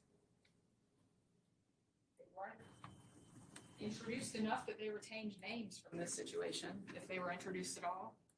Hung out with these people. Female left. The other guy stayed, but they couldn't describe him any more than light-skinned male. So Detective Tonelli can certainly not go rounding up every white female and every light-skinned male in this county, nor do we want him to. He could not continue that investigation without more to go on. But Anwan Carter was able to give him more about Tieran Coleman. At the time, he was describing him as a dark-skinned male and was able to point out a rap video, local rap video that fellow had appeared in. So based on that, Detective Tonelli was able to build a photo pack, show Anwan Carter, he identified it, and then the investigation into Tieran Coleman took off. So with enough information, of course, he continued the investigation. He would have liked to have done it with the other individual, but he did not have that extra clue as to what direction to take the investigation in. Now, Tieran Coleman is obviously not here. You know that his case is being handled separately. If you believe the rest of this beyond a reasonable doubt, then that's one of those things I talked about in voir dire. Sometimes you do have questions. You're sitting there in the jury room, you might be like, well, I really would like to know why Tieran Coleman wasn't there. If it's not A or B or C on the jury instructions, if it does not affect your reasonable doubt of those questions, set it aside. It's a question that you can ask afterwards, but do not let it affect you now if you believe everything else beyond a reasonable doubt. All right, to return to the events of that evening, we heard from both Anwan Carter and Jacory Taylor. Jacory and Maurice got into it. Maurice grabbed a knife. Jacory jumped back. Brice Rhodes took the knife from Maurice and hit Maurice. He then powwowed with everyone else. What Anwan Carter described as a vote and Jacory described as a conversation. Anwan remembers being the only one. Jacory remembers that he and Anwan did not want to do it. I don't know how he was phrasing things. I don't know what Anwan picked up from him. They are both telling about their memories here. I skipped over this one. Purchased in a trailer park. I don't remember that, but if you do, go with your memory. But obviously, as far as the events of that night with how this gun was purchased, as Jacory Taylor was the one who purchased the gun, we have a great memory of it. Anyway, votes for conversation, discussion. But what is important from that is that Brice Rhodes was still planning to kill them. He still had the intention that they die that night, but he wanted to make sure that everybody was involved. So he tied up Maurice, had Jacory punch him in the stomach as a violation, discipline, I guess. And then he began to stab Maurice over and over. How many times did Brice Rhodes stab him? Where did he stab him?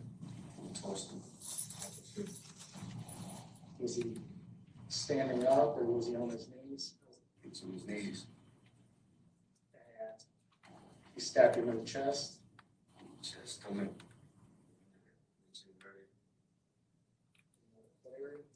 His chest, stomach, on his torso. He stabbed him other places. How long did this go on for? He stopped breathing. Until he stopped breathing. You saw the autopsy photos.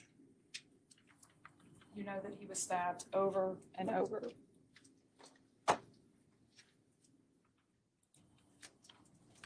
Larry was in the bathroom. Rhodes dumped Maurice by the door and had them bring Larry out. And he stabbed Larry over and over. And again, you've seen the autopsy photos. We'll have them back there. I don't want to show the courtroom, but we heard the testimony. Did he know what had happened to his brother? Was there blood in the spot that he was at? Did he respond to that? Kick everything off. Get his hands intact. His hands freezed up. Was his brother making any noise at that point? He did. So how many times did he get stabbed? Was stabbing? He stabbed him until he was dead. Brice did. Passed knife on him. Who did he pass the knife to? Why did he pass you the knife? They're both dead, right? We all would be in it. So no, it's good. He said we're all going to be in it. He wanted it to be on all of them now. He had learned his lesson on people talking. Jacory's description was similar. I just looked at you, see, we had time up. Time up.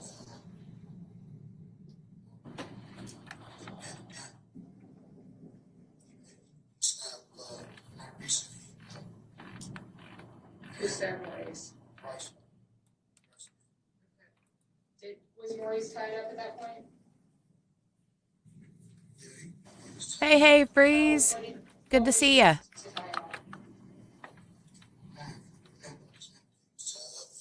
did the time? Somebody else that was there on so he was tied up. He was talking to himself. He stabbed him. He made him stab him too. Where did you see where he was stabbing him? Stomach, chest, stuff like that. Do you know how many approximate times it was? It was a lot.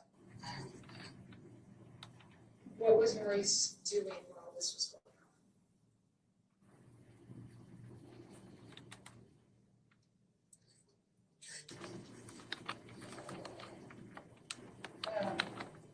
Who was in the room while this was happening?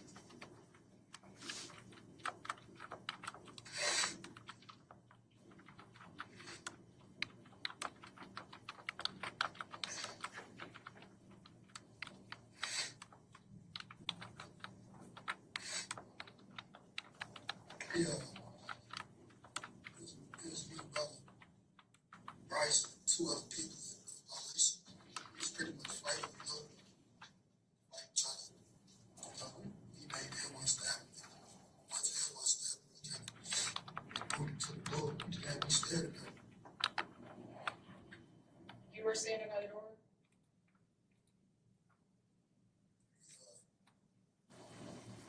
Two other people that was in there, I didn't really know. They was already there when we got there, so I'm thinking that, you know what I'm saying? My man, I can't do nothing, stand there. Wondering if somebody's gonna do something to us, I'm trying to interrupt anything, so he kind of took my wrist to the door. They all, I don't know what to do, but that's when he goes to the door. Larry was in the back. Larry come out. The same thing happened to Larry.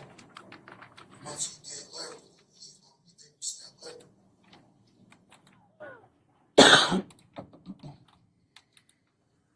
Dr. Lippincott told you that the cause of death was multiple stab wounds. She said Larry had 21 stab wounds. You can see in Maurice's autopsy photos that he has 8 to his abdomen alone, other wounds to his back, other areas of his body. Dr. Lippincott told you the areas, abdomen, torso, pelvis, back, groin, genitals. Rhodes made Anwan and Jacori clean the house while he took the bodies over to River Park and set them on fire. He later drove the boys around to various dumpsters burning evidence. The knife was never found. We introduced photos of the knives that were collected to show you that police collected what they could find. We don't know, maybe those are the murder weapon. I don't think so. They don't match the description. They drove around to different dumpsters that night, setting different dumpsters on fire. I would assume that's where the murder weapon is. As Detective Peters told you, there were approximately 7 reports of dumpster fires that day. And by the time 2 days later that he was checking, most of them had already been emptied. It's actually amazing that the pink blanket with Maurice's DNA on it was located. Anyway, that night, they noticed the back seat was bloody. So Rhodes tore it out and dumped it behind someone's garage, as Anwan Carter told you. Before I turn the page here, whether Taylor stole the boots, he said that he and Maurice both had those boots, that they started at his head, he left them with Maurice. He didn't remember how the boots got there that night. He took the boots at the end of the night, though, and they had blood on them, which is all part of the investigation. Now, yes, their stories are inconsistent on these points. I think there's an explanation for each one, but I also think this shows you that these stories were not concocted. They didn't sit there and memorize each other's statements. They came in here and told you about something they remember from 7 years ago. And these are all minor points, sorts of things that would become fuzzy after 7 years. The things they did say, the things they do remember, that Rhodes tied up Maurice, that Rhodes stabbed Maurice, that Rhodes made them participate, that Larry was stuck in the bathroom, that Rhodes tied up Larry. Those are the things they remember because that's what you would remember from all of this. All right, we've heard a lot about the police investigation over the past week, so I'm just going to summarize because I know that you all took in all this information, witness after witness. The response to River Park, the lack of any identifying information on the victims, how the police were trying to figure out who they were. It was not until Olmsted Academy contacted police and they realized that it was Maurice and Larry that the case moved forward. Detective Tonelli went to Elizabeth Wren's house, spoke to her brother TJ. TJ Wren led Sergeant Vance to Brice Rhodes' address on Hyde Avenue. Vance saw Rhodes go into and out of the apartment and then followed him until they could take him into custody. In the defendant's interview, he admitted knowing the boys. You might have noticed, though, that he chatted with the detectives for quite a while. They were phrasing it as a missing persons conversation. Chatted with them for a while before he said, "Oh yeah, TJ told me they were dead." Which would be a little odd if he weren't involved with this. He admitted he was probably in front of their house in the Charger the last day they were seen. Yeah.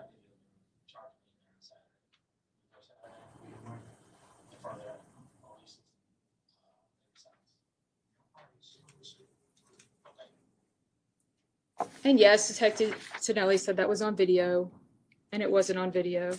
But that's a police investigative technique. Police don't walk into an interview room and say, "Excuse me, have you participated in 1 to 3 murders lately?" No? Okay, well, thanks for your time. They have to use techniques to get people talking, and that was one that they were attempting. And he did admit to being there, probably. Okay, meanwhile, while this is going on, detectives are over on Height serving a search warrant. And no, there was no bloody scene when they walked in. Why? Because the boys spent all night cleaning it up at the direction of Brice Rhodes. They collect the knives because they know that this is a stabbing case, possible murder weapon. Meanwhile, you have Sergeant Vance and the marshals pinging Maurice's phone, finding it with Anwan Carter, who was so young and naive that he didn't know that police could track a cell phone. Anwan Carter was interviewed. And he didn't change his story multiple times, he changed it once. In the beginning, he told them that he didn't know what happened. Then his mother and sister arrived. He spoke to them. He asked to speak to the police again. And that is when he changed his story. That is when he told police about his involvement and the involvement of Brice Rhodes in this case. Months later, he repeated it at a proffer at the time of his plea, and in court, he repeated it to you. But it's important to note that he was already saying this long before the prosecution of the case and any sort of plea negotiations had started.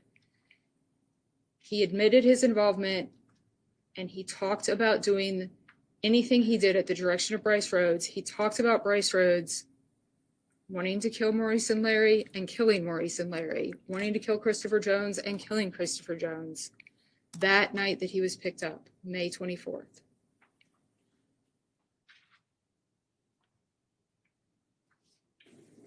Thus the second search warrant, because now police knew where the murder happened. And you saw the pictures of the carpet being pulled up. This is not something police are going to do willy-nilly at everyone's apartment that's involved in a crime. They needed a second search warrant because now they knew that this was a murder scene. And so now they had enough probable cause to go in and rip carpet up. And yes, the video was dark that you heard from Rebecca Kimmer. They tried to get it on video. It was dark. That's why they turned to the next step, which was just taking the carpet itself and testing that for blood. The police also interviewed the person who had rented the car that Rhodes was driving that day, who happened to be his neighbor, who was able to direct police to the blue Mazda with no backseat, reeking of bleach. Both cars were processed. Other people were interviewed, some of them with no further information. There was a child at Olmsted who was interviewed, Brice Rhodes' mother, cousin Q. The next day, Corey Taylor was arrested and interviewed.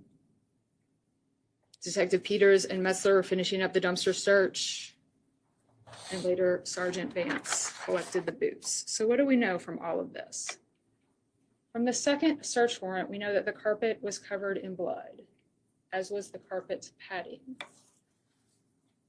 And we know, because Stephen Barrett, the analyst from the lab, told you, the blood matched Larry at an estimated frequency in the nonillions, which is far higher than the billions of people that are on the earth today.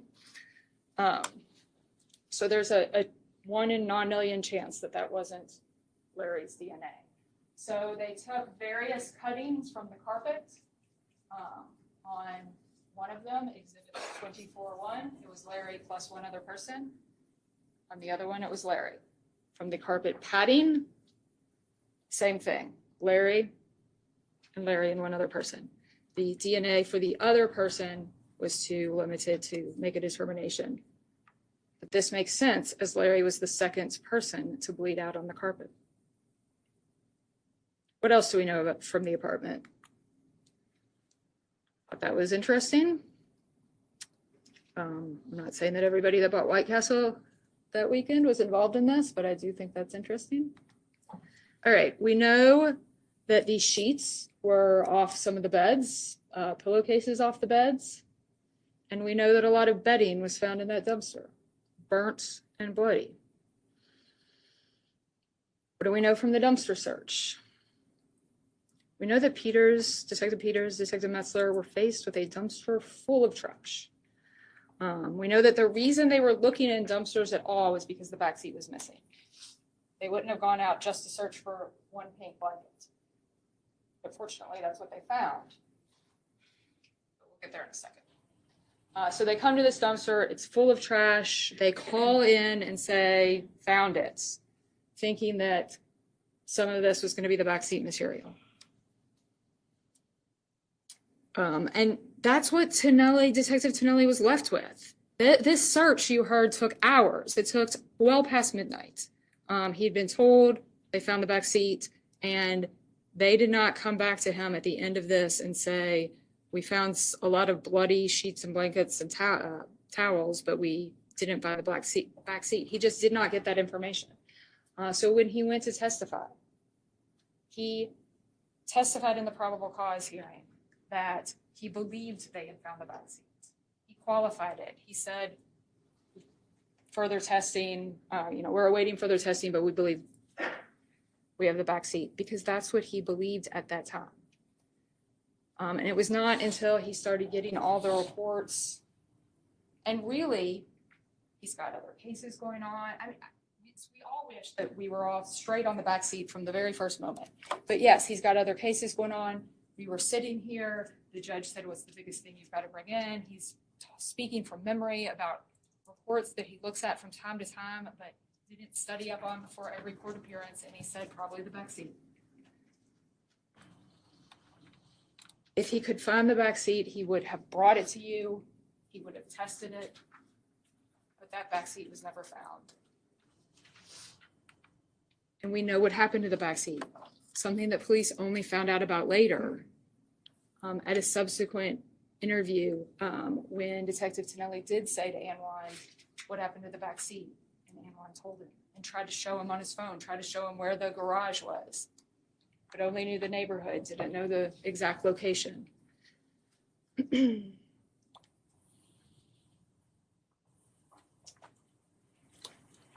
All right, so we have the dumpster. We have the pink blanket found in the dumpster. And as Stephen Barrett told you, from the pink blanket, in two different spots, Maurice's blood was recovered.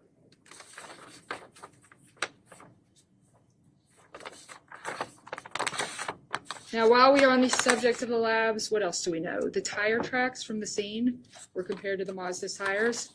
Scott Doyle told you it's really difficult to get a comparison on tires, and in fact, in this case, he was not able to identify or eliminate the Mazda. The shoe prints, he was able to eliminate those shoes from the shoes that Brice Rhodes was arrested in. But we don't know what shoes he was wearing that night. I wouldn't be shocked if they weren't burned in that dumpster or a different dumpster. From the Mazda, swabs were taken from the driver's seat back near the headrest. They were presumptively positive for blood, and Stephen Barrett was able to find a partial DNA profile, mixture of at least two individuals. Due to the limited nature, no meaningful comparison could be made. So blood was found in the Mazda.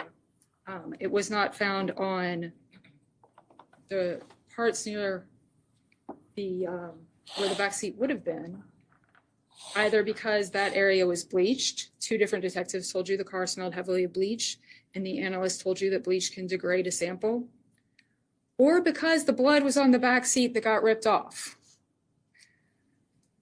Anwan told you that that seat was covered in blood, and that's why Brice Rhodes decided it had to go.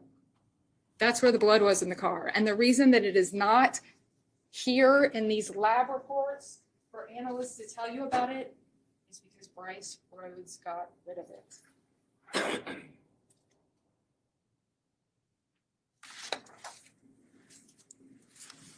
Now, Brice Rhodes' DNA was not found anywhere but on the gear shift or the steering wheel. That's true. But you know who else's DNA is not anywhere on these lab reports? Anwan Carter and Ja'Cory Taylor. The reason that Rhodes' DNA, Ja'Cory's DNA, Anwan's DNA is not all over the place is because they are not the ones who are bleeding out on all these pieces of evidence.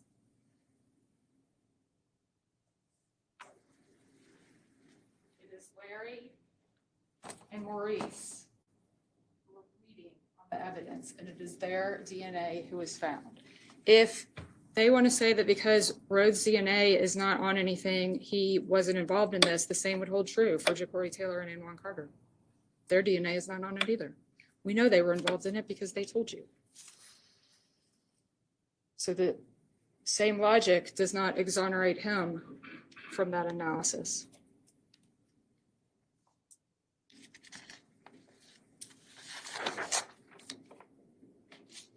The DNA in Rhodes' apartment, the DNA on the blanket in the dumpster, the ripped out back seat, these all corroborate what Anwan Carter and Ja'Cory Taylor told you. Obviously, the defense does not want you to trust them. They asked in opening, why are Taylor and Carter still alive? Well, one, they weren't the people who told their mother. Two, he had learned his lesson and made them get involved in the second one. And three, police put an end to this before anything could happen in future. We don't know what would have happened 2 weeks later. Carter told the truth 2 days after the murder, after initially not, but then talking to his mother and sister.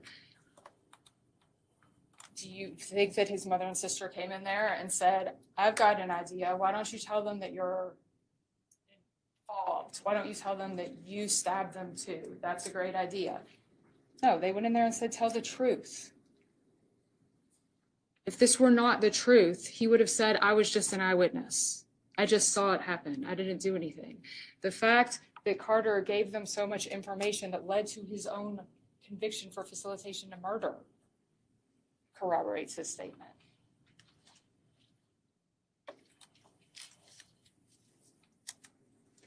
Ja'Cory, the next day, May 25th, said he didn't know anything about it. I'm sorry, there's the Mazda. What'd you all notice about the car? Hold on. Why didn't you and Anwan just leave during the night? So Why didn't you?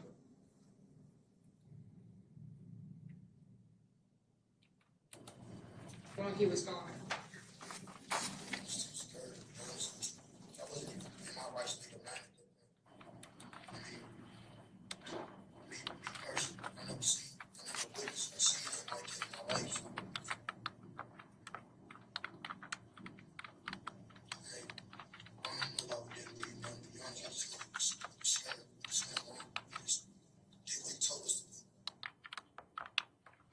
So 2 days after this whole situation, he's forced to participate in the murder, scared, not leaving.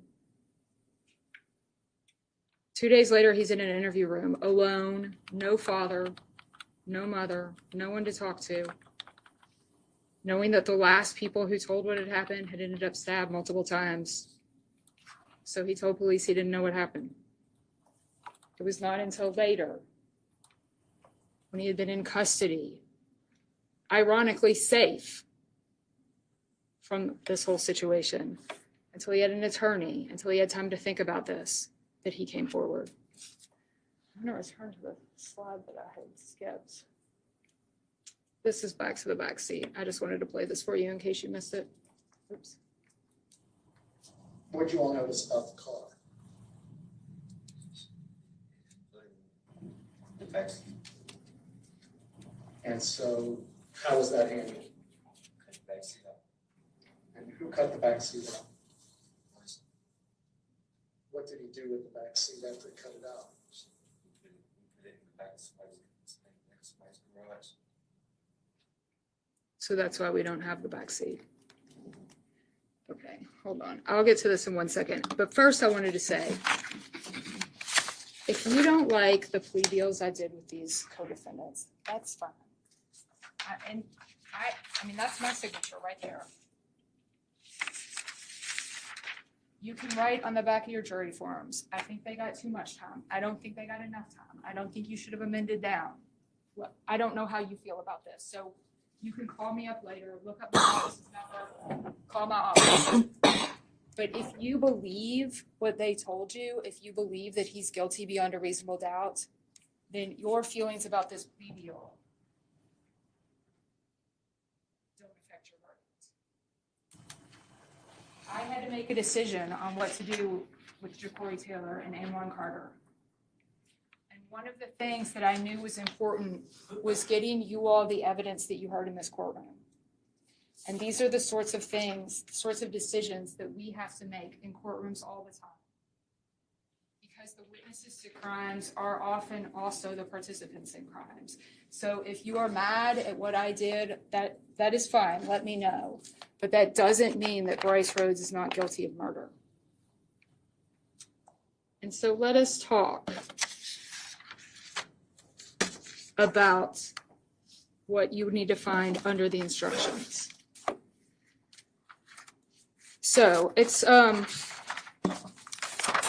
actually very logical. You go through page by page. You start with 1A, and then the language for murder and the language for manslaughter second is the same for each victim. I just picked Maurice here because he's the one in the middle. And what's in parentheses is the things that changed from instruction to instruction. So for Christopher Jones's murder, it says the 4th day of May, 2016, and shooting him with a gun. Obviously for Larry's, instead of Maurice, it says Larry, but the date and the manner are the same. But, so for each count of murder, your analysis is the same. You shall find the defendant guilty if you believe beyond a reasonable doubt that in Jefferson County, the instructions actually say in this county, but it's obviously Jefferson County, you saw the map. On or about the dates in question, that he killed each victim by himself or in complicity with others. And we've gone over all that. By shooting Christopher Jones, by stabbing Maurice and Larry. And that in so doing, he caused the death of each of them intentionally. And there's going to be an or that I'll flip to in just a second, or wantonly. You know it was intentional because he planned it, he premeditated it, he told the witnesses in advance that he was going to do it, and then he did it. But let's go to the or that in so doing, he was wantonly engaging in conduct which created a grave risk of death to another and thereby caused the death under circumstances manifesting extreme indifference to human life. So I'm going to flip up to the definition of intentional and wanton. Intentional is what you think it is, when the objective is to cause that result, in this case being death. Wantonly is when someone is aware of and consciously disregards a risk, a substantial and unjustifiable risk that the result will occur. And the risk must be of such nature and degree that disregarding it constitutes a gross deviation from the standard of conduct, standard of care that a reasonable person.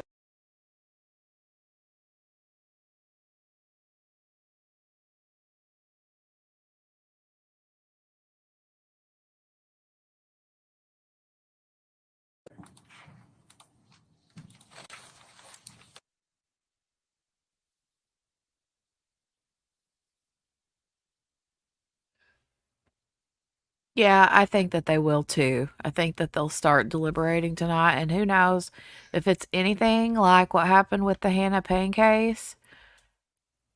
They may be like, yeah, we're doing this tonight. I don't know. We'll find out. Then again, there may be some jurors that's like, we really need to go home tonight. So, I don't know. We'll find out.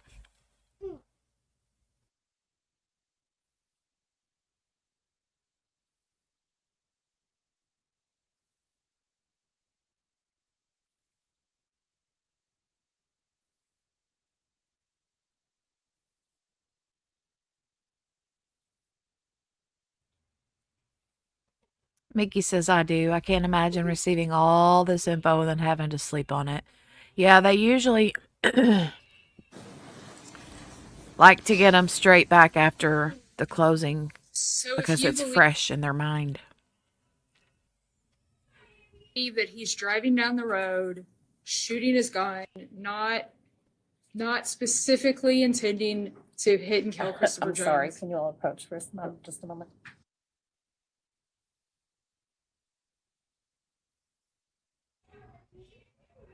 What in the world? What are you going after, little girl? No, put that back. The girl with the short blonde hair on the defense side, I really like her. She's always got these super cute suits on with like these long neckties. I don't know. I think it's cute. Um, we'll see. We'll see. We'll see. Mickey said, even if it's only an hour, I think they'll deliberate first, but this whole trial has been odd, so who knows? I know. Vinnie Politan said Indiana is the most secretive state with evidence and things for trials. Sorry, to make it clear, I'm giving you an example of how this could be a wanton murder. I'm not saying this is the only way it could be a wanton murder. So for an example, because wantonly means that somebody is aware of, okay, first of all, wantonly is not intentional. So that's what I'm saying. It's like we've moved past you. This is only in the circumstance where you all think it's not intentional. So it would be wanton if you believe he's aware of and consciously disregards a risk. So he's aware that shooting somebody is dangerous. He consciously disregards the risk that shooting out the window he could hit a passerby. And that the risk of him hitting a passerby is of such nature and degree that disregard thereof constitutes a gross deviation from what a reasonable person would do. So if you think a reasonable person would know, I shouldn't shoot out the window because I might hit somebody, and that disregarding that is a gross deviation from reasonable care, and that he understood that risk was there and he consciously disregarded it, that would be an example of a wanton murder. So just to go back to this, if you believe that he intentionally murdered Christopher Jones and or Maurice Gordon and or Larry Ordway, or you believe that he wantonly murdered them, so the same with the stabbings, like that he was engaging in conduct that he didn't intend to cause murder, but it was such conduct that one would know could cause murder, that he knew it could cause murder, and that he did it anyway, and a reasonable person wouldn't continuing to stab somebody. That would be an example of a wanton murder with a knife in this circumstance. So if you believe that he intentionally murdered, let's just say Maurice, that he intentionally murdered Maurice, or some of you believe that he wantonly murdered Maurice, all you have, because you see that this is an or situation, as long as all of you believe.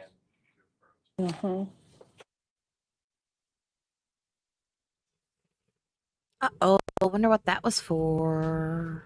I wonder what the objection was for.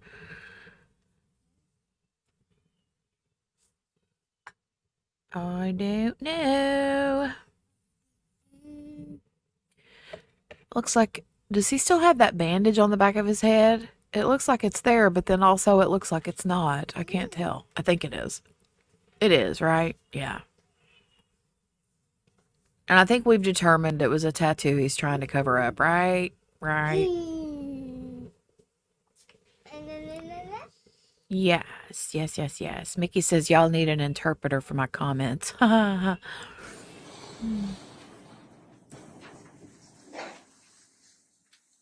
So as long as you all believe that it was intentional or wanton, then all of you believe it was murder, obviously beyond a reasonable doubt. So to start at the top, because I know this is really complicated, but I don't want to think that I could have explained it better and I just failed to. So in Jefferson County, on the date in question, by himself or in complicity with others, he killed Maurice Gordon by stabbing him with a knife. And we went over the complicity instruction earlier. That it was intentional or that it was wanton. So as long as you all agree that it was murder, then you can sign the verdict form for murder. Now, there is a sub part down here in your instruction for example on page 14. So the foreperson would sign either not guilty or guilty. So that that part. You have to sign one of these, not guilty or guilty. Then, if you found him guilty of murder, you add in there if you agreed all 12 that it was intentional murder. So your choices on each of the murders is either not guilty, no more signatures, or guilty, and then maybe you all agree it's intentional and you sign there, or you don't all agree it's intentional and you don't sign there. So one of these top two has to have a signature, and then it's up to you as to the bottom whether it is in agreement that it's intentional. I apologize that our state gives, these are the instructions that we have. All right, so those are for each of the counts of murder. Now, if you don't find him guilty of murder, you go on to manslaughter in the second degree. If you do find him guilty of murder, you skip the manslaughter in the second degree. So it's murder, or it's manslaughter, or obviously not guilty, but you wouldn't find him guilty of murder and manslaughter for the same victim. It's one or the other. Now, you only go to manslaughter in the second degree if you have found him not guilty of murder. So if you do, you will see that the main difference is that there's no intentional on there. And that in the second clause, it just says that he was acting wantonly. So that A is he killed Maurice Gordon by himself or in complicity by stabbing him with a knife. And B, that in doing so, he was acting wantonly. So it omits the intentional and it omits the grave risk of death to another, etc. But you don't get there unless you found him not guilty of murder. And I believe, obviously, that we have proven, for all the reasons I've stated, that this was an intentional murder. Now, there are 3 more charges. We have abuse of a corpse. And as you can see, that instruction defines each of the elements as on the 22nd day of May, 2016, he, alone or in complicity, placed the body of Maurice and the body of Larry in a yard off an alley and attempted to burn it, that he had no legal authority to do so, and that in so doing, he treated each body in a way that would outrage normal family sensibilities. I think that's obvious. The other, well, here is Ja'Cory describing his knowledge of this. And he told you the bodies were burned? Did he tell you where he dumped them? West End somewhere. Then the last one we haven't discussed is tampering with physical evidence. You have to find that on May 22nd, he, acting alone or in complicity, destroyed, mutilated, concealed, removed, or altered items from the North Height address, including a pink blanket or the knife or the back seat. If you believe that any of those items were tampered with, then this would come into play. That he did so because he believed that an official proceeding may be pending. That would be the investigation and prosecution. And that he did so with the intent to impair the availability, so that he burned the bloody clothing so that police couldn't find them and that we couldn't bring them into this courtroom.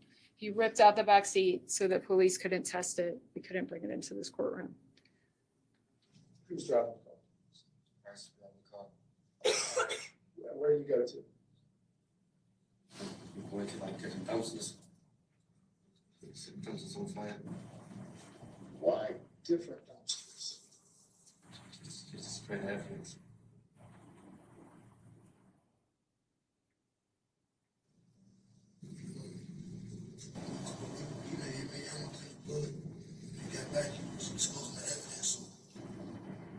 What type of evidence?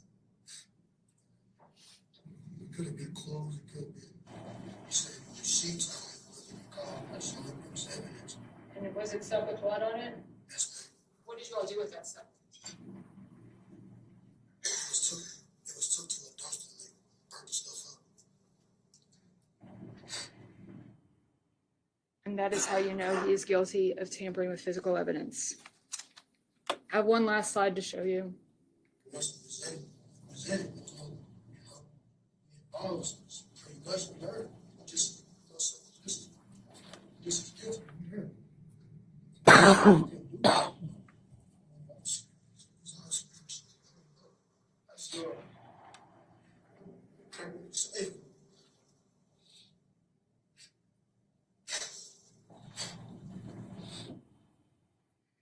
Ja'Cory Taylor was 17 when this happened. He's 25 today. Anwan Carter was 15 when it happened. He's 22 today. They've both been to prison. They've both paid a heavy price for not having the courage, confidence to stand up to that man. Nothing compared to the price paid by the victims, obviously, but a price nonetheless. Brice Rhodes preyed on this group of children. He killed an innocent man for no reason. Then he killed 2 children for a horrible reason, because they confided in their mother. There is no other explanation, no other possible motive or defendant to explain why those children were murdered so horrifically. Please bring this 7-year nightmare to an end and find Brice Rhodes guilty of these murders. Thank you.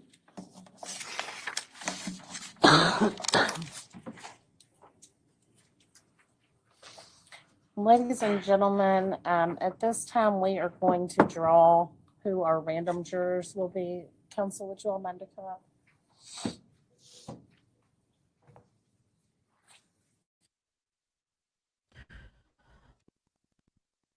Wee. All right. They're going to draw and see who the alternates, or, yeah, I guess who the alternates are, and yank them out of the jury pool.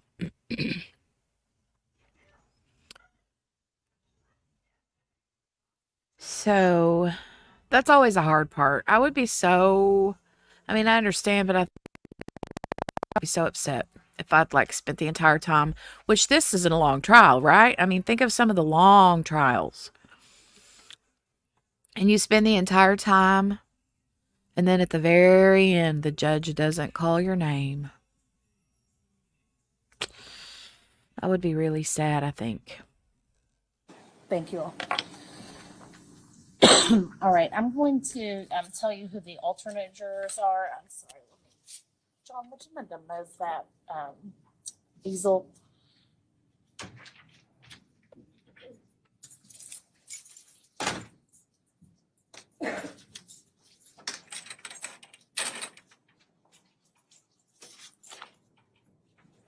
All right, so I have drawn randomly, literally out of a glasses case, our 2 alternate jurors. Those 2 of you, I'm going to ask you to remain seated. The rest of you will go with Deputy Mills back to the deliberation room. And Deputy Mills, I just need to swear you, please. Do you swear that you will keep the jurors together and allow no person to speak to or communicate with them on any subject connected with the trial, and you will not do so yourself? I will. All right, thank you. So the 2 jurors who will not be going with Deputy Mills are a juror ending in 8801 and juror ending in 9462. So if you all could just stay here, please. The rest of you will follow Deputy Mills. Can we take this? Are we allowed to take this? We can take, No, your notepads have to stay here. so the only thing we can take is this, correct? Cannot take your notepad with you. I said this. Yeah, sorry. I did say that at the beginning as well.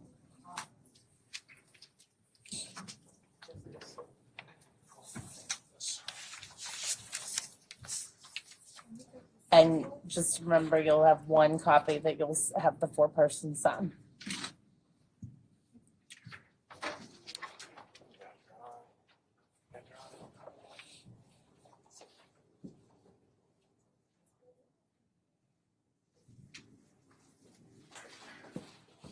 All right, for the 2 alternates, can you all come up here, and counsel, you can come up as well. The camera will need to go off now.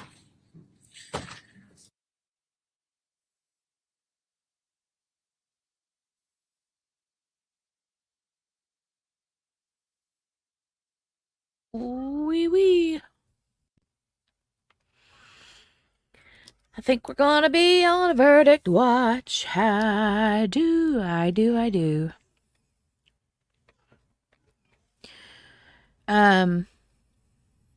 Wonder how long it's gonna take. Do you guys think it's gonna be a quick one? Do you think they'll come to a decision tonight? Or do you think that they'll stay for a little bit tonight, but then be like, okay, we're going to come back tomorrow and finish it up? What do you think? Oh, no worries, Tammy. No worries. Oh, Sherry's back. Sherry's back. She says, was watching niece and nephew until their dad got home from work. Nice.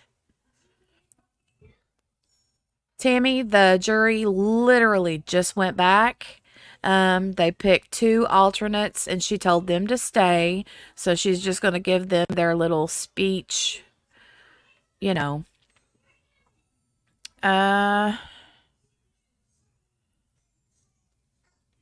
Lee says, I never did understand that, why they can't take their notes with them. Yeah, I don't either. Mickey said she's like, I done told you about that notebook, girlfriend. You knew better. I watched a trial a while back and they weren't even allowed to take notes. Yeah, it just depends. You never know, right? I've seen some like you can't take notes. And then I've seen some that are like you can take your notes back.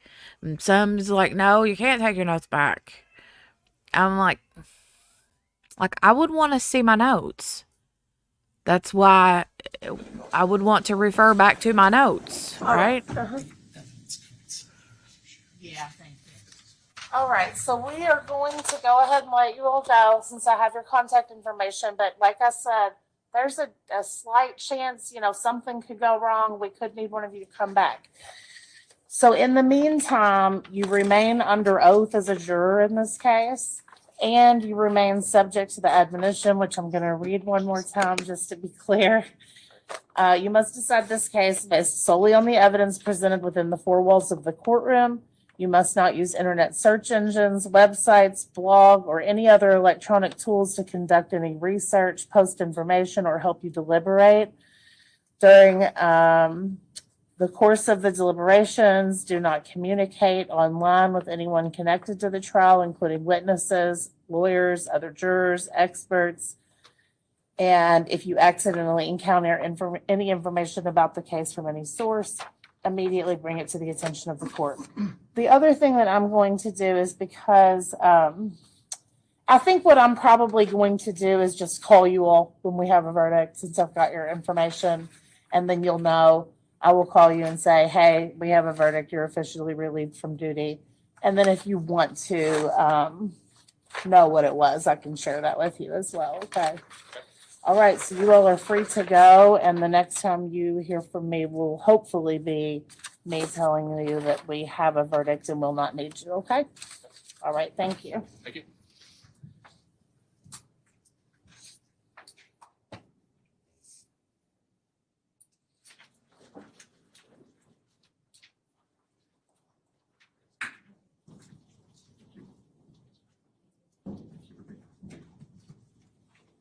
So, and you all do not need to go to the jury pool room. You can go straight on out. Thank you.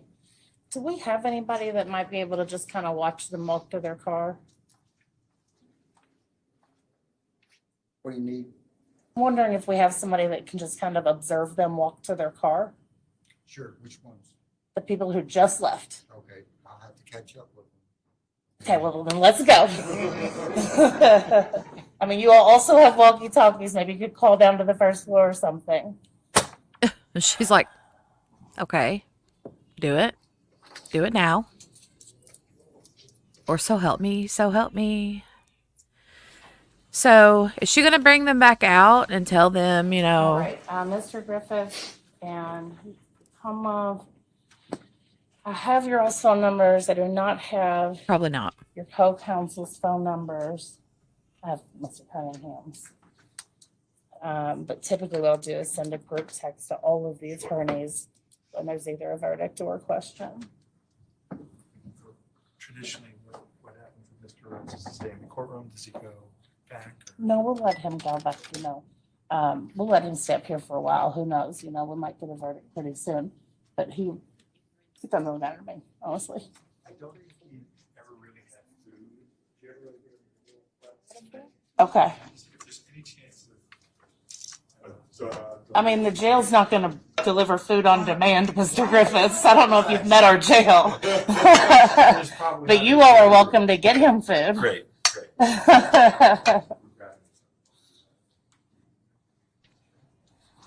Nice try, buddy. Honestly, I nice shouldn't say that. They probably would. No, I totally. But I bet Mr. Rhodes would. Yeah, I know. They wouldn't be happy about it. That's for sure.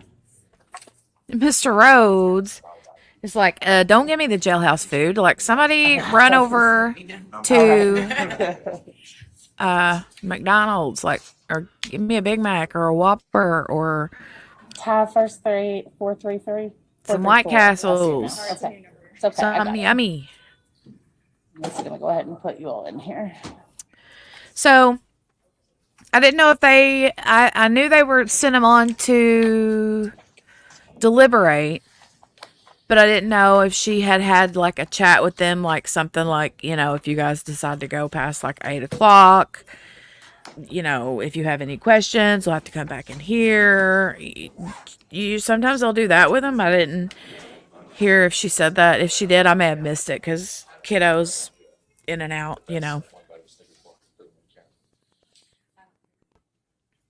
But I guess let me switch the title of this video and we'll call it, I'll put in all caps, Verdict Watch. She did say that, Tammy. Yeah, Mickey. Yeah, you guys caught that. I heard her. We might get a verdict very soon. Who knows? She said. All right, so there's the deliberating Verdict Watch clock. So I'm going to run over here and change my title real quick. I'm just going to mute myself for just a minute. You guys talk amongst yourselves.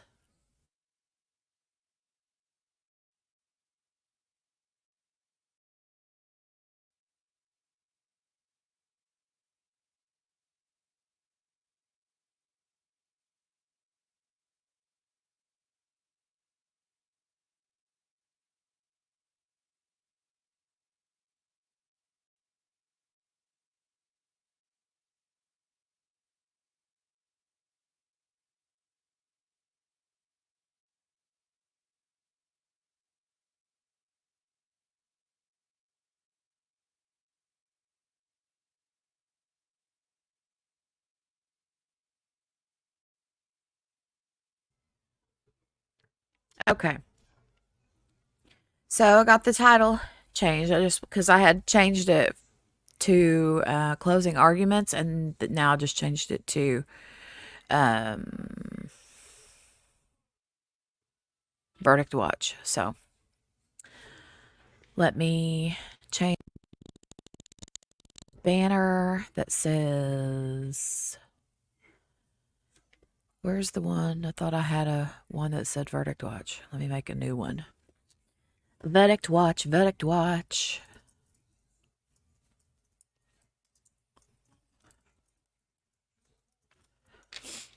Okay.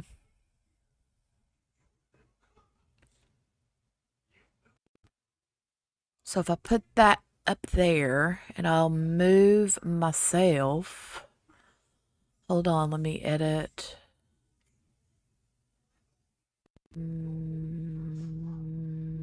I'll put me up here. Save. Update. All right. So I can remove the may contain graphic content. Yada, yada, yada. Now I need to move me back down. There we go. That's better. Update. All right, you guys. Verdict watch.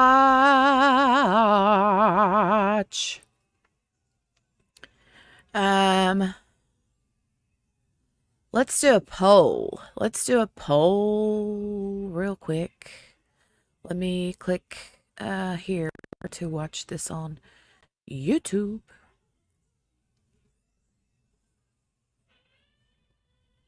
All right. See.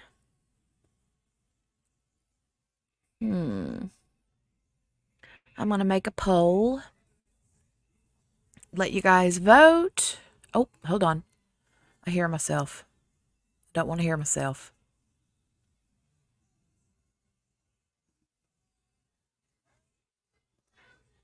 Mute myself.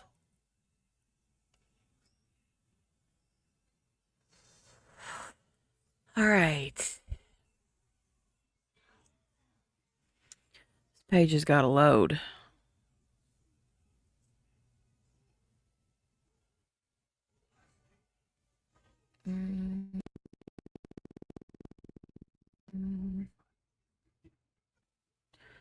Okay. Start a poll.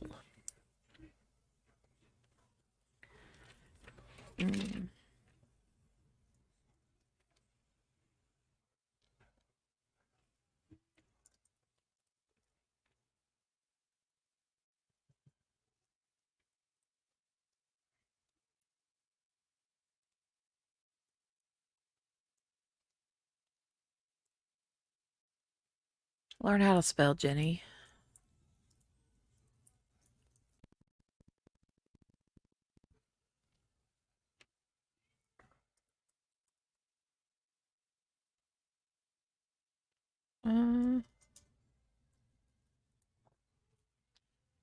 All right. Poll has been started. You guys vote in the poll.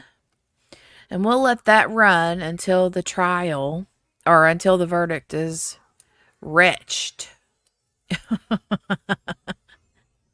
Reached. That's how us country folks say reached in, whatever you want to call it. In the has been tense. Has been reached. Okay. Mickey says 1 hour, 17 minutes. That's my time verdict guess. Tammy says 2 hours due to there are 3 people to decide his fate. 2 boys and the one he yeah. Gotcha. Yay. I'm glad you guys voted. Well, we will. Oh, yay. I didn't know if you were still here, JC. Okay. Billy's voted. Thank you, guys. Thank you. I appreciate that. That's fun. I like the engagement. Pretty cool. So, Tammy says guilty on 1 for sure count or not guilty on the other 2. I think he's going to be guilty on all 3.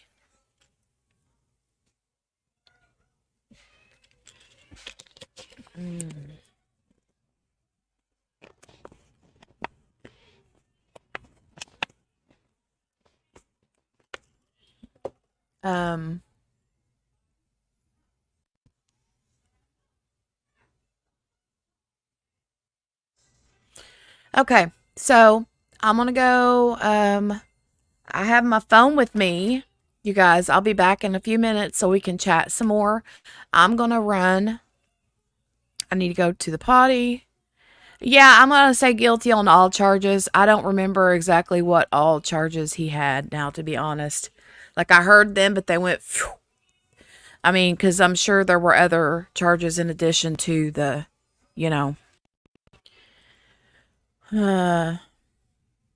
stuff. But yeah, I gotta go to the potty. I gotta let Potty. I have to go to the potty, but I have to let Poppy, the dog, go to the potty as well. And then I have 2 kiddos that are probably hungry. and it is dinner time. So, I'm going to leave the stream up. I'm going to turn my camera and my mic off, but I'll have my phone and I will be watching. And hopefully we don't have the same situation that we had the last time where we were like 10 minutes behind on the Hannah Payne verdict. So, let me double check, make sure that everything's good. Okay, yes, we are live. It's playing. So, ooh, Taco Bell with the kiddos. Yum. Hi, Deborah. How are you, hun? Good to see you. Okay.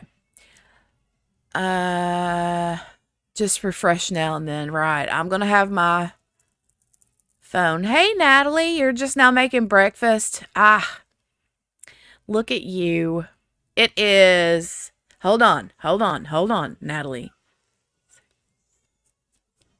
Is it 10 a.m. for you?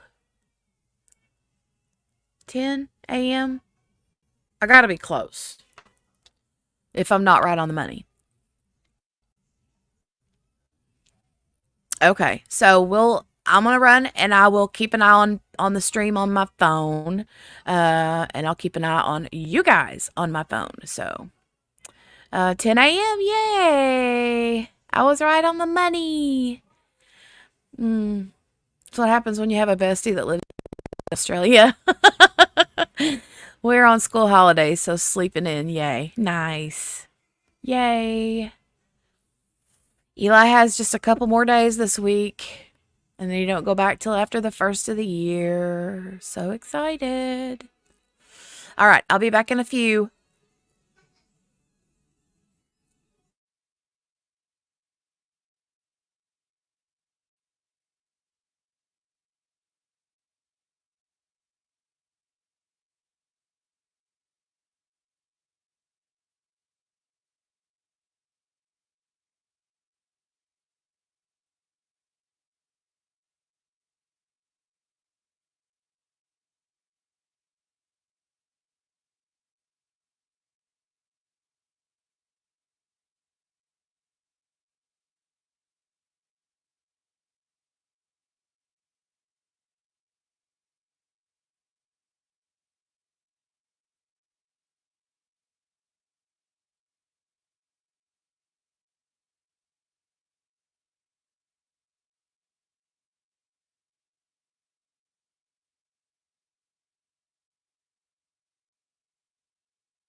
Nothing yet? Really? I'm kidding. I didn't expect anything that soon. I'm just kidding. Just kidding. Just kidding. But I am back. Let's see. Let's see. Lee says, gotta watch that Mickey Joe. I know, right? She's something else. You gotta keep a close eye on that one, Lee. Deborah says, hi, not so great. That's why I'm quiet. Oh, I'm sorry. You got the feel bads. JC says, I'll be right back, guys. Gotta go feed my husband. Yeah, that's what, well, I didn't have to feed the husband, but I had to feed myself and get the kiddos at least a little something something while something bigger is cooking. So I will be researching and trying to figure out IG and Facebook. Ooh, have fun with that, Lee. Us old men are not tech savvy. Well, it just takes a little getting used to, and then you'll be fine in no time. Yeah, see, Sherry's got faith in you. You'll learn fast. Oh, no worries, Lee. You don't have to stay here. You don't have to stay and just, I mean, I know I'm not going to monopolize your time the whole time. You spend most of the days with me, so you go hang out with Kara and them. Tell them I said hello. Tell them I said hello, hello. Oh, look what I've got, Lee. Look, look, look.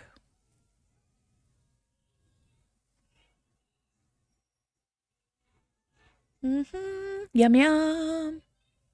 It's the 0 sugar Mountain Dew. We usually do diet Mountain Dew, but which I know is not good for us. I know that. But apparently they were sold out, so he bought the 0 sugar Mountain Dew. I don't know if it's any good. I've not had it.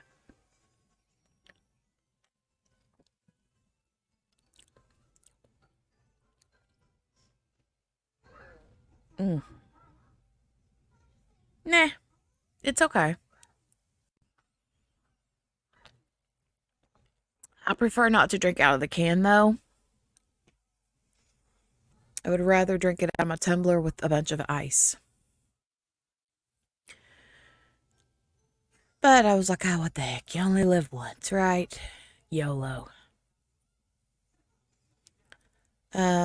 Set up her snack table. It's all good. Oh, yay. I'm glad you got her snack table set up.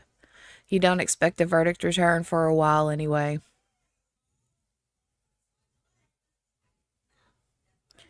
Too tiny? What, Lee?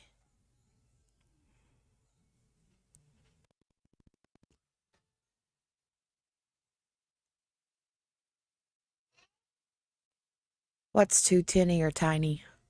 Teeny. I don't know.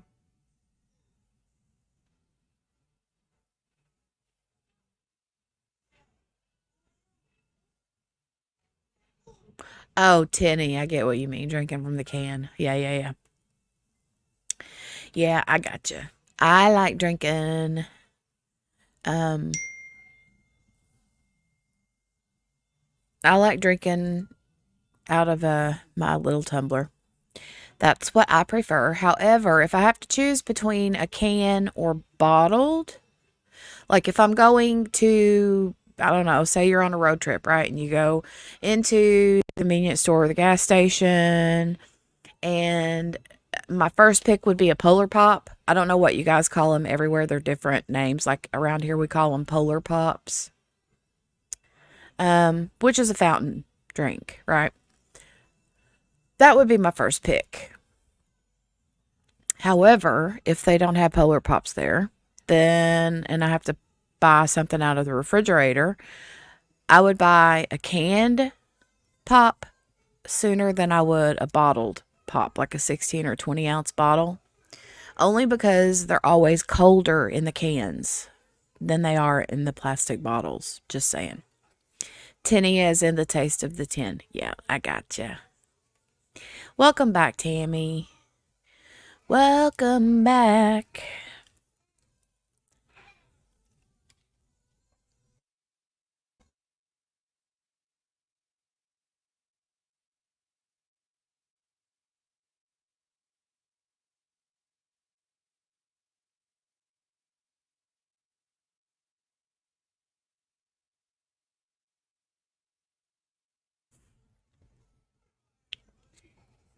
I muted myself.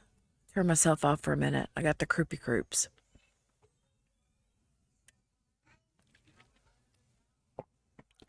Croupy croups. Oh, JC's back too. You guys were quick. What in the world did you fix for dinner that quick, JC? Now I'm being the judge. I'm sitting over here coughing and snorting my nose. Let me get a tissue.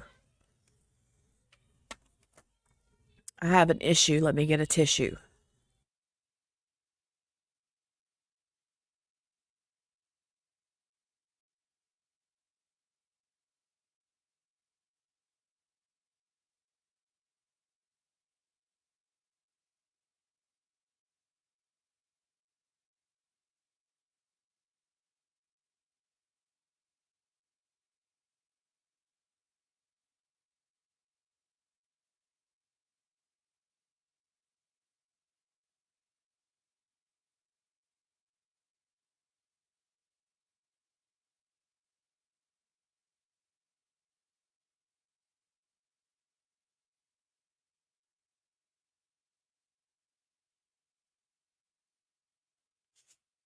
Okay, I'm back. Hold on. Let me look at my phone and make sure I don't have any boogers.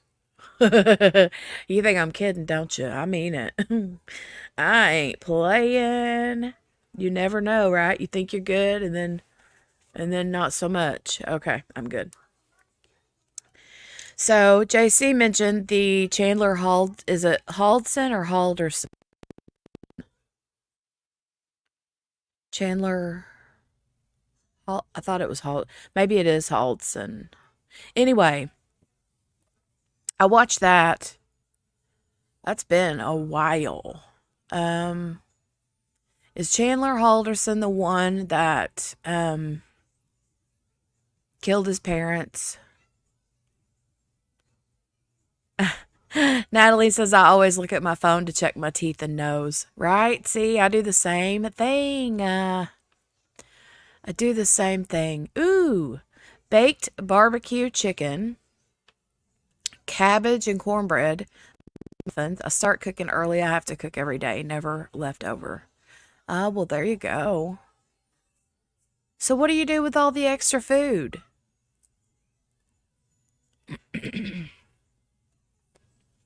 And I love cabbage. I love some cooked cabbage with like smoked sausage or hot dogs in it. Now, I prefer the smoked sausage. If I'm going to have hot dogs, I'll chop the hot dogs up and put them in sauerkraut. But I love some cooked cabbage. Makes my belly rumble, though. The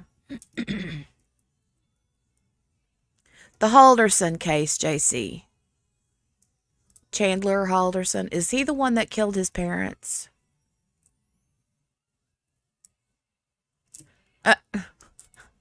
JC says, kids and greedy neighbors, come get a plate. Now, don't let the one that thought that the Hannah was innocent and you wouldn't let him have no cake. Don't you let him come sit at your table for dinner now. Lisa's why? It is protein. Oh, you mean the PB&J? Yeah. If it wasn't for peanut butter, I don't know what my kids would do. I don't know what my kids would do. Well, one in particular lives on peanut butter. Okay, JC, that is the case. The one where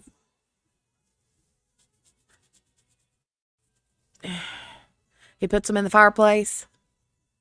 That was an awful case if that's the one I'm thinking of.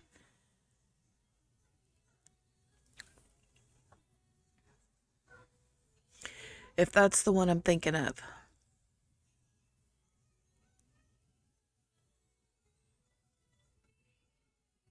Okay, that's the one.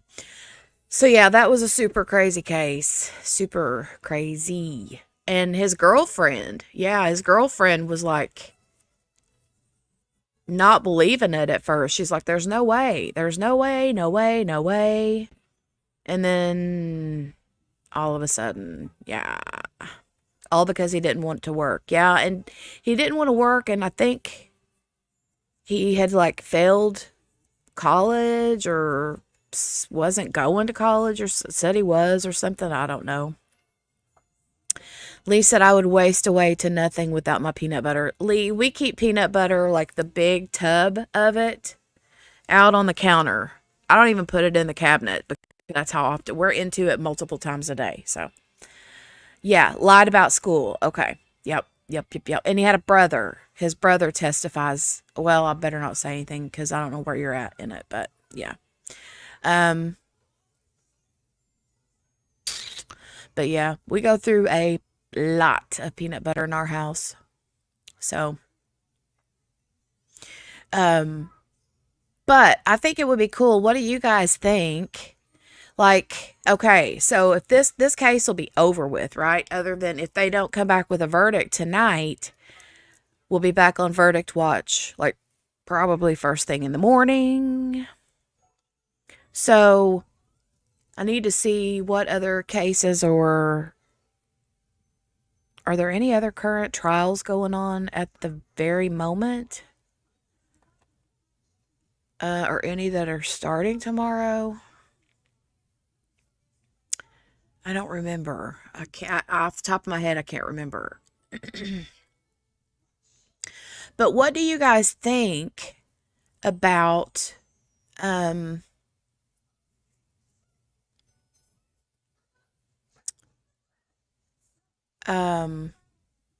watching back old cases, old trials, like on the downtime when we don't have anything going on? See, now that Mountain Dew is gonna make me burp.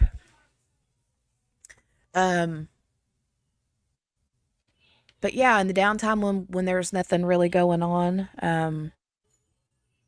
maybe watching back some old trials that you guys haven't watched or something like that, I think would be maybe be pretty cool. You think so, JC? I think it would be. I mean, I do that all the time anyways. As soon as like a in real time trial is done and there's nothing else going on, I go back and find an old one that I haven't seen.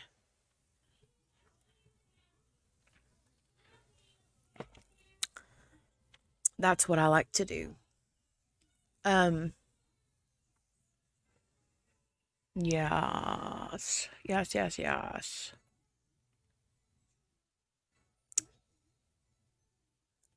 Mm.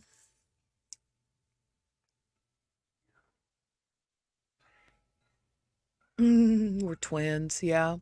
Natalie says, yeah, I do that too because so many I haven't watched. There are a bunch. I mean, there's so many, you know. I thought about that too, Mickey. Maybe some vintage trials. It's just, kind of finding them. I mean, I know you can find them, but you kind of got to watch what you share, you know. Um,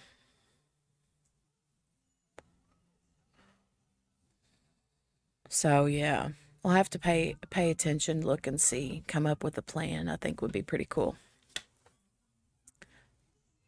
Um, I think a lot of them would be like I started watching a few weeks ago. Like I had bits and baubles of like Eileen Warnos pop up and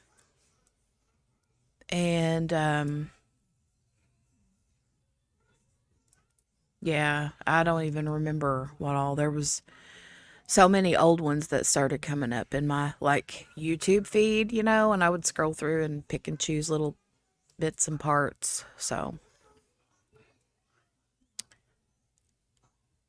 Um, there was one, and I've been seeing. Did you guys watch the Zachariah Anderson trial that came on a few months ago? I think it was in Wisconsin, if I'm not mistaken. That was a pretty good trial. But the victim, he was never found. Like his body was never found. And they yeah, they're like hardcore right now trying to appeal, I think. There's like hashtags all over the place about that trial, so oof. But there's so many big ones coming up. Oh my goodness, so many big ones coming up. I mean, Koberger, the Idaho 4, I don't know when that'll ever happen. They say 2024, but I don't know. And then Chad Daybell, Lori Daybell will be back in for her second round. And then the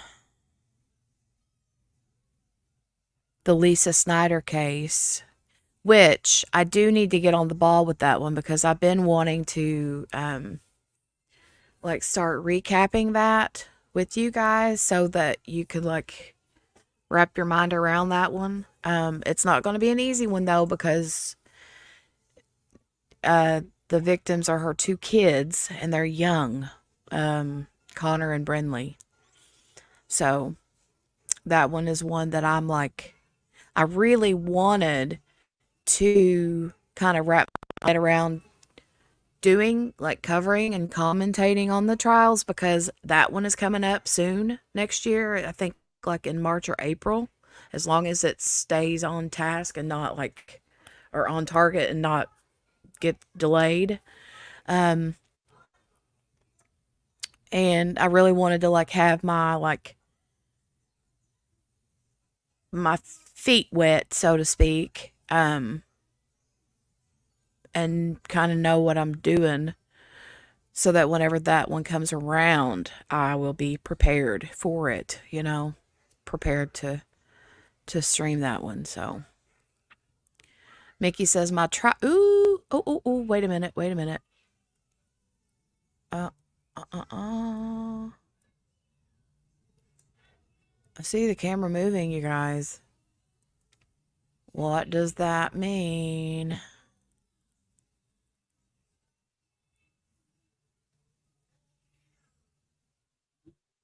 It says it's still live. Maybe the cameraman just accidentally walked into it. Who knows? Mickey said, my trial time guess is quickly approaching. What did you say, Mickey? I forget.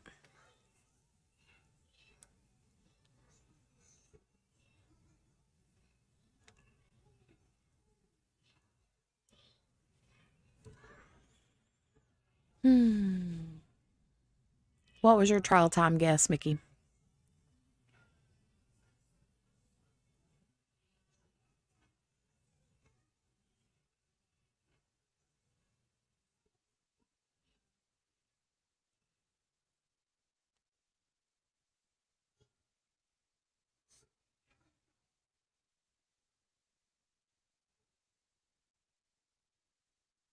Oh my gosh. People are sick. Oh, good. They got rid of him. That sucks. I was just watching the actual feed, the like chat inside that feed, and somebody had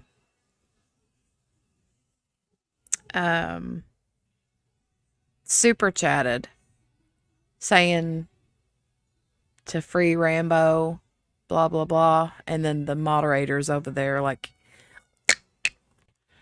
deleted the guy's comment, but they got his $9.99 super chat.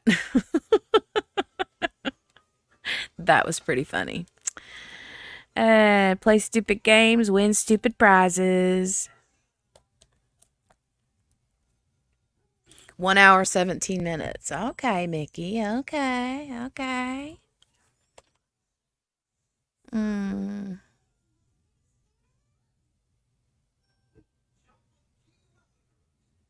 Some of those, literally, some of these comments, so they kill me. I can't. I'm just like, oh my God. Ridiculous.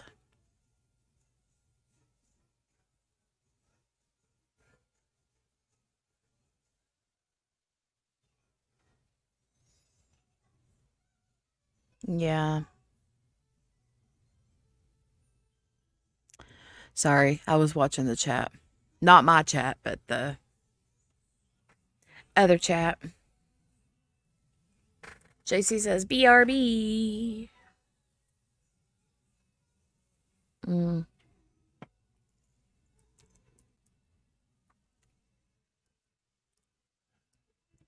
Let's check over there and send a super chat and say Rambo is going down.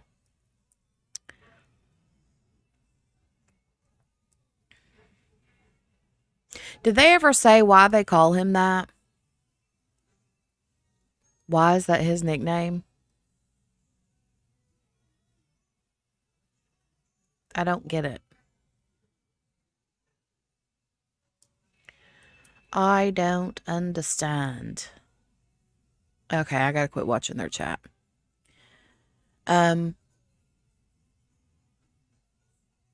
So let me think. I'm gonna go look real quick on hold on a second.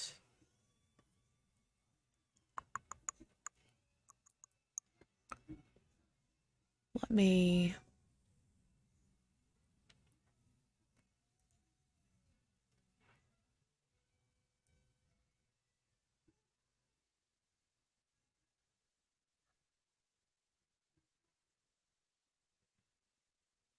Sorry, both the kids have their TVs on and going, and they're like, "Wah," loud. Okay, let me X out of this one.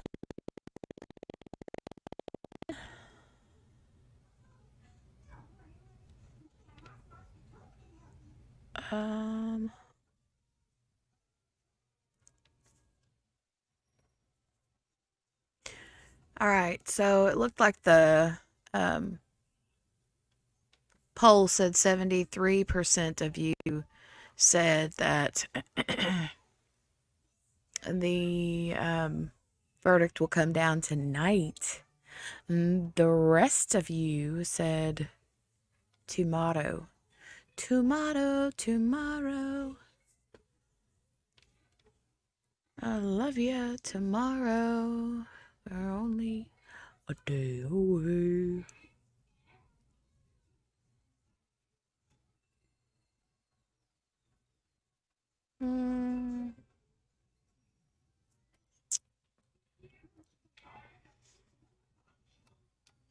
Okay, let me go back up here. And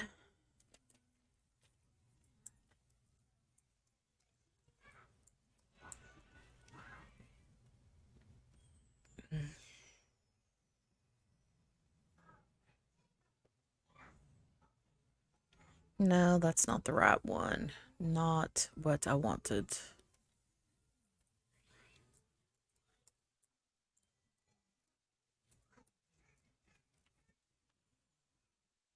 This is the one I want.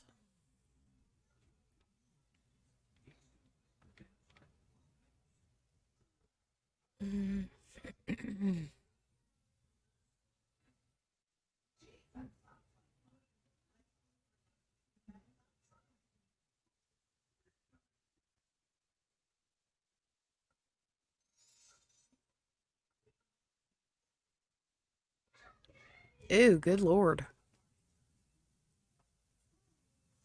Ew.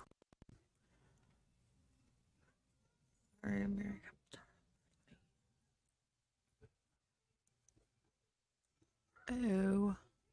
I've got to open this link up here and see this. I mean, in case you guys haven't already made it, it's not blatantly obvious. I'm not a good multitasker, so talking to you at the same time when I'm trying to watch things and open things and find things, I struggle with hardcore. Uh,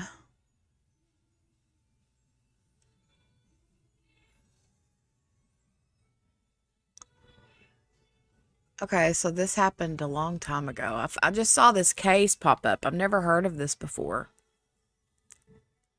Are they supposed to be? Hold on, let me go to the end of the. Mm,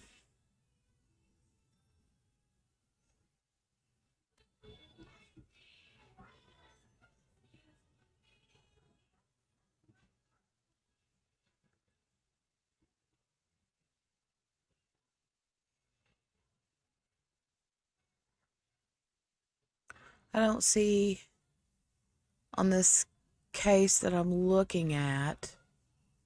It says it was from 2015. Uh,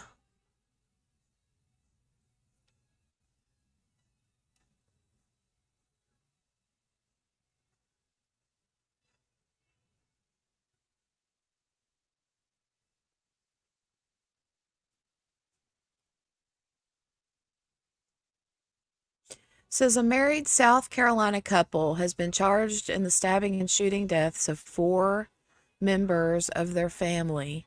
Amy Velarde and Ross Velarde each stand accused of 4 counts of murder over the Halloween 2015 slayings of Kathy Scott, Michael Scott, Barbara Scott, and Violet Taylor.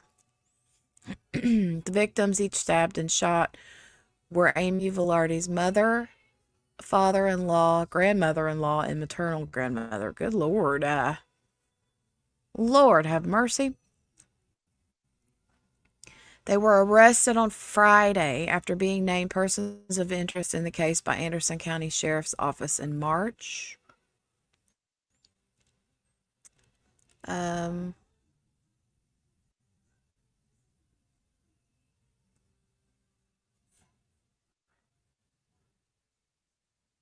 Why in the world did it take this long to...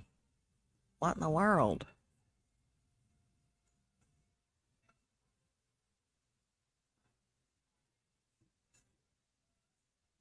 Yeah, there's not much...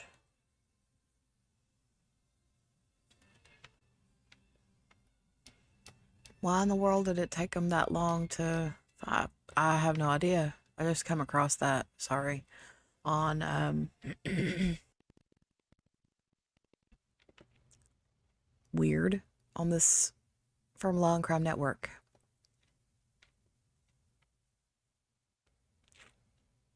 Hey, Ureli, how are you?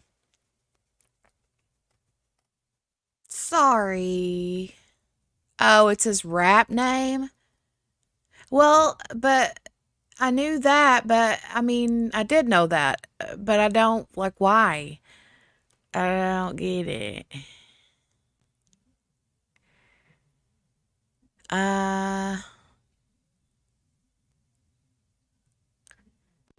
But hey, Ureli, how are you? I hope you're good.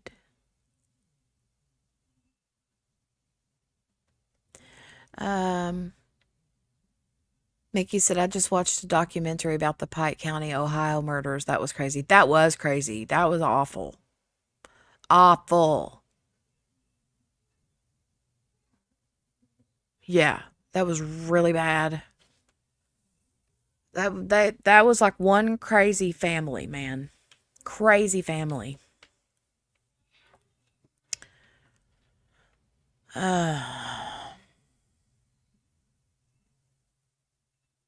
And they went all over the country. Like, they moved all the way to Alaska and then back. I can't remember where they lived. Was it somewhere in, is it Georgia?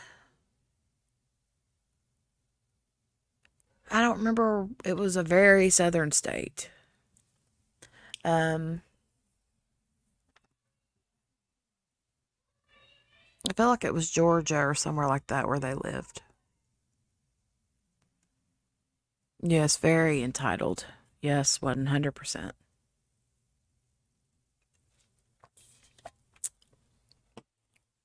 How are things, Urelli? I'm surprised you're in here. Urelli doesn't do true crime at all, unless things have changed.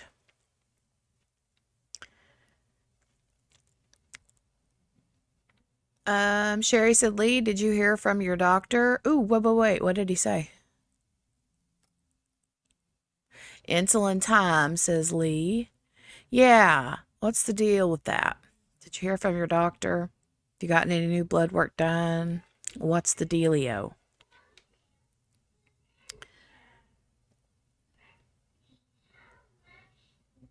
Okay.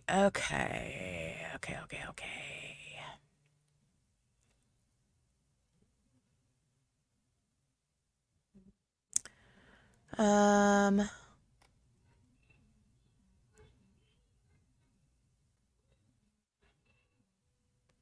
the,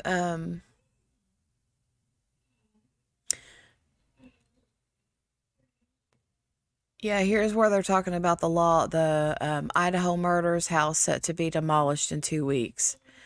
Victims' families are furious.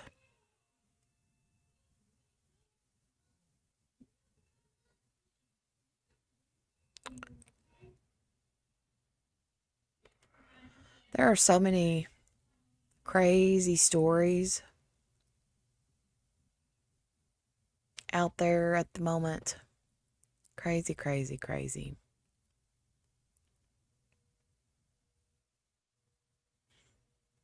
I'm shocked that they haven't come back with questions yet. I mean, they've been in there for almost an hour. So it's been like about an hour, 57 minutes and 10 seconds. And no questions yet.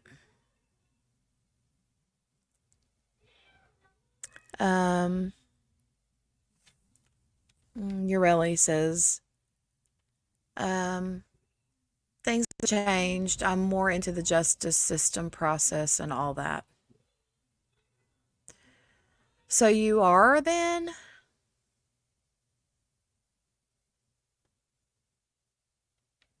You are then more into true, well, I mean, into true crime? Because I know for a long time you were like, nope, I'm out. Peace out. No way.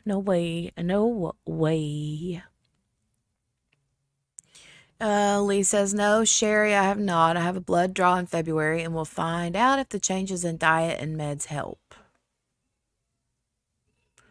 Mickey says, I feel like I'd want the house demolished. Well, but after the trial, though, right? Not before the trial. Lee says, of course, I have been taking the wrong dose of insulin that I just remembered. Oh, my goodness, Lee. What in this world? That's not going to work. Tammy says, I didn't cook. I was dealing with a phone call, granddaughter, Christmas presents. Oh no, Lee. JC says, Tammy, how old is your grandbaby? He really says, kinda, but I'm very selective as to what I watch and listen to. Yeah, I don't blame you. I would be too. Some things I just can't.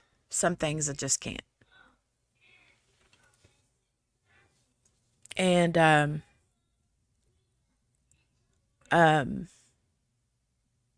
yeah. Some things I can't, and then some things I think I can't, but then I'm like, I hear something and I'm like, okay, I gotta go see what that is, and then I'll watch, and then I'm like hooked. I'm like, okay, I gotta know how this ends, you know?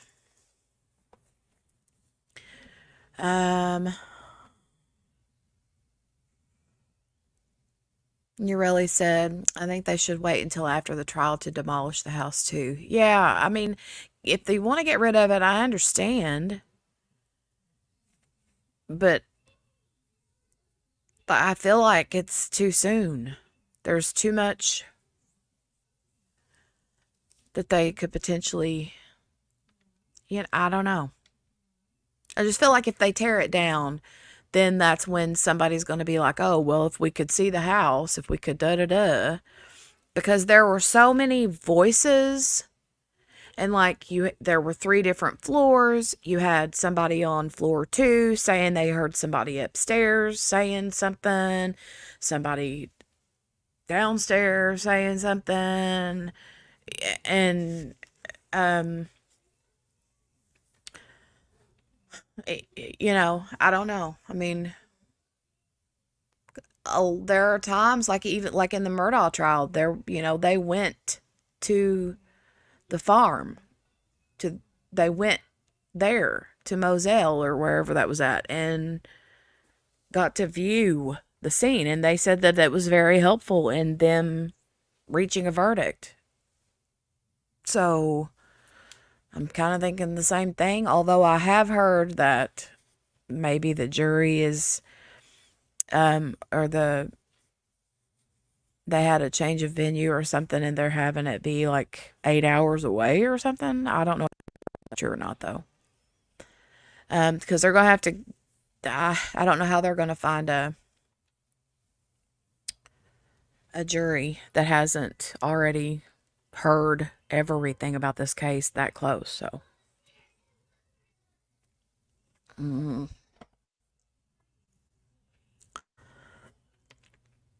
Lee says, as long as those around me are healthy, it's all good. No, Lee, that's not how things work. Tammy says, I have a 15, 9 who are brothers, and my granddaughter is 11. Aww. Ask Abigail Marie about my protective side. Oh, I know. I know. Mickey said, I didn't think about that after the trial. Yes. Yes, yes, yes.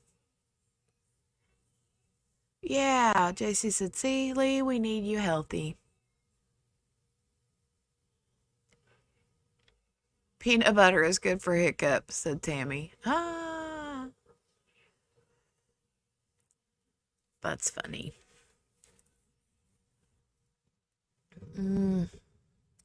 But when that case does come to trial, I think there's going to be a lot of information that comes out that we have had no clue about. There are so many conspiracies and so many theories, and I've heard everything in the world about that case. About what if this, and what if it was that, and what if it was this, and what if there was more than just Brian Koberger? What if it wasn't even Brian Koberger? What if it was blah, blah, blah, the neighbor? You hear all kinds of things. But until they actually go to trial and you start hearing and seeing things, then I think we're going to be like, whoa, it's not at all what I thought, That's what I'm expecting.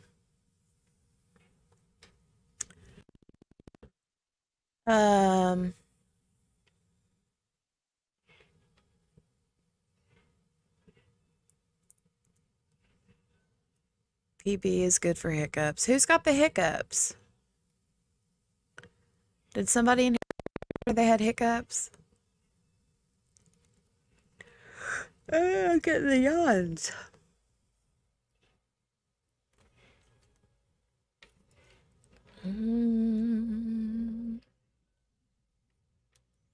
Billy said, being in Washington State and students from here, we hear a lot about it. Oh, I bet you do. I bet you do. 'Cause didn't he work at like Washington State University or something? Or he was like a I thought he was like a.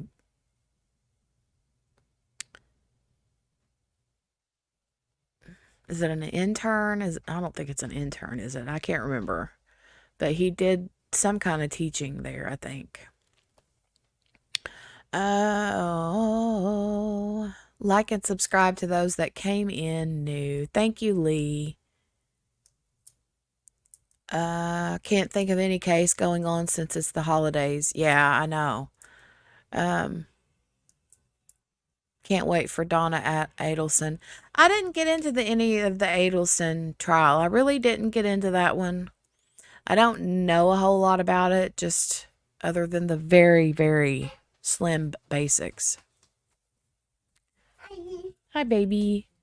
I'm vain to watch old ones. Oh, do you mean down? Down to watch old ones? Yeah, those are pretty cool, some of them.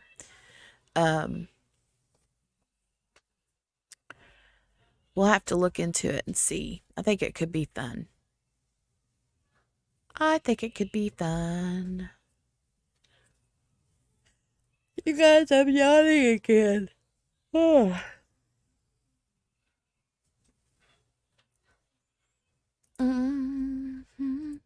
So Tammy wrote wrote vain. I am vain to watch old ones. And now I've got the song You're So Vain in my head. Wonder if they're going to go after Wendy next. Okay, so Wendy is the sister, right? She's married to the guy that... Is that correct? You'll have to let me know.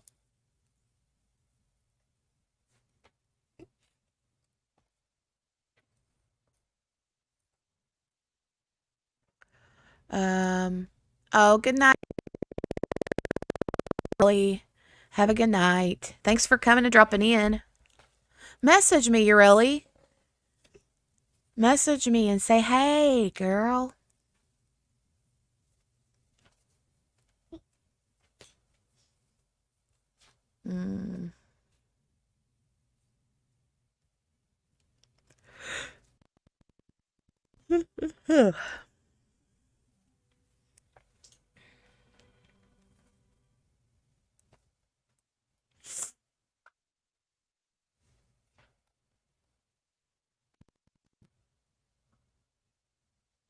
Is Lee leaving too?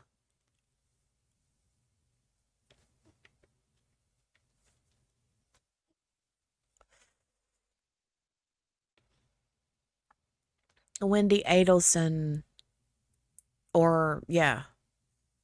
Or no. What is her last name? Because she wasn't right? You guys, I think she's married to the guy that the Adelson dude had killed.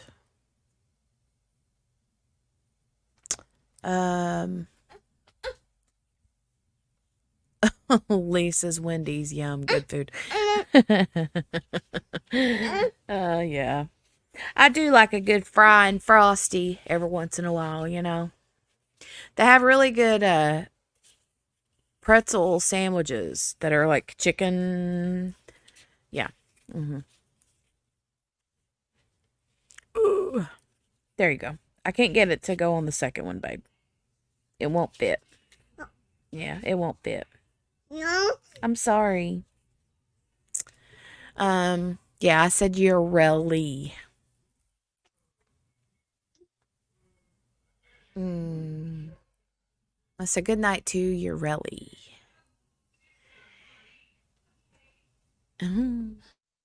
Never seen that one. The Hey Mickey song is the one stuck in my head when I come on here. Hey Mickey, you're so fine. You're so fine, you blow my mind. Hey Mickey. Hey Mickey. Sometimes from strangers even, I always smile. I know. I've witnessed that in person. People singing that to her. I have.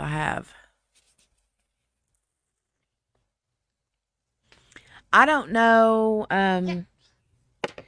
that Wendy, I don't know the story, the whole Adelson story.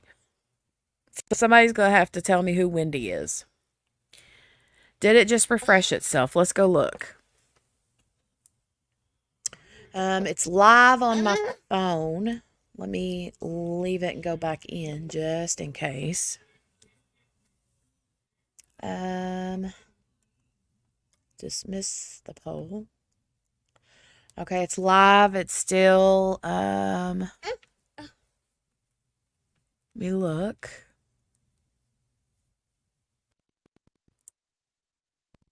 Yeah, it's still going.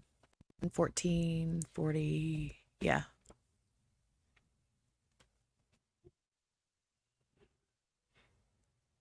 Yep, it's good. This child, I'm going to have a conversation with her. I'll be right back.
Yeah, I didn't keep up with the Adelson story.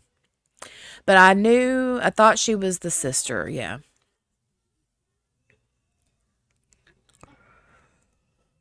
Um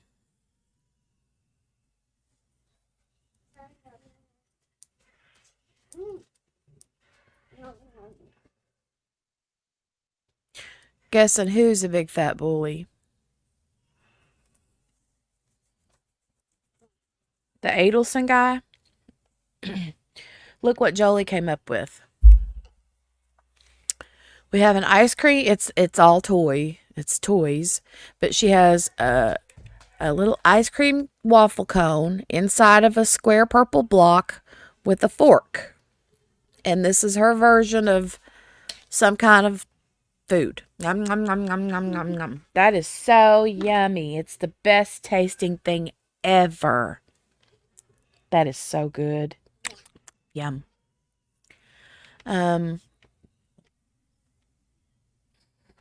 She's so stinking cute.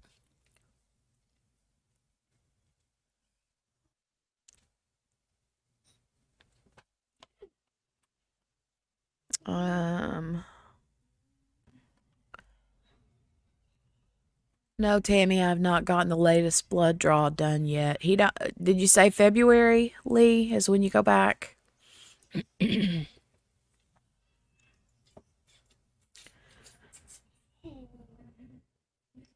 Well, Mickey, you're 2 hour or 2 minutes past your guest time.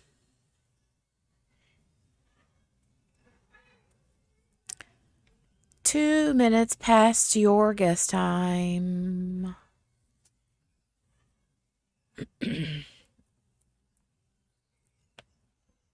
Lee needs to serve that on the snack bar, right? I know. She loves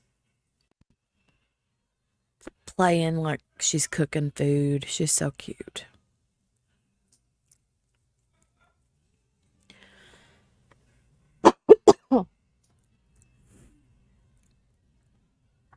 No loser, Mickey. No losers.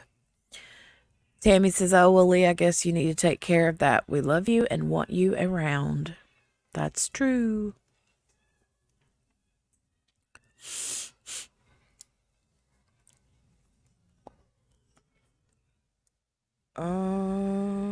Every time I see something like bloop on my phone, I look down to see if it's like verdict reached or something.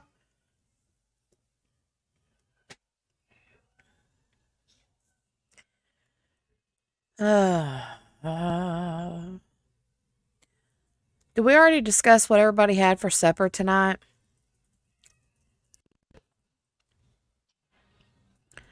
What was everybody having for supper? I know what JC fixed. JC fixed the barbecue chicken and the cornbread and cabbage.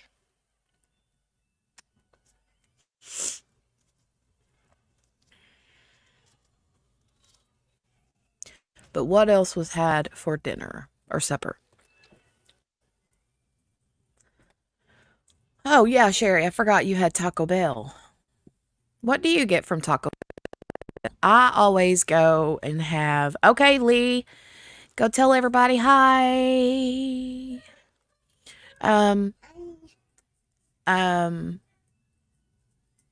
Right, yeah. 7 p.m. I got a notification on my phone. That was one of the things that went bleep and caught my attention.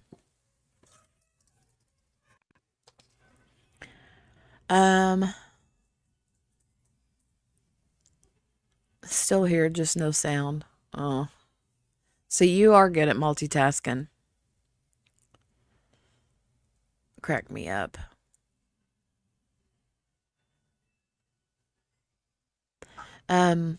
What is it that you get from Taco Bell, Sherry? Like, do you get something different all the time, or do you always get the same thing? I like the beef supreme chalupas with mild sauce. And their cheesy potatoes are really good. Like, really, really good.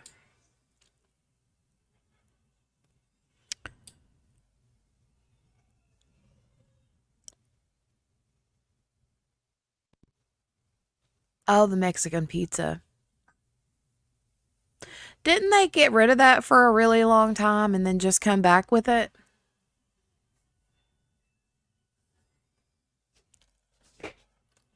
Yum, yum, yum. That's a good ice cream. Thank you so much. I thought so, Sherry. That's what I thought. They're good for doing that. They're good for, I don't know if you guys remember back, like, in the 80s and 90s, Kentucky Fried Chicken had what was called Chicken Littles. And they were the little bitty square miniature like chicken sandwiches, what we now today call like sliders. But it was literally just like a chicken patty, a little bitty thin chicken patty on a little square bun and had mayonnaise on it. That was it. Best things ever. And then they did away with them. And then they came back with them for a little bit, but they changed the sauce they put on it. They didn't just put plain mayonnaise on it. They put something wonky on it. I don't know what it was. Or they changed the kind of mayonnaise they were using or whatever. And then they just like did away with them altogether again. But those were really good. Sherry said, I used to love the taco salad in the tortilla shell. So sad when that went away. I remember that. I used to get that too. The tortilla shell was really good because it was like fluffy almost. What, baby? Yeah. You crack me up. That is the world's biggest toothbrush, Jolie. She's brushing her teeth with a hairbrush. Yeah. It's a fake hairbrush. Well, I mean, it's a real hairbrush, but it's one she uses for her dolls. Anyway. Garlic pork tenderloin, tater tots, 3-bean salad, but it's only 4, so eat around 5. Ooh, yum, Billy. That sounds so good. That sounds so good. I love tater tots. And 3-bean salad. I haven't had that in forever. Dale's sister, she used to make that all the time for Thanksgiving and Christmas. It was the only time we ever got it, though, was during the holidays is when she would make it. Ah. Really? Yum, yum, yum, yum.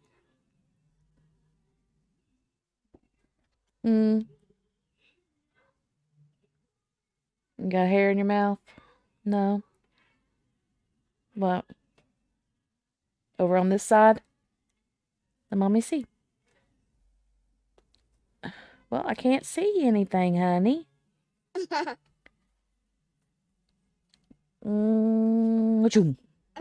She's acting like she's got something in her mouth.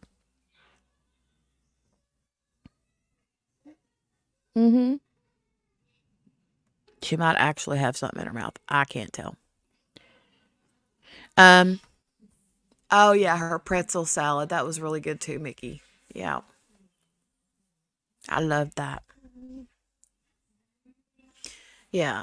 Dale's the same sister, my sister-in-law, she used to make pretzel salad.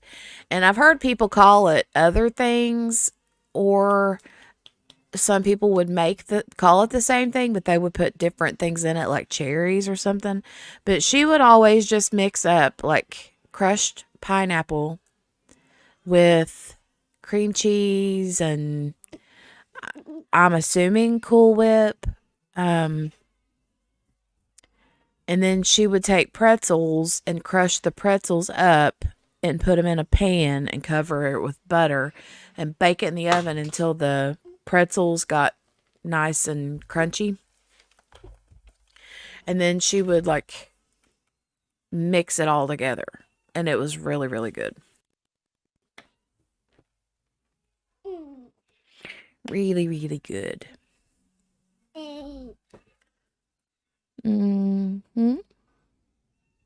Yummy, yummy, yummy. What? Yum, yum. Yum, yum, yum. I wish you that recipe. Didn't you fix it? I do have the recipe. Yeah, Larry found it in her recipe box and sent me the recipe. I did fix it one year. I think it was the first year after she passed. And I haven't made it since.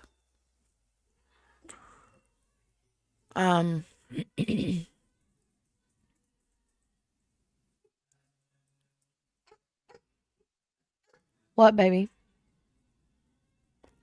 Are you typing on your keyboard too? Yeah. Jolie keeps stealing my wireless keyboard. I have 2 keyboards. I have a weird one that's like a USB Mac keyboard. And then I've got another, like, you're gonna fall. Can you sit down, please? Stop that.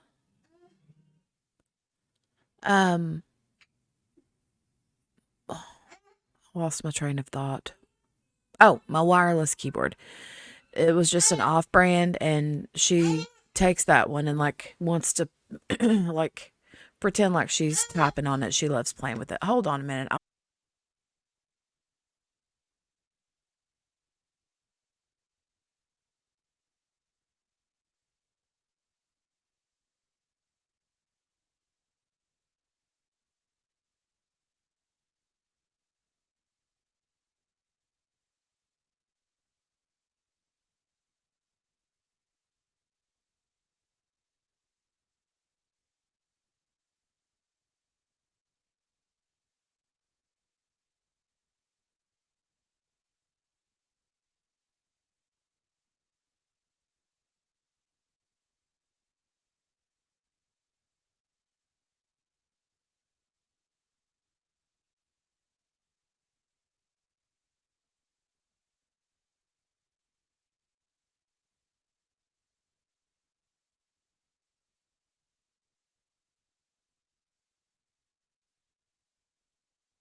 Was it me or did I just see a head like walk across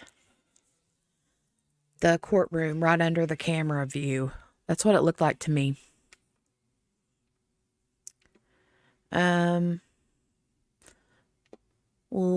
Let's go back up in the chat and see what I missed. Oh, talking about the pretzel salad, Mickey said, okay, I need it. I want to make it for my in-laws' Christmas. Okay. Yes, it does have to stay cold. Or at least the pineapple mix does, because what Kathleen used to do was she would mix the pretzel cream cheese mixture up, or the pineapple and cream cheese mixture up, and she would put it in like a Tupperware bowl or a glass bowl or something with a lid, and then she would crush up after the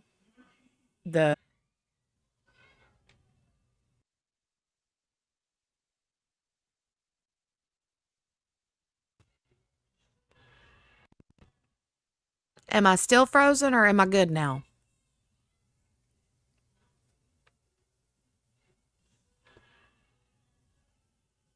Am I still frozen?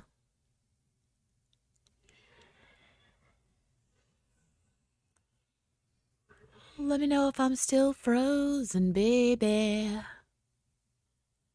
Baby. Oh, hold on. Oh. Ay, ay, ay, ay. Ay, ay, ay, ay, ay.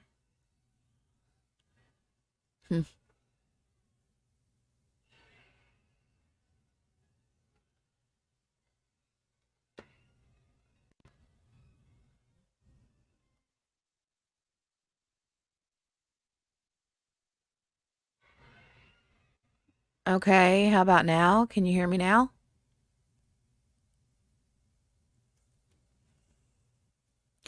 Can you hear me now? Wow, wow.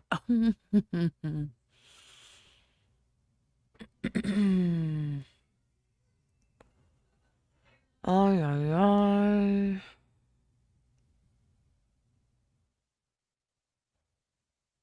I'm afraid if I refresh the page, it's going to end the stream.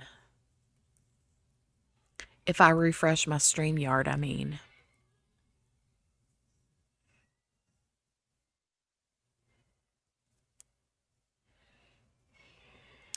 Let me know if it's clearing up at all or if it's still bad.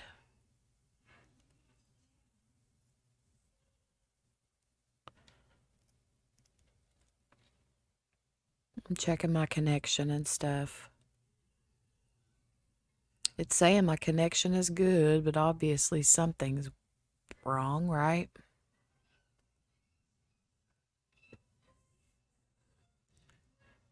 Oh, you hear me fine now? Okay, good. Good, good, good, good, good, good. Y'all scaring me. Scaring me, scaring me. So back up into where I was at. Mickey, yes, the pineapple cream cheese mixture needs to stay cold, but the pretzel concoction, crumble that up in a Ziploc bag, and then don't put the pretzels into the pineapple cream cheese mixture until you're ready to serve it. That's what Kathleen always used to do. Sounds good, Billy. I just heated me up a can of beef vegetable. Oh, Sherry says, Jenny, you're a little stinker. I got my package. Thank you. You're welcome. You're welcome. You're so welcome. I remember she added pretzels after she got to your house. Yes, yes, yes, yes, she did. She did. Okay, now you guys can hear me. No, Mickey, it must have been on more than just your end, because everybody else was saying no sound and frozen too, so it must have been on my end. Um,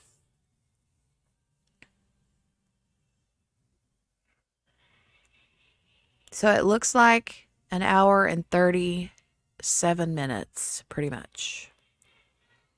Does anybody remember how long the verdict watch was for Hannah Payne? Does anybody remember off the top of your head how long that was? Um, oh, I keep seeing the camera bump and I see people's heads like walking under the camera.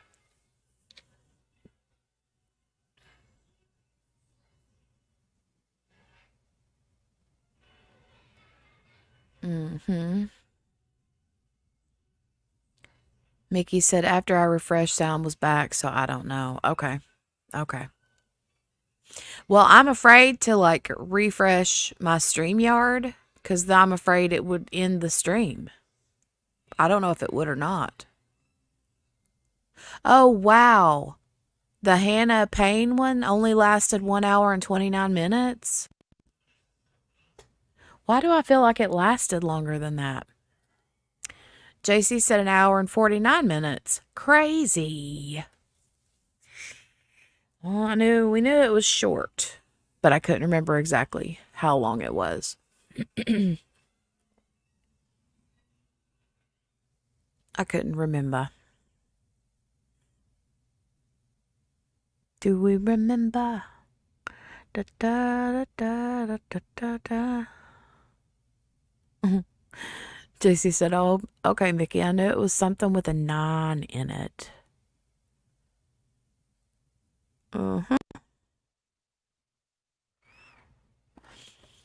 Now I'm really wanting some cooked cabbage. JC's made cooked cabbage, and I want some cooked cabbage with sour or smoked sausage and cornbread. That sounds really good.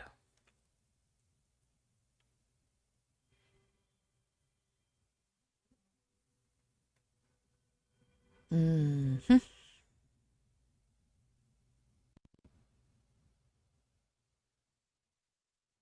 My goodness. I keep watching the stream to see if we have anything going on.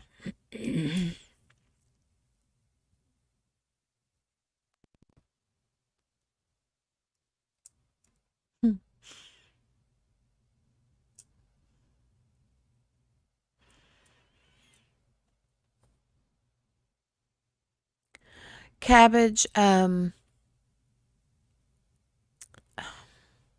always has that funky smell when you're cooking it, you know?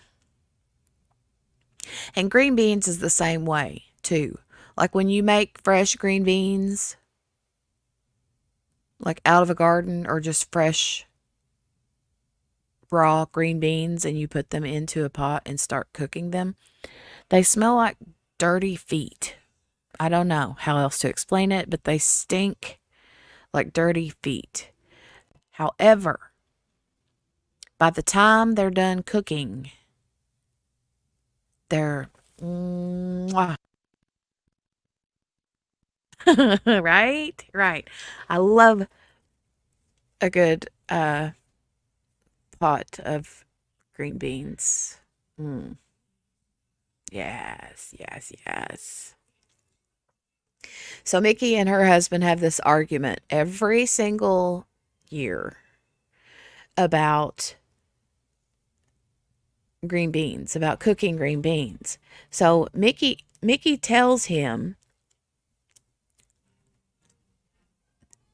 that if you use ham hocks,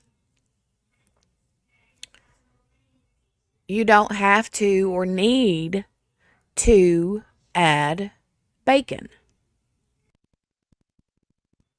Right? But he's bound and determined to use bacon instead of ham hock. He says it gives it better flavor, but he's sorely mistaken. Yeah, sorely mistaken. Now, I don't mind bacon in the green beans, right? But you're not getting the flavor from the bacon, really. unless you're using a crap ton of bacon. But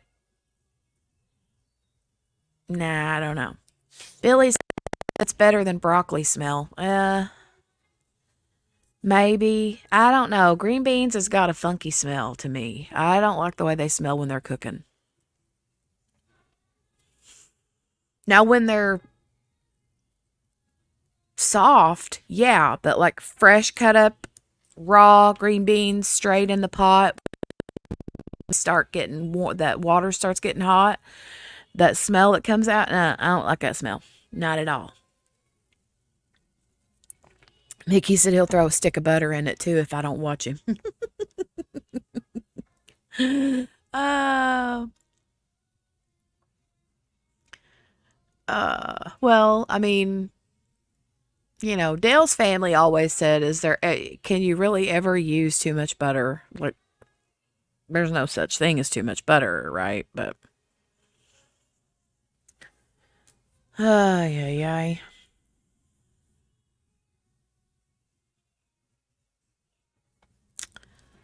I have achieved my stand goal on my watch. Yeah, I haven't stood much at all today, so I don't know. My goal must not be very up there.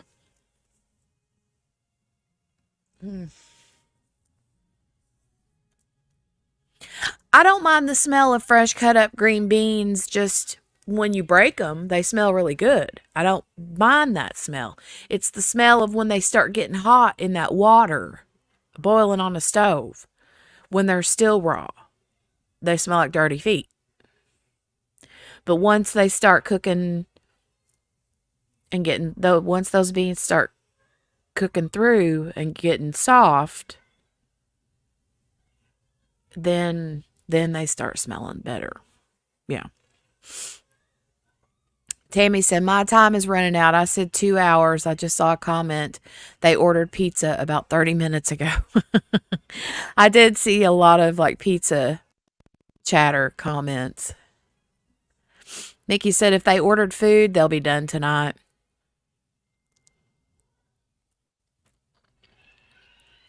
Well, you figure if they ordered food, that means they're planning on still being there a little bit. Yeah. Otherwise, they would just call it a night, go home, and have dinner with their families, right? Come back in the morning.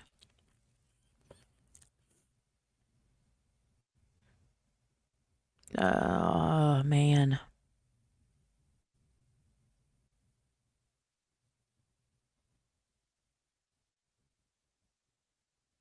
Somebody in the chat's talking about hope that the jury gets protection.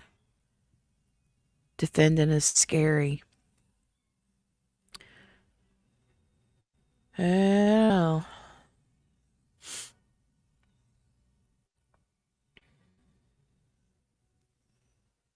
Okay.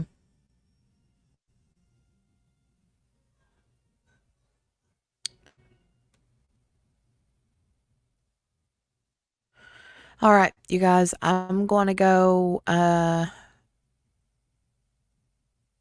take another little break. I might pour the rest of my Mountain Dew into some ice because it's getting a little lukewarm, and I don't like lukewarm pop. And then be back in a few minutes. I do have my phone on me still, so if they just ordered pizza, depending on when the pizza was ordered, they're going to eat before they come back with a verdict. So, I would think anyway. But if they've eaten a while ago, then they could be close to saying, all right, y'all got our belly full. Let's do this. Let's write it down.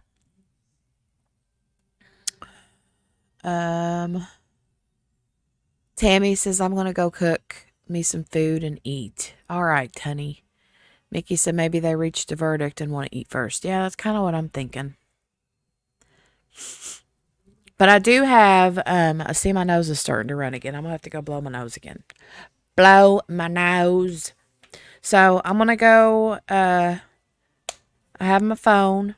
I'm watching the feed live. It is live. So the timer is moving on both my phone and up there with you guys. So I'll be back in a few minutes and see where we're at then, okay? And if I see movement on my phone while I'm in the kitchen in there, then I will run right back in here, okay? So I'll see you back in a few minutes.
Nothing yet. Nothing yet. Nothing yet.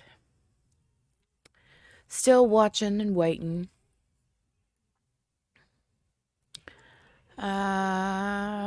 JC's hoping for something this evening. Impatient. I know. I'm hoping for something this evening too. I mean, you know, if they had dinner, it's still, you know, early-ish. It's 7:48. I don't know.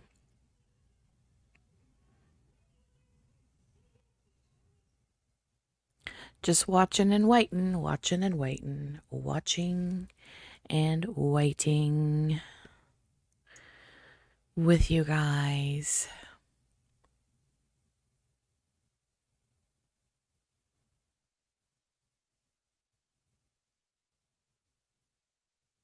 I keep seeing little heads popping up in the courtroom, like going by under the camera, and I'll see the flag move, and I'm like, oh, oh, oh. But no. No.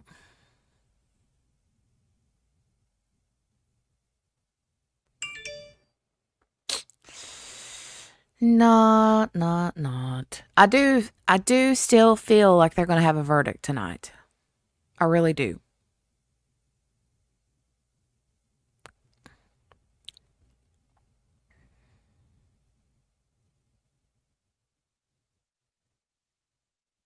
I really do.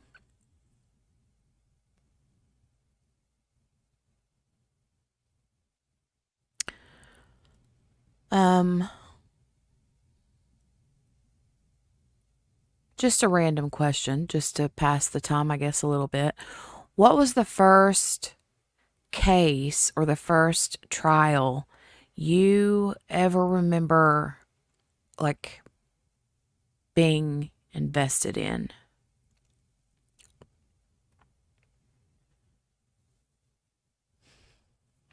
What was the first case that you ever watched that you were, like, fully, like, you were hardcore vested in that?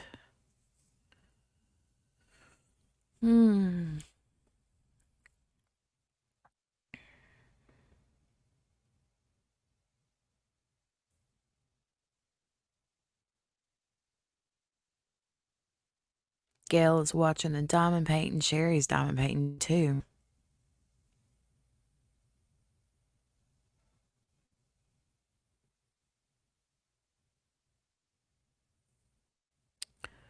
Mickey said, I'd love to be in court when the trial comes back.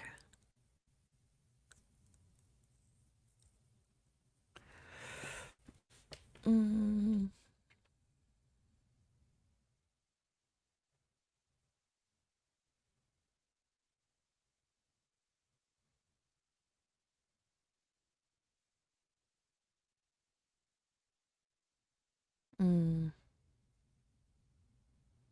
8 disturbing things about Ruby Franke. Oh, honey.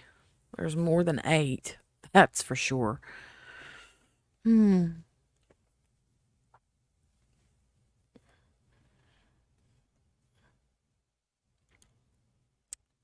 Mickey says Scott Peterson or Casey Anthony, whichever was first. Tammy says the Gannon Stout case out of Colorado. Morning to night as they were in my time difference. Yeah. Yeah. Yeah, it was, for me, it was Casey Anthony. 100%. I mean, I remember other trials before that, but they weren't like anything that I was like, that I you know, at the time that the Casey Anthony trial came up, I'm thinking Kaylee was about the same age as my little boy at the time. And so I think that's why, like, why I connected with it so much, you know? But yeah, I was headlong into that case too.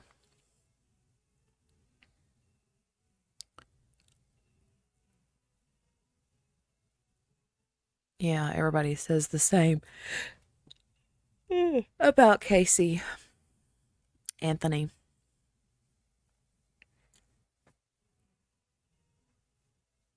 My niece, um, Shelby had sent me a link.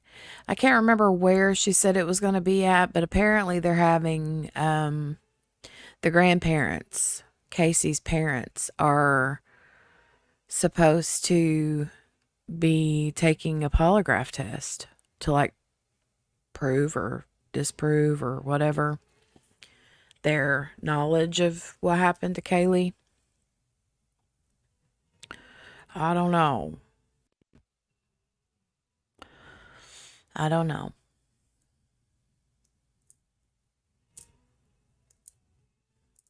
People were comparing both cases. Tammy, what case? The Ruby Franke and who?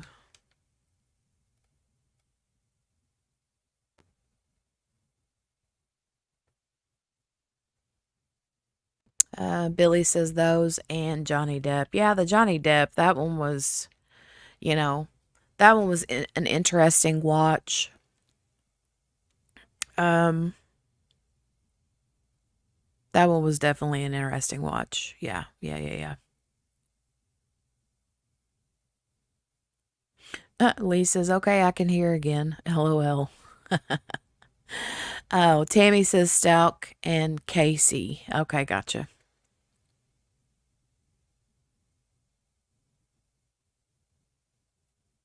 We're still watching, Lee. We're still on verdict watch. We are hoping we'll have something tonight, but if not, well, I'm sure they'll be done by tomorrow. But I really do feel, I feel it in my bones that they're going to have it tonight.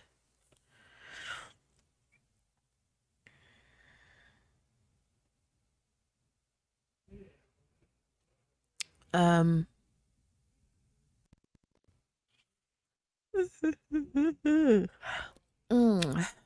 How did Kara's life go, Lee?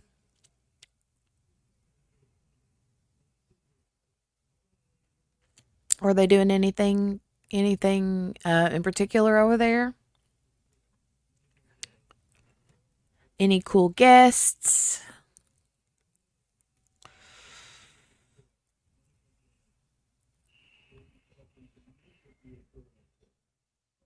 I have cold feet. It is. I looked at my phone a while ago. I think it said it was like 25 degrees outside right now. Dale reminded me when he got to work, he said, don't forget to leave the water dripping tonight. Anybody else have to leave their water dripping?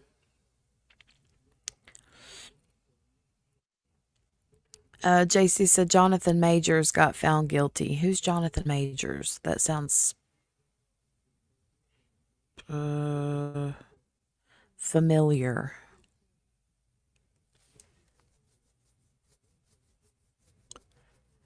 Jonathan Majors. You guys. Nothing special, no. Oh, for Kara's live? Well, I mean, Kara is special all to herself, so, she's special. Super special. Just Kara talking about the premiere and the comedy of errors she had making hers. Oh, okay. Those are always fun. Kara is such a good storyteller.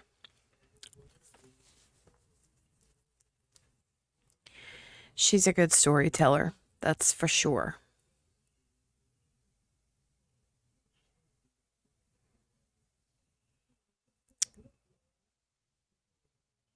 Come on, guys.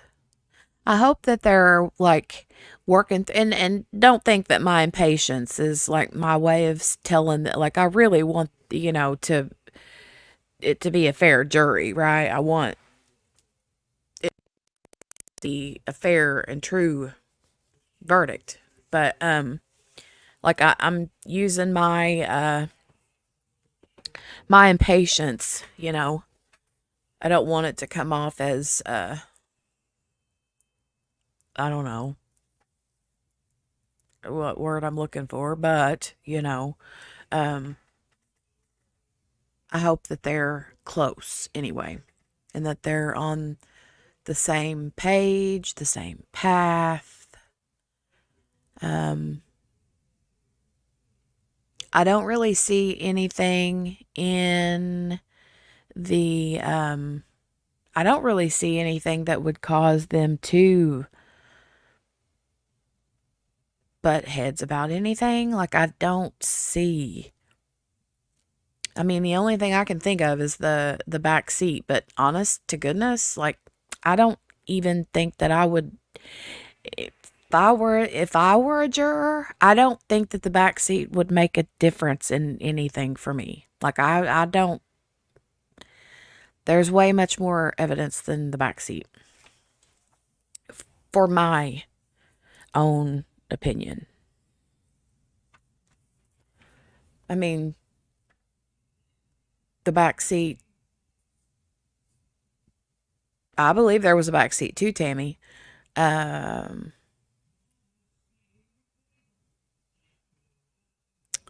but yeah. Um, JC's opinion too. Mickey says the back seat wouldn't factor into anything for me. Um, Lisa, personally, I think she should have told them to go back, pick a foreman, and then go home. Yeah.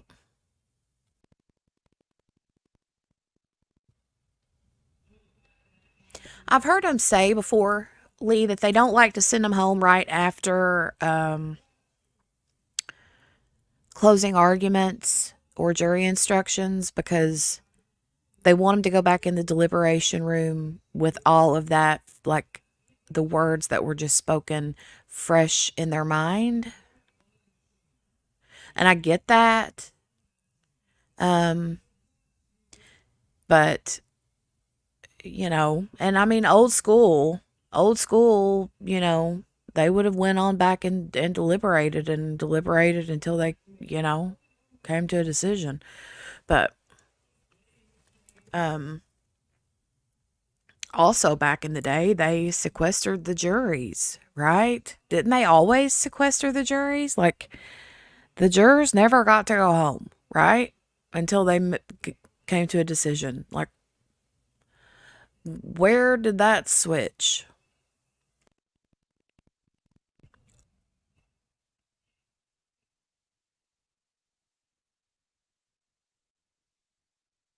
I don't know.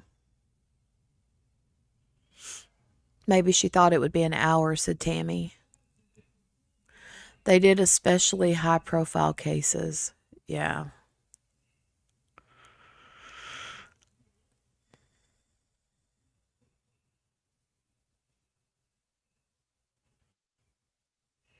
Somebody was asking about the jurors, like what how many men and how many women. Whenever you could see, in capital cases, okay. Whenever you saw the jurors walking, you know, on the red carpet, so to speak, you could see the jurors' feet, and there were several that looked like female-ish feet and several that looked like male-ish feet.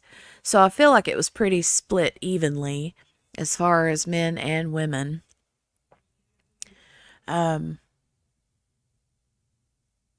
So I don't know.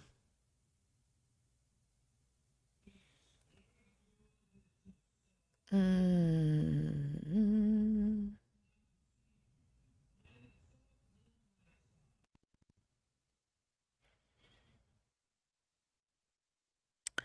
Deborah. Let's see what Deborah says here.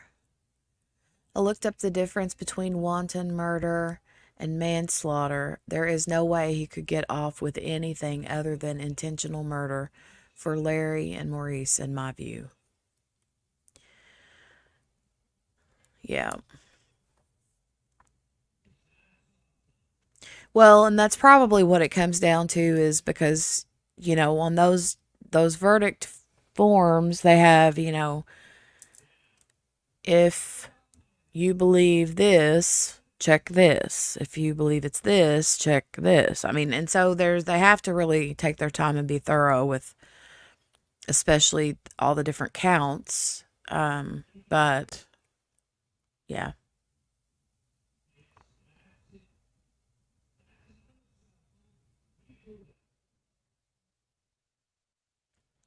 The prosecutor, she was really good about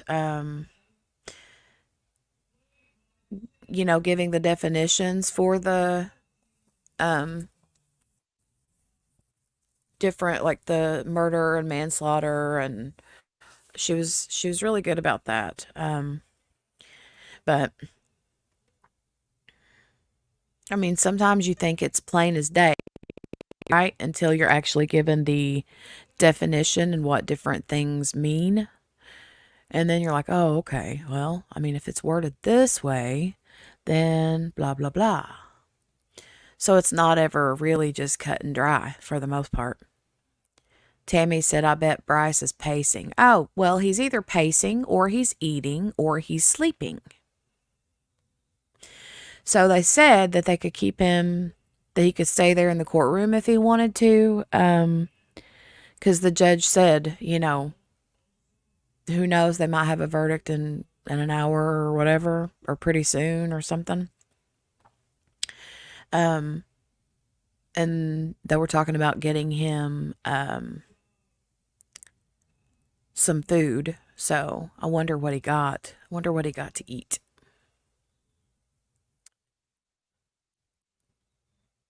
I would have been like, I want a Big Mac and fries. Or, I don't know. It depends on what they got.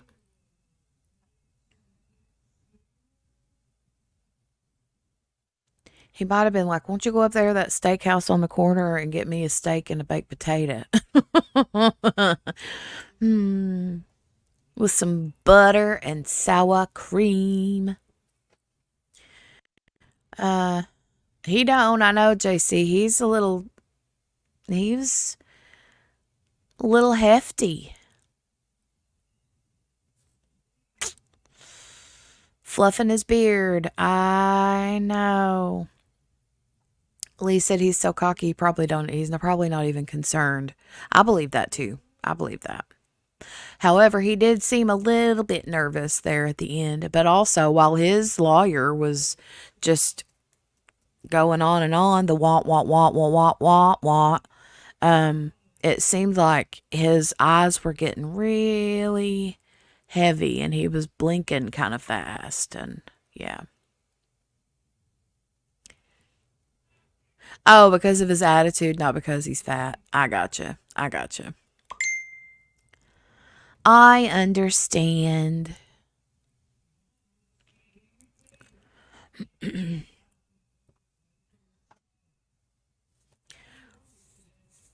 understand. If his lawyer, though, was like, yeah, let's get you something to eat, Because the judge was like, you can go get him something to eat if you want to. She didn't say, oh, he has to eat, jail food.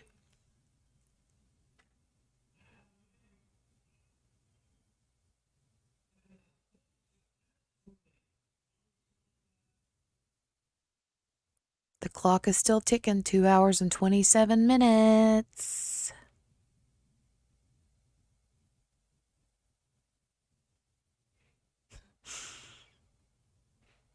Oh my God.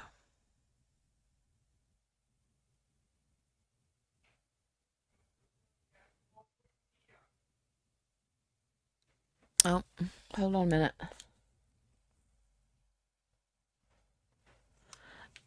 Be back. I gotta go do mom duty. Hold on just a second.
Nothing new yet, huh? I've been watching from my phone.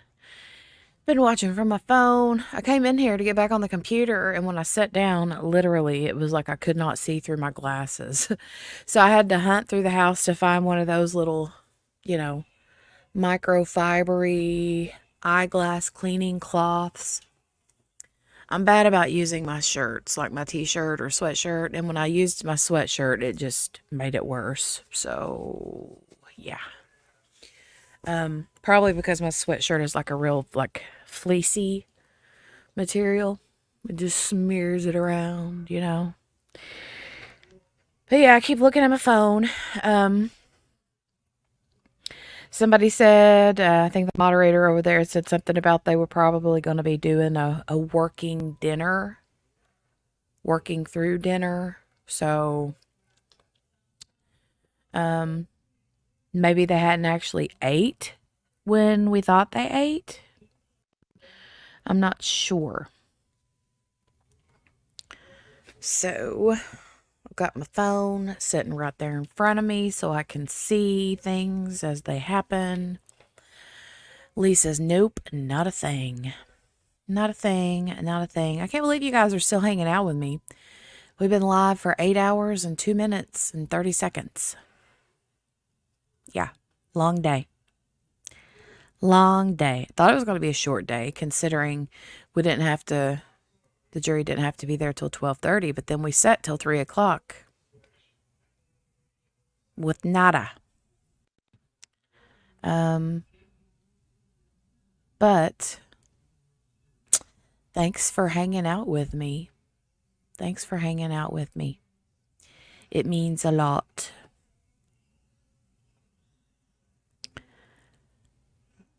Ah, 2 hours and 46 minutes. JC says, I'm still here. You are. Thank you. Thank you.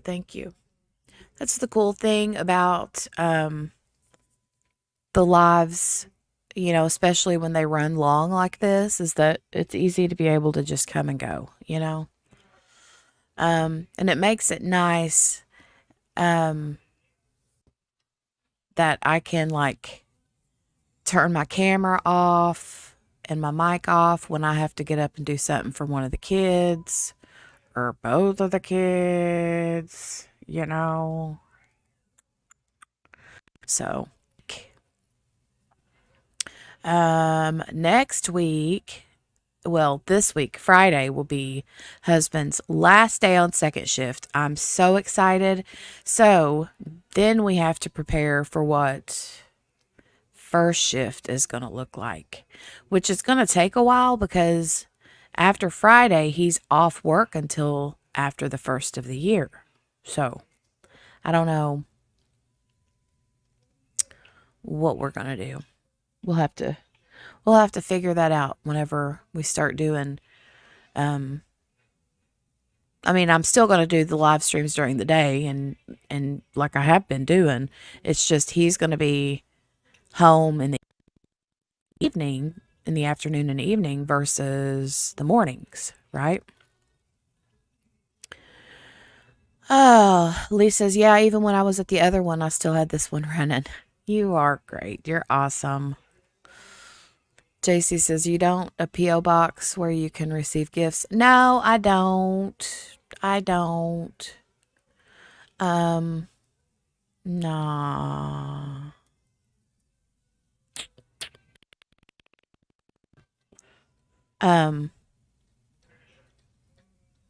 But yeah, no. I need to figure out what I'm going to do over here because I want to keep, like, my crafty stuff completely separate from this channel, you know. Even though there's some people, you know, that's here in the chat are mostly from the crafty community. So, yeah, I just kind of want to keep stuff separate. Sherry said, is everyone ready for Christmas? Not yet. I will be, though. By the time it's here, I'll be ready. I'm one of those procrastinators that tends to wait until the very last minute to get everything wrapped. And I have that plan. You know how you sit down with all the boxes of things that, especially when you have kids and you got like a bajillion and two boxes, right? The kids have too much stuff. Every year we always say we're gonna give them less next year, and then it don't happen. But anyway, so sit down in front of a big stack of gifts and have all the wrapping paper and the tape and the bows and the scissors and the ink pen and, you know,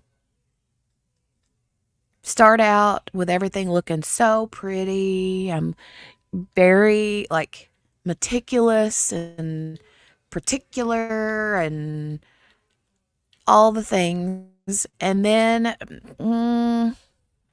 somewhere into it, you're like, I just want to get this covered up. I don't even care if you can see a cardboard box under it. Just throw some paper on it, slap a bow on it. I don't even use bows half the time, to be honest, because they end up under the tree and the bows get all squished. What's the point in smashing a bow? You know, so I really don't even do bows most of the time. But, yeah, after about an hour of wrapping, I'm like over it. My back hurts. And I'm just like, just slap some paper on it. I don't even care anymore. Ay. Let me see.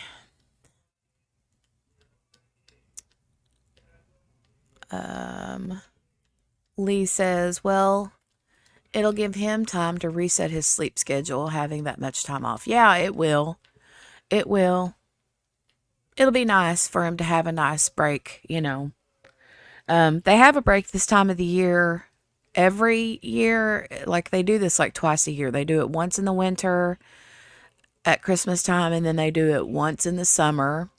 But it's like just like a week and a half long shutdown. And that's when they take the time and like do all the like hardcore maintenance and cleaning and inventory and stuff. So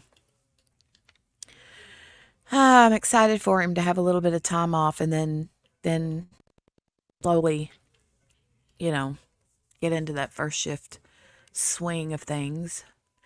Mickey has not bought the first gift. Yeah. And so help me, if you guys decide to just get out and go to town and shop, you've lost your minds. No way, Jose. Lee says, yeah, yet you wanted my mail without telling me why, and you have no mail for us. LOL. Sorry. Mickey says, I should have put a tree up. I may have felt more Christmassy. I thought you did put a tree up. I thought you put a tree up like right after Thanksgiving or right before Thanksgiving. That's when you usually do it.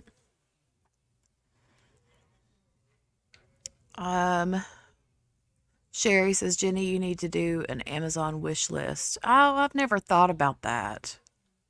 I've heard other people say they do that, but I've never thought about doing that. That's how I was, Jenny. Then I pulled out the gift bags. Well, okay, see, here's the thing. I don't care to do gift bags for adults. But I won't do gift bags for my kids, because that's just... I like to watch them rip and tear the paper and shred paper all over the house, you know, and the excitement of ripping the paper off. That's how I, for the kids, you know, but everybody else, yeah, they get gift bags. Except for Dale. I mean, I put his stuff in, I wrap his stuff too. But everybody else, yeah, gets gift bags. Oh, Lee says, no, you are not sorry. I'm not sorry. You're right. I'm not. Not even a little bit. Not even a little bit.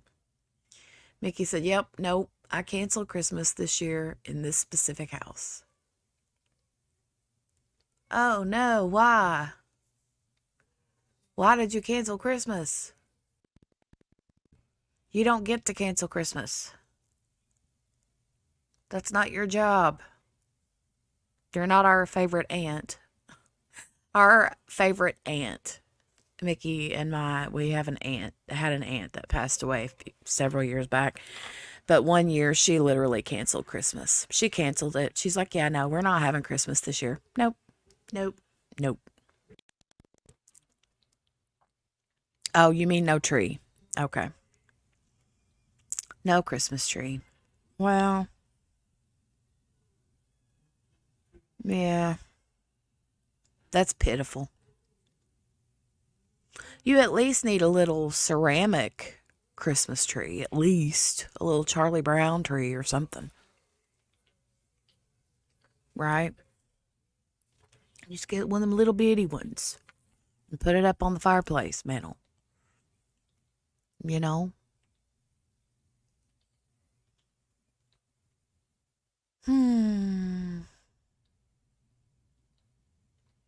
I keep a watching and I ain't seeing nothing in the YouTubey world telling us that we have a verdict. No, I don't.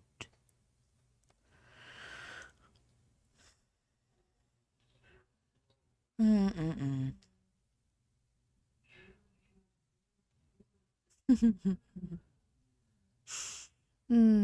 Somebody just said that Brice would have a full head of hair before they come back. Oh, Mickey says, I'm okay with it. A few years ago, I didn't put up a tree, but I got the Charlie Brown tree with one ornament. There you go. At least one tree is all you need. Same guy just sent another $10 super chat saying free Rambo. Lord have mercy. That'll get deleted. Crazy people. Crazy people. My dog over here, Poppy's up on the bed trying to get under the blanket. She's such a blanket hog. JC says, I'm thinking about leaving my tree up. Well, here's the thing, JC. I already beat you to it. I've had my tree up for a long time. A few years, actually. It hasn't been back in the box. I'm not even kidding. We did move it from one room to another, though, and added new ornaments. So everybody keeps telling me, too, that I need to, like, switch out and do, like, Easter ornaments and Valentine's Day ornaments and Halloween ornaments. But I never do. I just leave it like it is all the time. It's always Christmassy. I love it. It makes me happy. And it makes me sad when I think about tearing it down and putting it away. So I just leave it up. Billy says, did you watch Joanna's house tour? No, I have not. I have not watched it yet. But I can imagine that it is beautiful because I've been in Joanna's house. For real.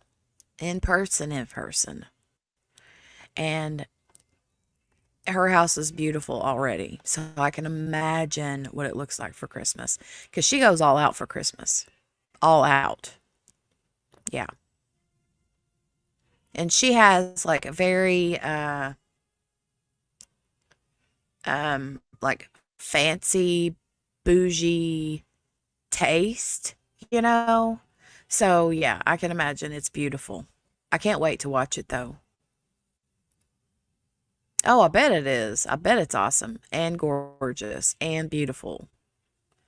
Yeah, it has to be because Joanna did it. So, oh my gosh. And our dogs, George and Fiona, they're everything. Everything. Every time you say Joanna, I'd be thinking you're talking about me. Oh no. JC, is your name Joanna? In real life? Ay, ay, ay. Still nothing, Tammy. I know. See, here's the thing. I saw JC, you had told Lee earlier, because Lee had told you earlier that, see, I see the chat, you guys. Even if I'm not on the camera, if my camera's off, I'm still watching the chat. If my camera is off and you can't see me, I still see you. So, I saw earlier today, Lee had told you, JC, oh, you can just call me just Lee. Just Lee is fine, right? And then later on, I saw JC say, you can just call me J, Jae. And so I was like, oh, okay. So I was going to tell you, and then I forgot that I've already dubbed you as JC. So there's no not calling you JC now. And yeah, I can't help it.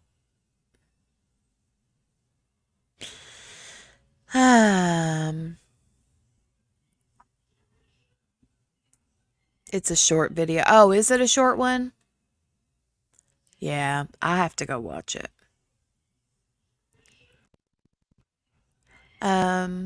Lisa even have George and Fiona in shots here and there. Oh, I bet they do. I bet they do. Tammy said, I know, JC, when there is myself and Tammy short and alive, it drives me crazy.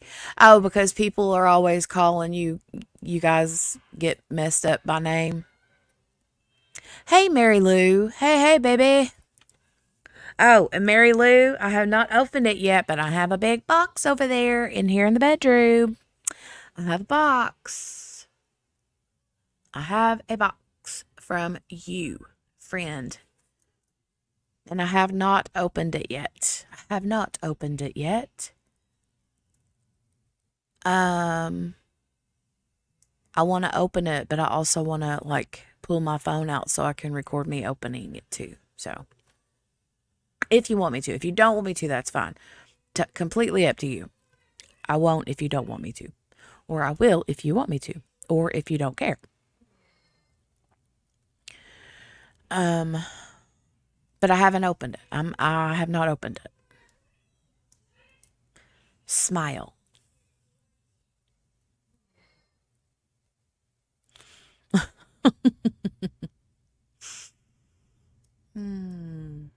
We're on verdict watch, Mary Lou. We are on a verdict watch. Brice Rhodes' trial is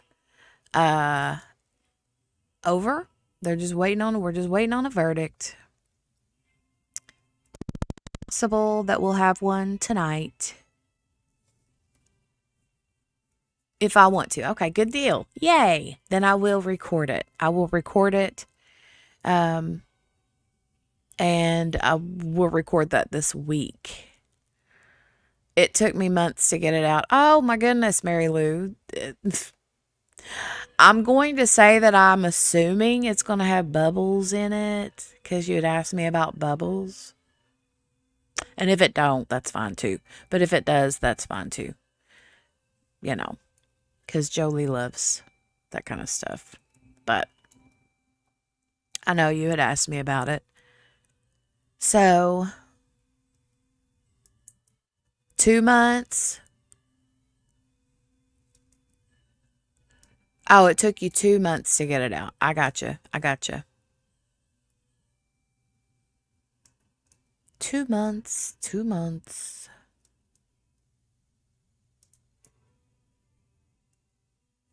Keep watching. I keep watching and waiting on this clock. We're at 3 hours now, you guys.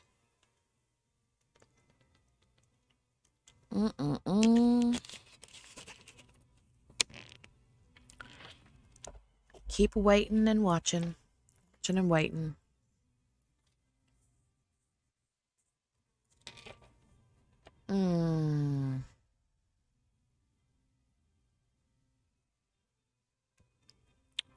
I don't, do you guys think they would go much past 9 o'clock?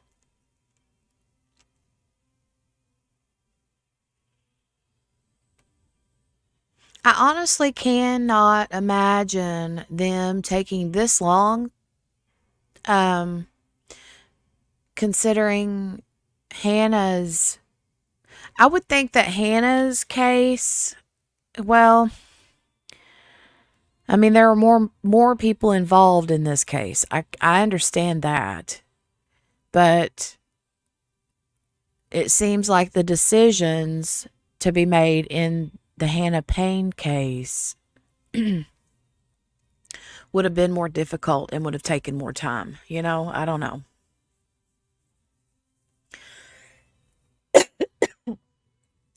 But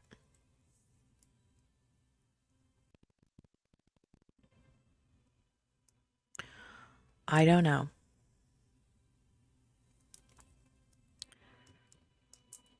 Tammy says, I don't know. I didn't think it would take this long.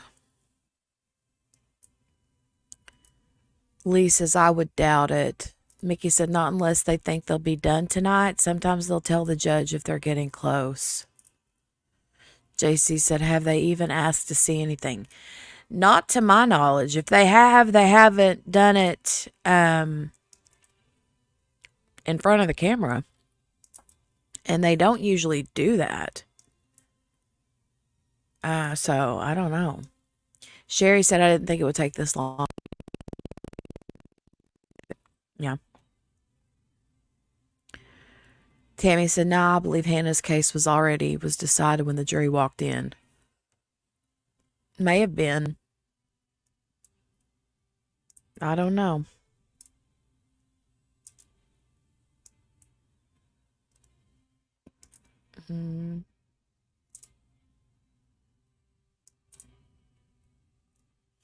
Okay, what do you guys do for Christmas dinner?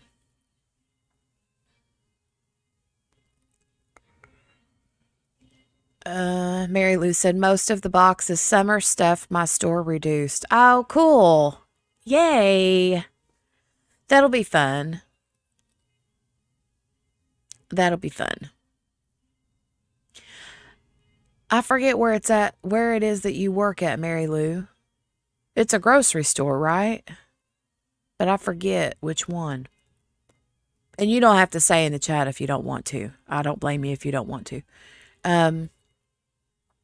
Billy said, I'd be scared leaving tonight if I was a juror and found him guilty. Ugh. Right? I would be having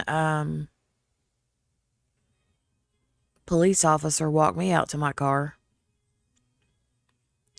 Tammy said, nothing, but we do Christmas breakfast at my daughter's. Oh, cool.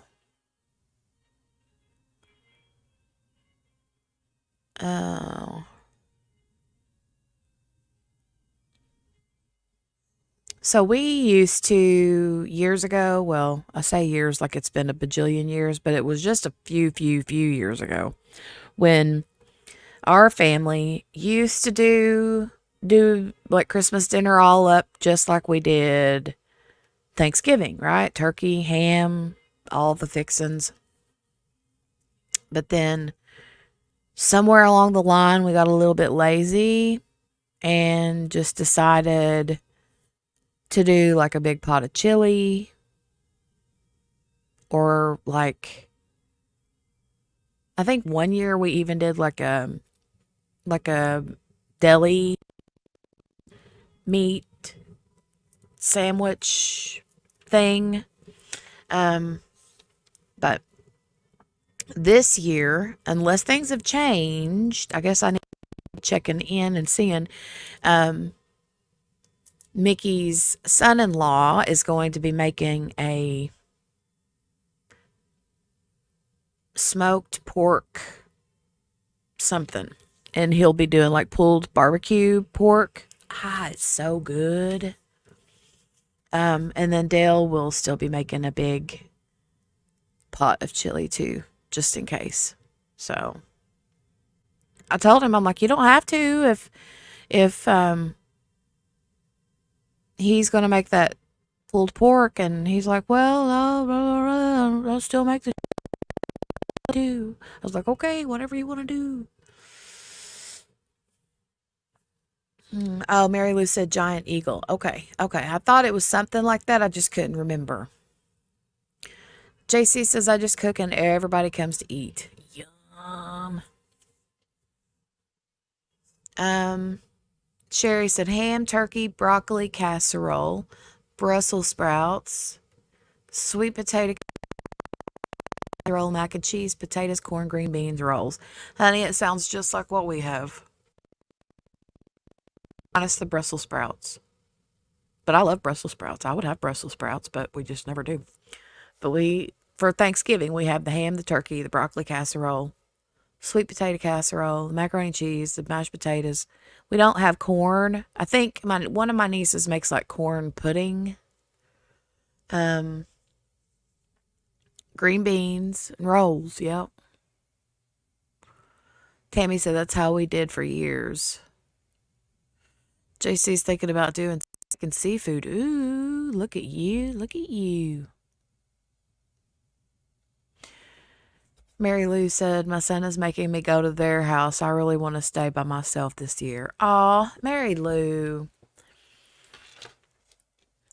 I don't want you to stay by yourself. I mean, I understand wanting to be by yourself, but also, I don't want you to be alone for the holidays.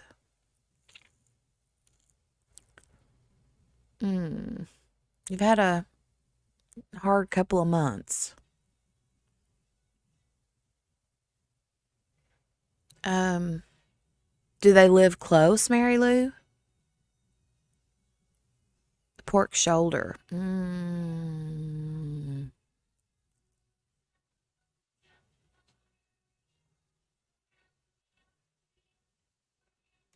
Okay, update from Kathy Russin via Twitter.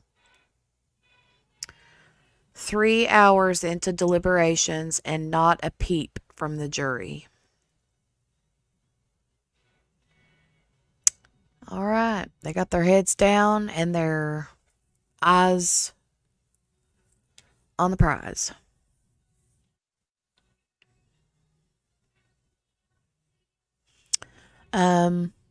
Mickey said Dale likes to make our...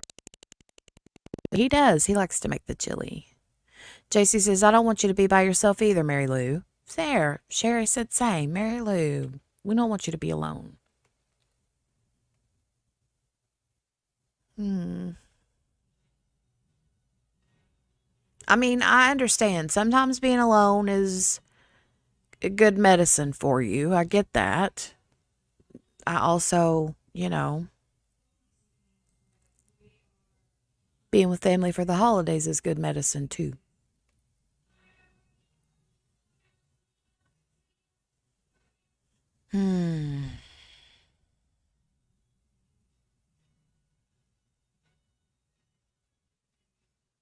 What do you think's taking the time in the jury room? Do you think that they're arguing over something? Do you think that there's like a couple of jurors that's like not sure about something? If they haven't came out to ask any questions, then it's not like they're wanting or needing to like rewatch any video or anything like that. So I don't know. Mary Lou said 10 miles away. Okay, well that's not bad. I didn't know if maybe they lived like in another state, something like that, like across the country. 10 miles is good. So see what you need to well, I'm not going to tell you what you need to do because you're a grown woman, right? You know what you need to do. But what I would love for you to do, maybe consider going and having dinner with the family to make them happy, get you out and, and then come back and have your alone time. And in your alone time, you can, watch all those Christmas premieres and stuff, Well, we love you. Lee says, yeah, Mickey Joe, your estimate went by. And Mary Lou, as long as you are online and where I can reach out, you will not be alone. Aw.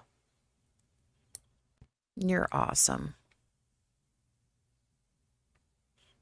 Awesome, awesome. Tammy says, Mary Lou, please go to your sons and enjoy. You don't need to be alone. I wish my relationship with my son was better this year, so go enjoy. Mary Lou said, it's snowing there. Sherry's all teary-eyed. No apologies, Mary Lou. No apologies allowed. No apologies allowed. No crying in crime. You know how they say no crying in baseball? No crying in crime. No crying in diamond painting or crafting. So, the only time you're allowed to cry is if you're cutting up an onion. And then you can cry because you can't help it.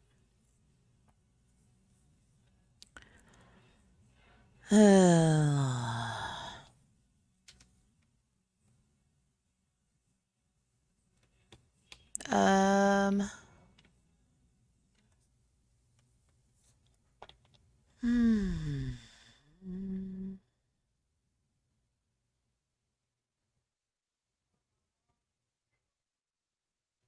Keeping an eye out here still. Keeping an eye on the timer. On the clock. Sherry said, we're here for each other, Mary Lou. Yeah. Lee said, I did not do it, Sherry. Tears are not my fault.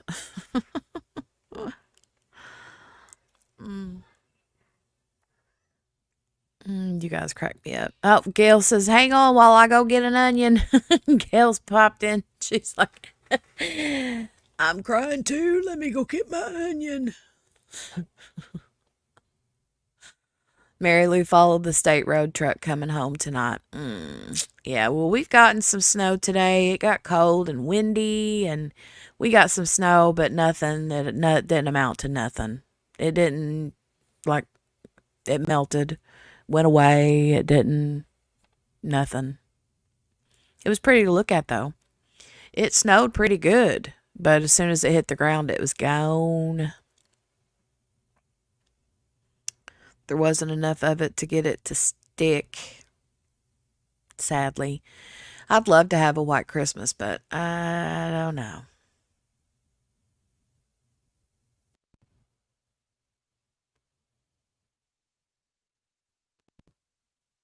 Still chilly for Florida at 56 degrees. That is chilly. That really is chilly for Florida.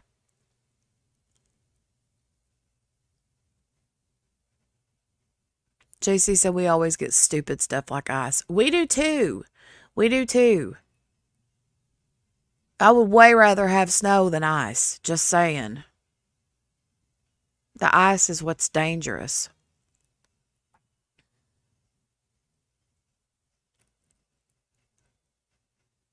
Sherry's blaming Lee for the tears.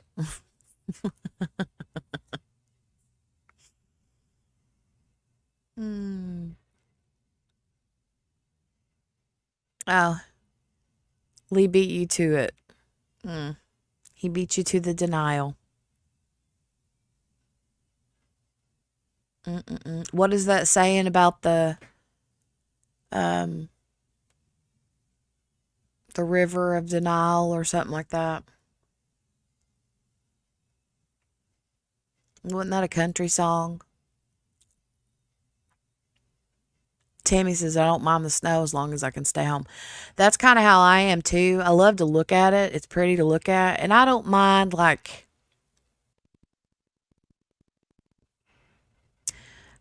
I don't mind walking in it as long as it's not like up over my ankles, right? If it's just a nice little fresh carpet of snow. But once it turns like melty and then icy on top, nah, I don't want to walk in it. And the thing is our driveway goes downhill like a little slant downward. And, yeah, getting out to the bus in the mornings and in the afternoons, depending on if it's snowed and it's frozen and the driveway is icy. Yeah, I'm always scared I'm going to break my neck. I go out in big, like, snow boots, but that don't help none.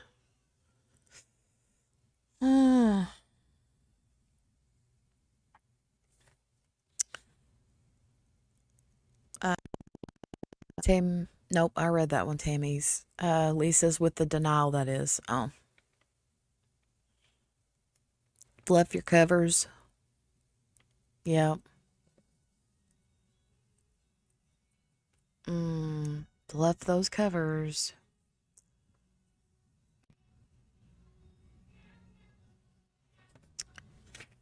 Um.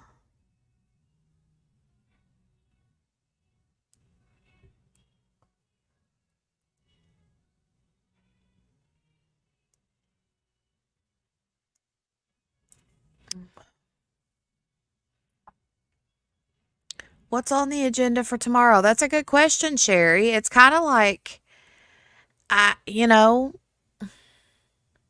since I'm new to this, like, I came into today completely thinking that this trial was going to be all week. I mean, the way that the judge acted last week was, she was literally like, you guys, we're on target for ending. We think we'll be done by the end of next week. And so I'm sitting here thinking that they're going to have closings on like Thursday or Friday, right? But then today, poof, they're like, ooh, we're done. Defense has nothing, nobody. Closing arguments, jury instructions, and go. So, I don't really know what to. I need to look and see what we can come up with. They have us in a hold. Yeah, I think we all did. Maybe she thought defense had witnesses. Well, I mean, I think everybody thought that. I really thought everybody thought that.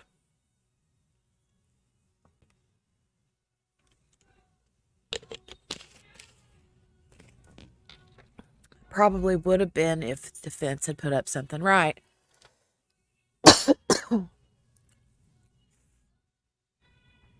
You would have thought so. I would have thought so. And it's rare that they don't, I don't know what happened with that. No idea what happened with that. I don't know. I'm going to go check real quick on the kids again. Take my phone with me, see what happens, but I will be right back.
Lee, as far as I know, yeah, the jury is still there. I see the judge's head at the top of the camera.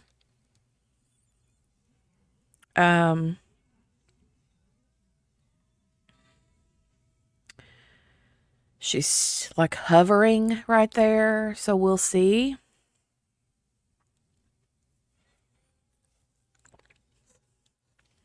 If she's either going to send them home or if they have a question or if they have a verdict or what. I don't know yet.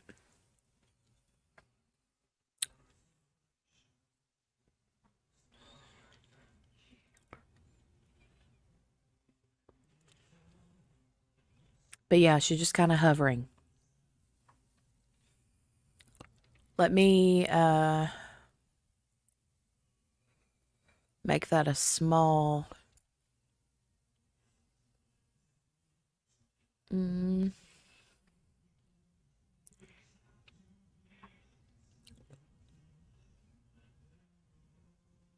Why didn't somebody tell me that that didn't say verdict, that it said verdict instead? Verdict watch is what I have.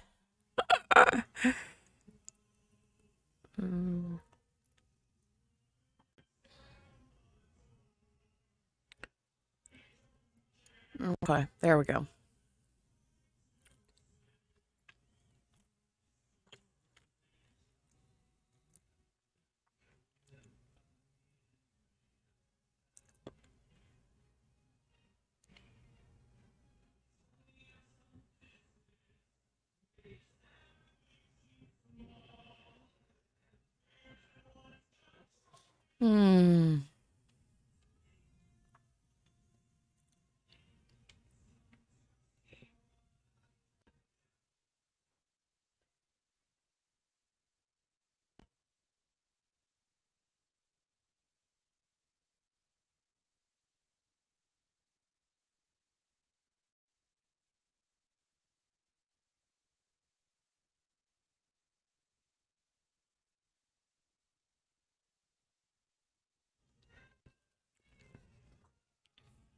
Oh, maybe it did say verdict.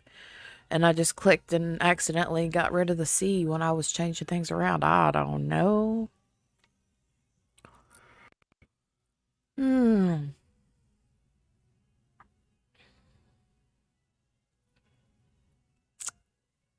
Camera's moving again.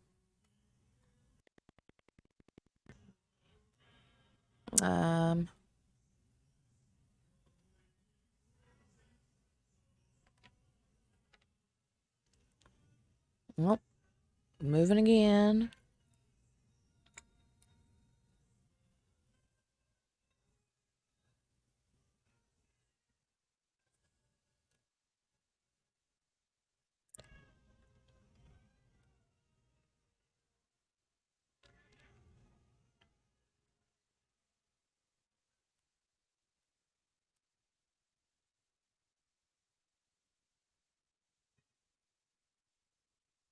Oh, the verdict has been reached.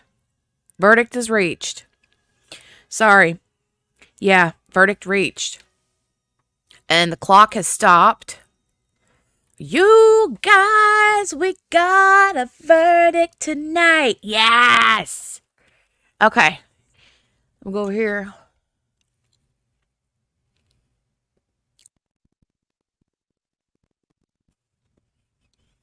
All right. All right. All right. All right. All right.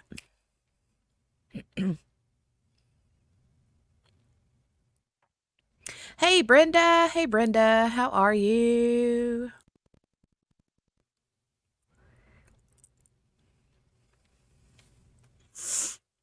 Oh, sorry, Tammy.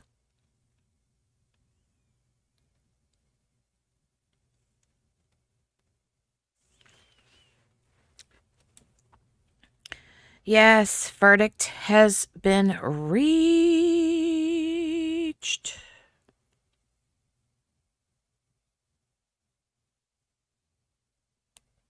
Uh-huh. It has. It has.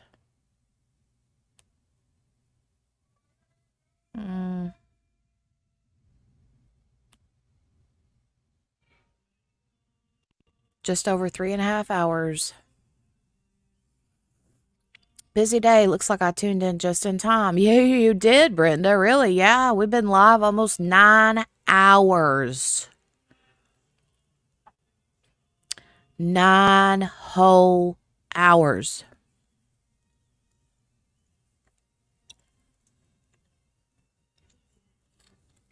We have. We have.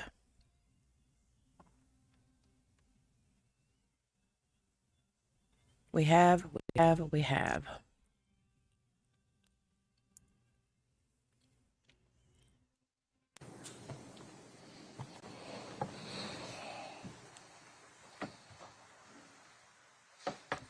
Very possible, Mickey.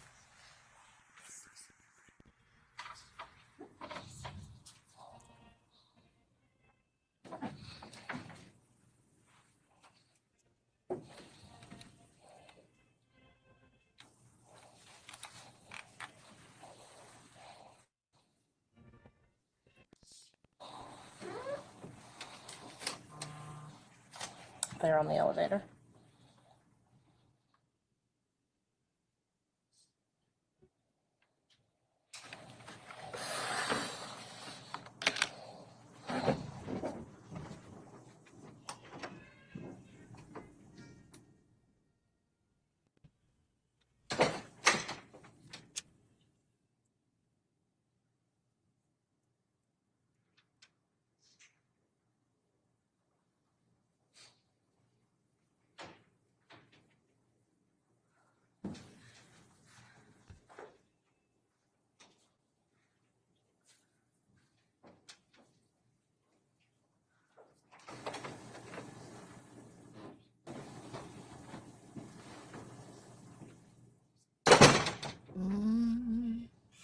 It's getting real, guys.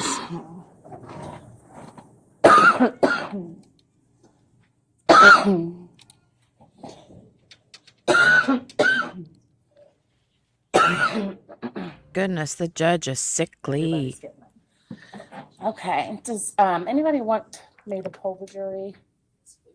Okay. And then, what's the other thing I was going to ask you? Judge, before they leave, if there are signed forms, we'd like to examine them with the Commonwealth at the bench. That's fine. Oh, okay. The only other thing I was going to do was talk to everybody about reactions in the courtroom. So I'm going to bring the jury in a moment. I want to thank all of you for being so respectful throughout this trial. I most certainly hope that that continues.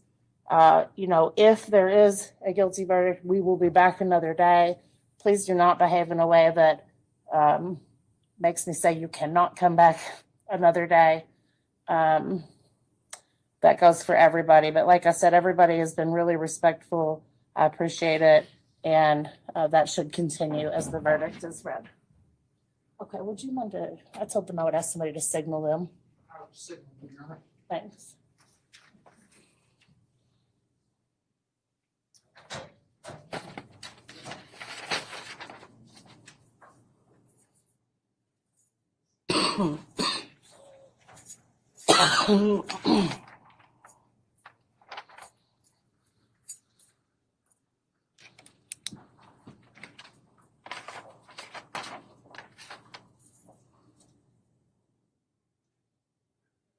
Yeah, she does.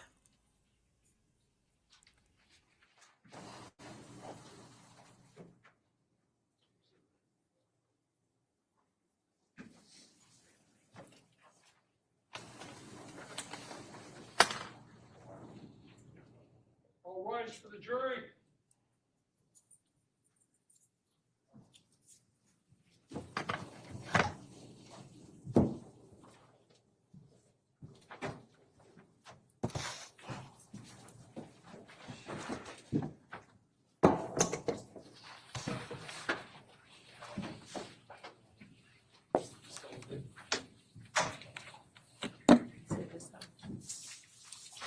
All right, everybody may be seated.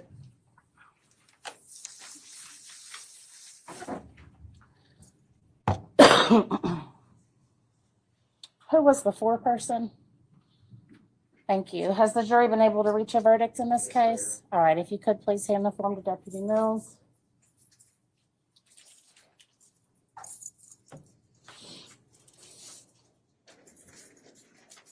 Thank you.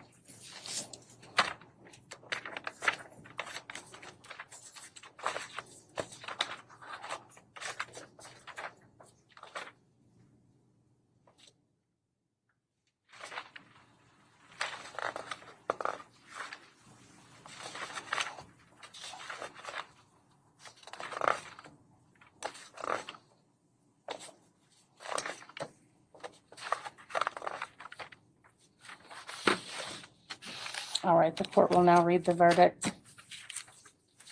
Verdict Form 1A, murder as to Christopher Jones. We, the jury, found the defendant guilty of murder. Having found the defendant guilty of murder, we found that the murder was intentional. Verdict Form 2A, murder as to Maurice Gordon. We, the jury, found the defendant guilty of murder. Having found the defendant guilty of murder, we found that the murder was intentional. Verdict Form 3A, murder as to Larry Ordway. We, the jury, found the defendant guilty of murder. Having found the defendant guilty of murder, we found that the murder was intentional. Verdict Form 4, tampering with physical evidence. We, the jury, found the defendant guilty. Verdict Form 5, abuse of a corpse as to Maurice Gordon. We, the jury, found the defendant guilty. Verdict Form 6, abuse of a corpse as to Larry Ordway. We, the jury, found the defendant guilty. I'm now going to ask each of you by just kind of pointing, beginning with the back row and going down and then the front row. Is this your verdict? Is this your verdict? Yes, ma'am. Yes. Counsel, can you all approach? Guilty on all charges.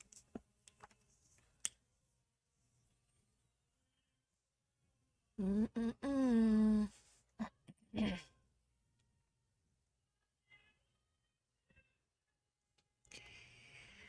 Wow.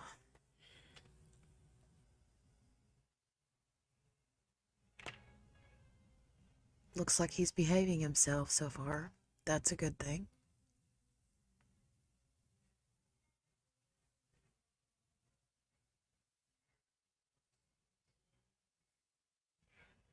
Right, you guys?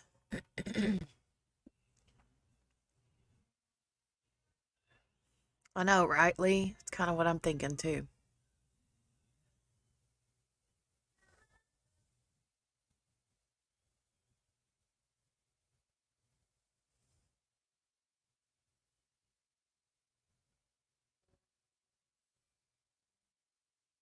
Wonder what they're talking about.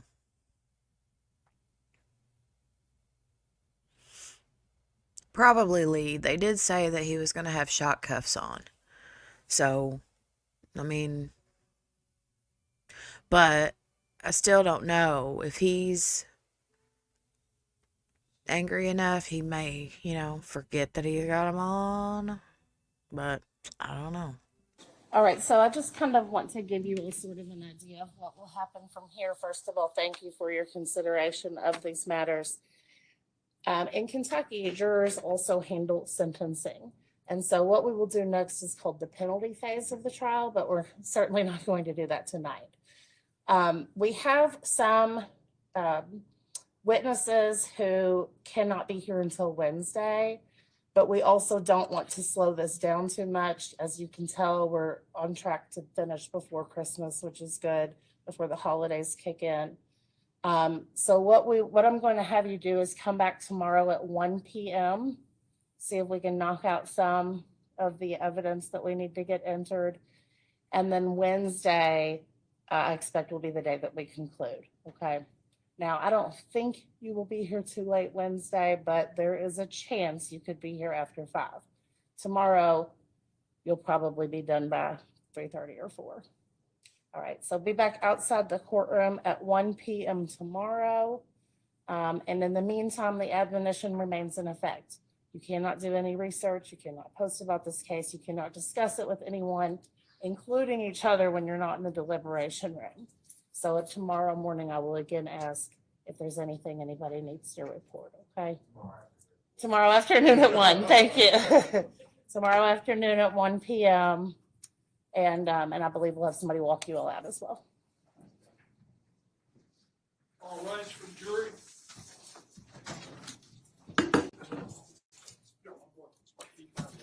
All right. So they'll be taking care of the sentencing. Wonder what kind of evidence they'll be showing tomorrow for, yeah, he didn't rise for the jury, huh? There they go. There they go. There they go. Good job, you guys. Good job. Good job, you guys. Jurors. All right, everybody. Let's see how he behaves now that the jury's out of the room.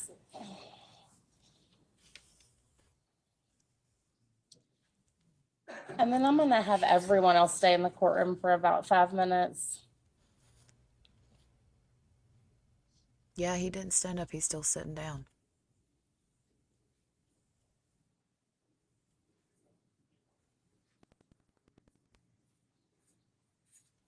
Now, Mr. Rhodes, you can stay here, go back, whatever you want to do. I just want to give there some breathing space between the jurors and everybody else.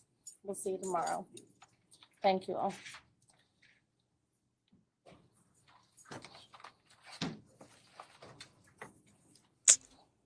Well, he behaved. That was good.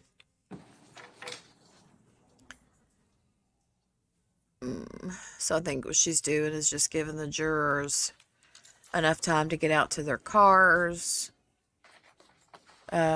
before anybody in the gallery heads out. Yeah, you could tell he was mad. You could tell. Of course, I'm sure if I was him, I'd be mad too, right? If I was in his position. But, yeah. We'll see what she says for tomorrow. But I'm figuring at 1 p.m. we'll just plan on gathering. Yeah, still sentencing that he could lose it on, says Lee. Yeah. Well, I mean, he'll have all night to think about this, you know.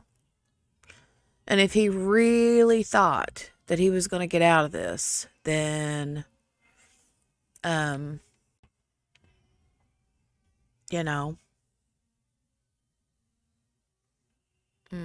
hold on. I think that they're cutting this off. This feed, maybe. I'm not sure. Look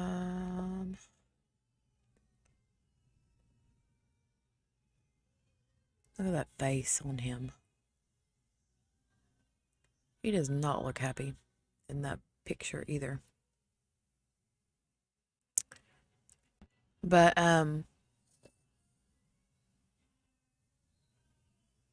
muted. Well, he says I'm not muted. You guys hear me? Mickey, can you hear me? So, anyway, what I was...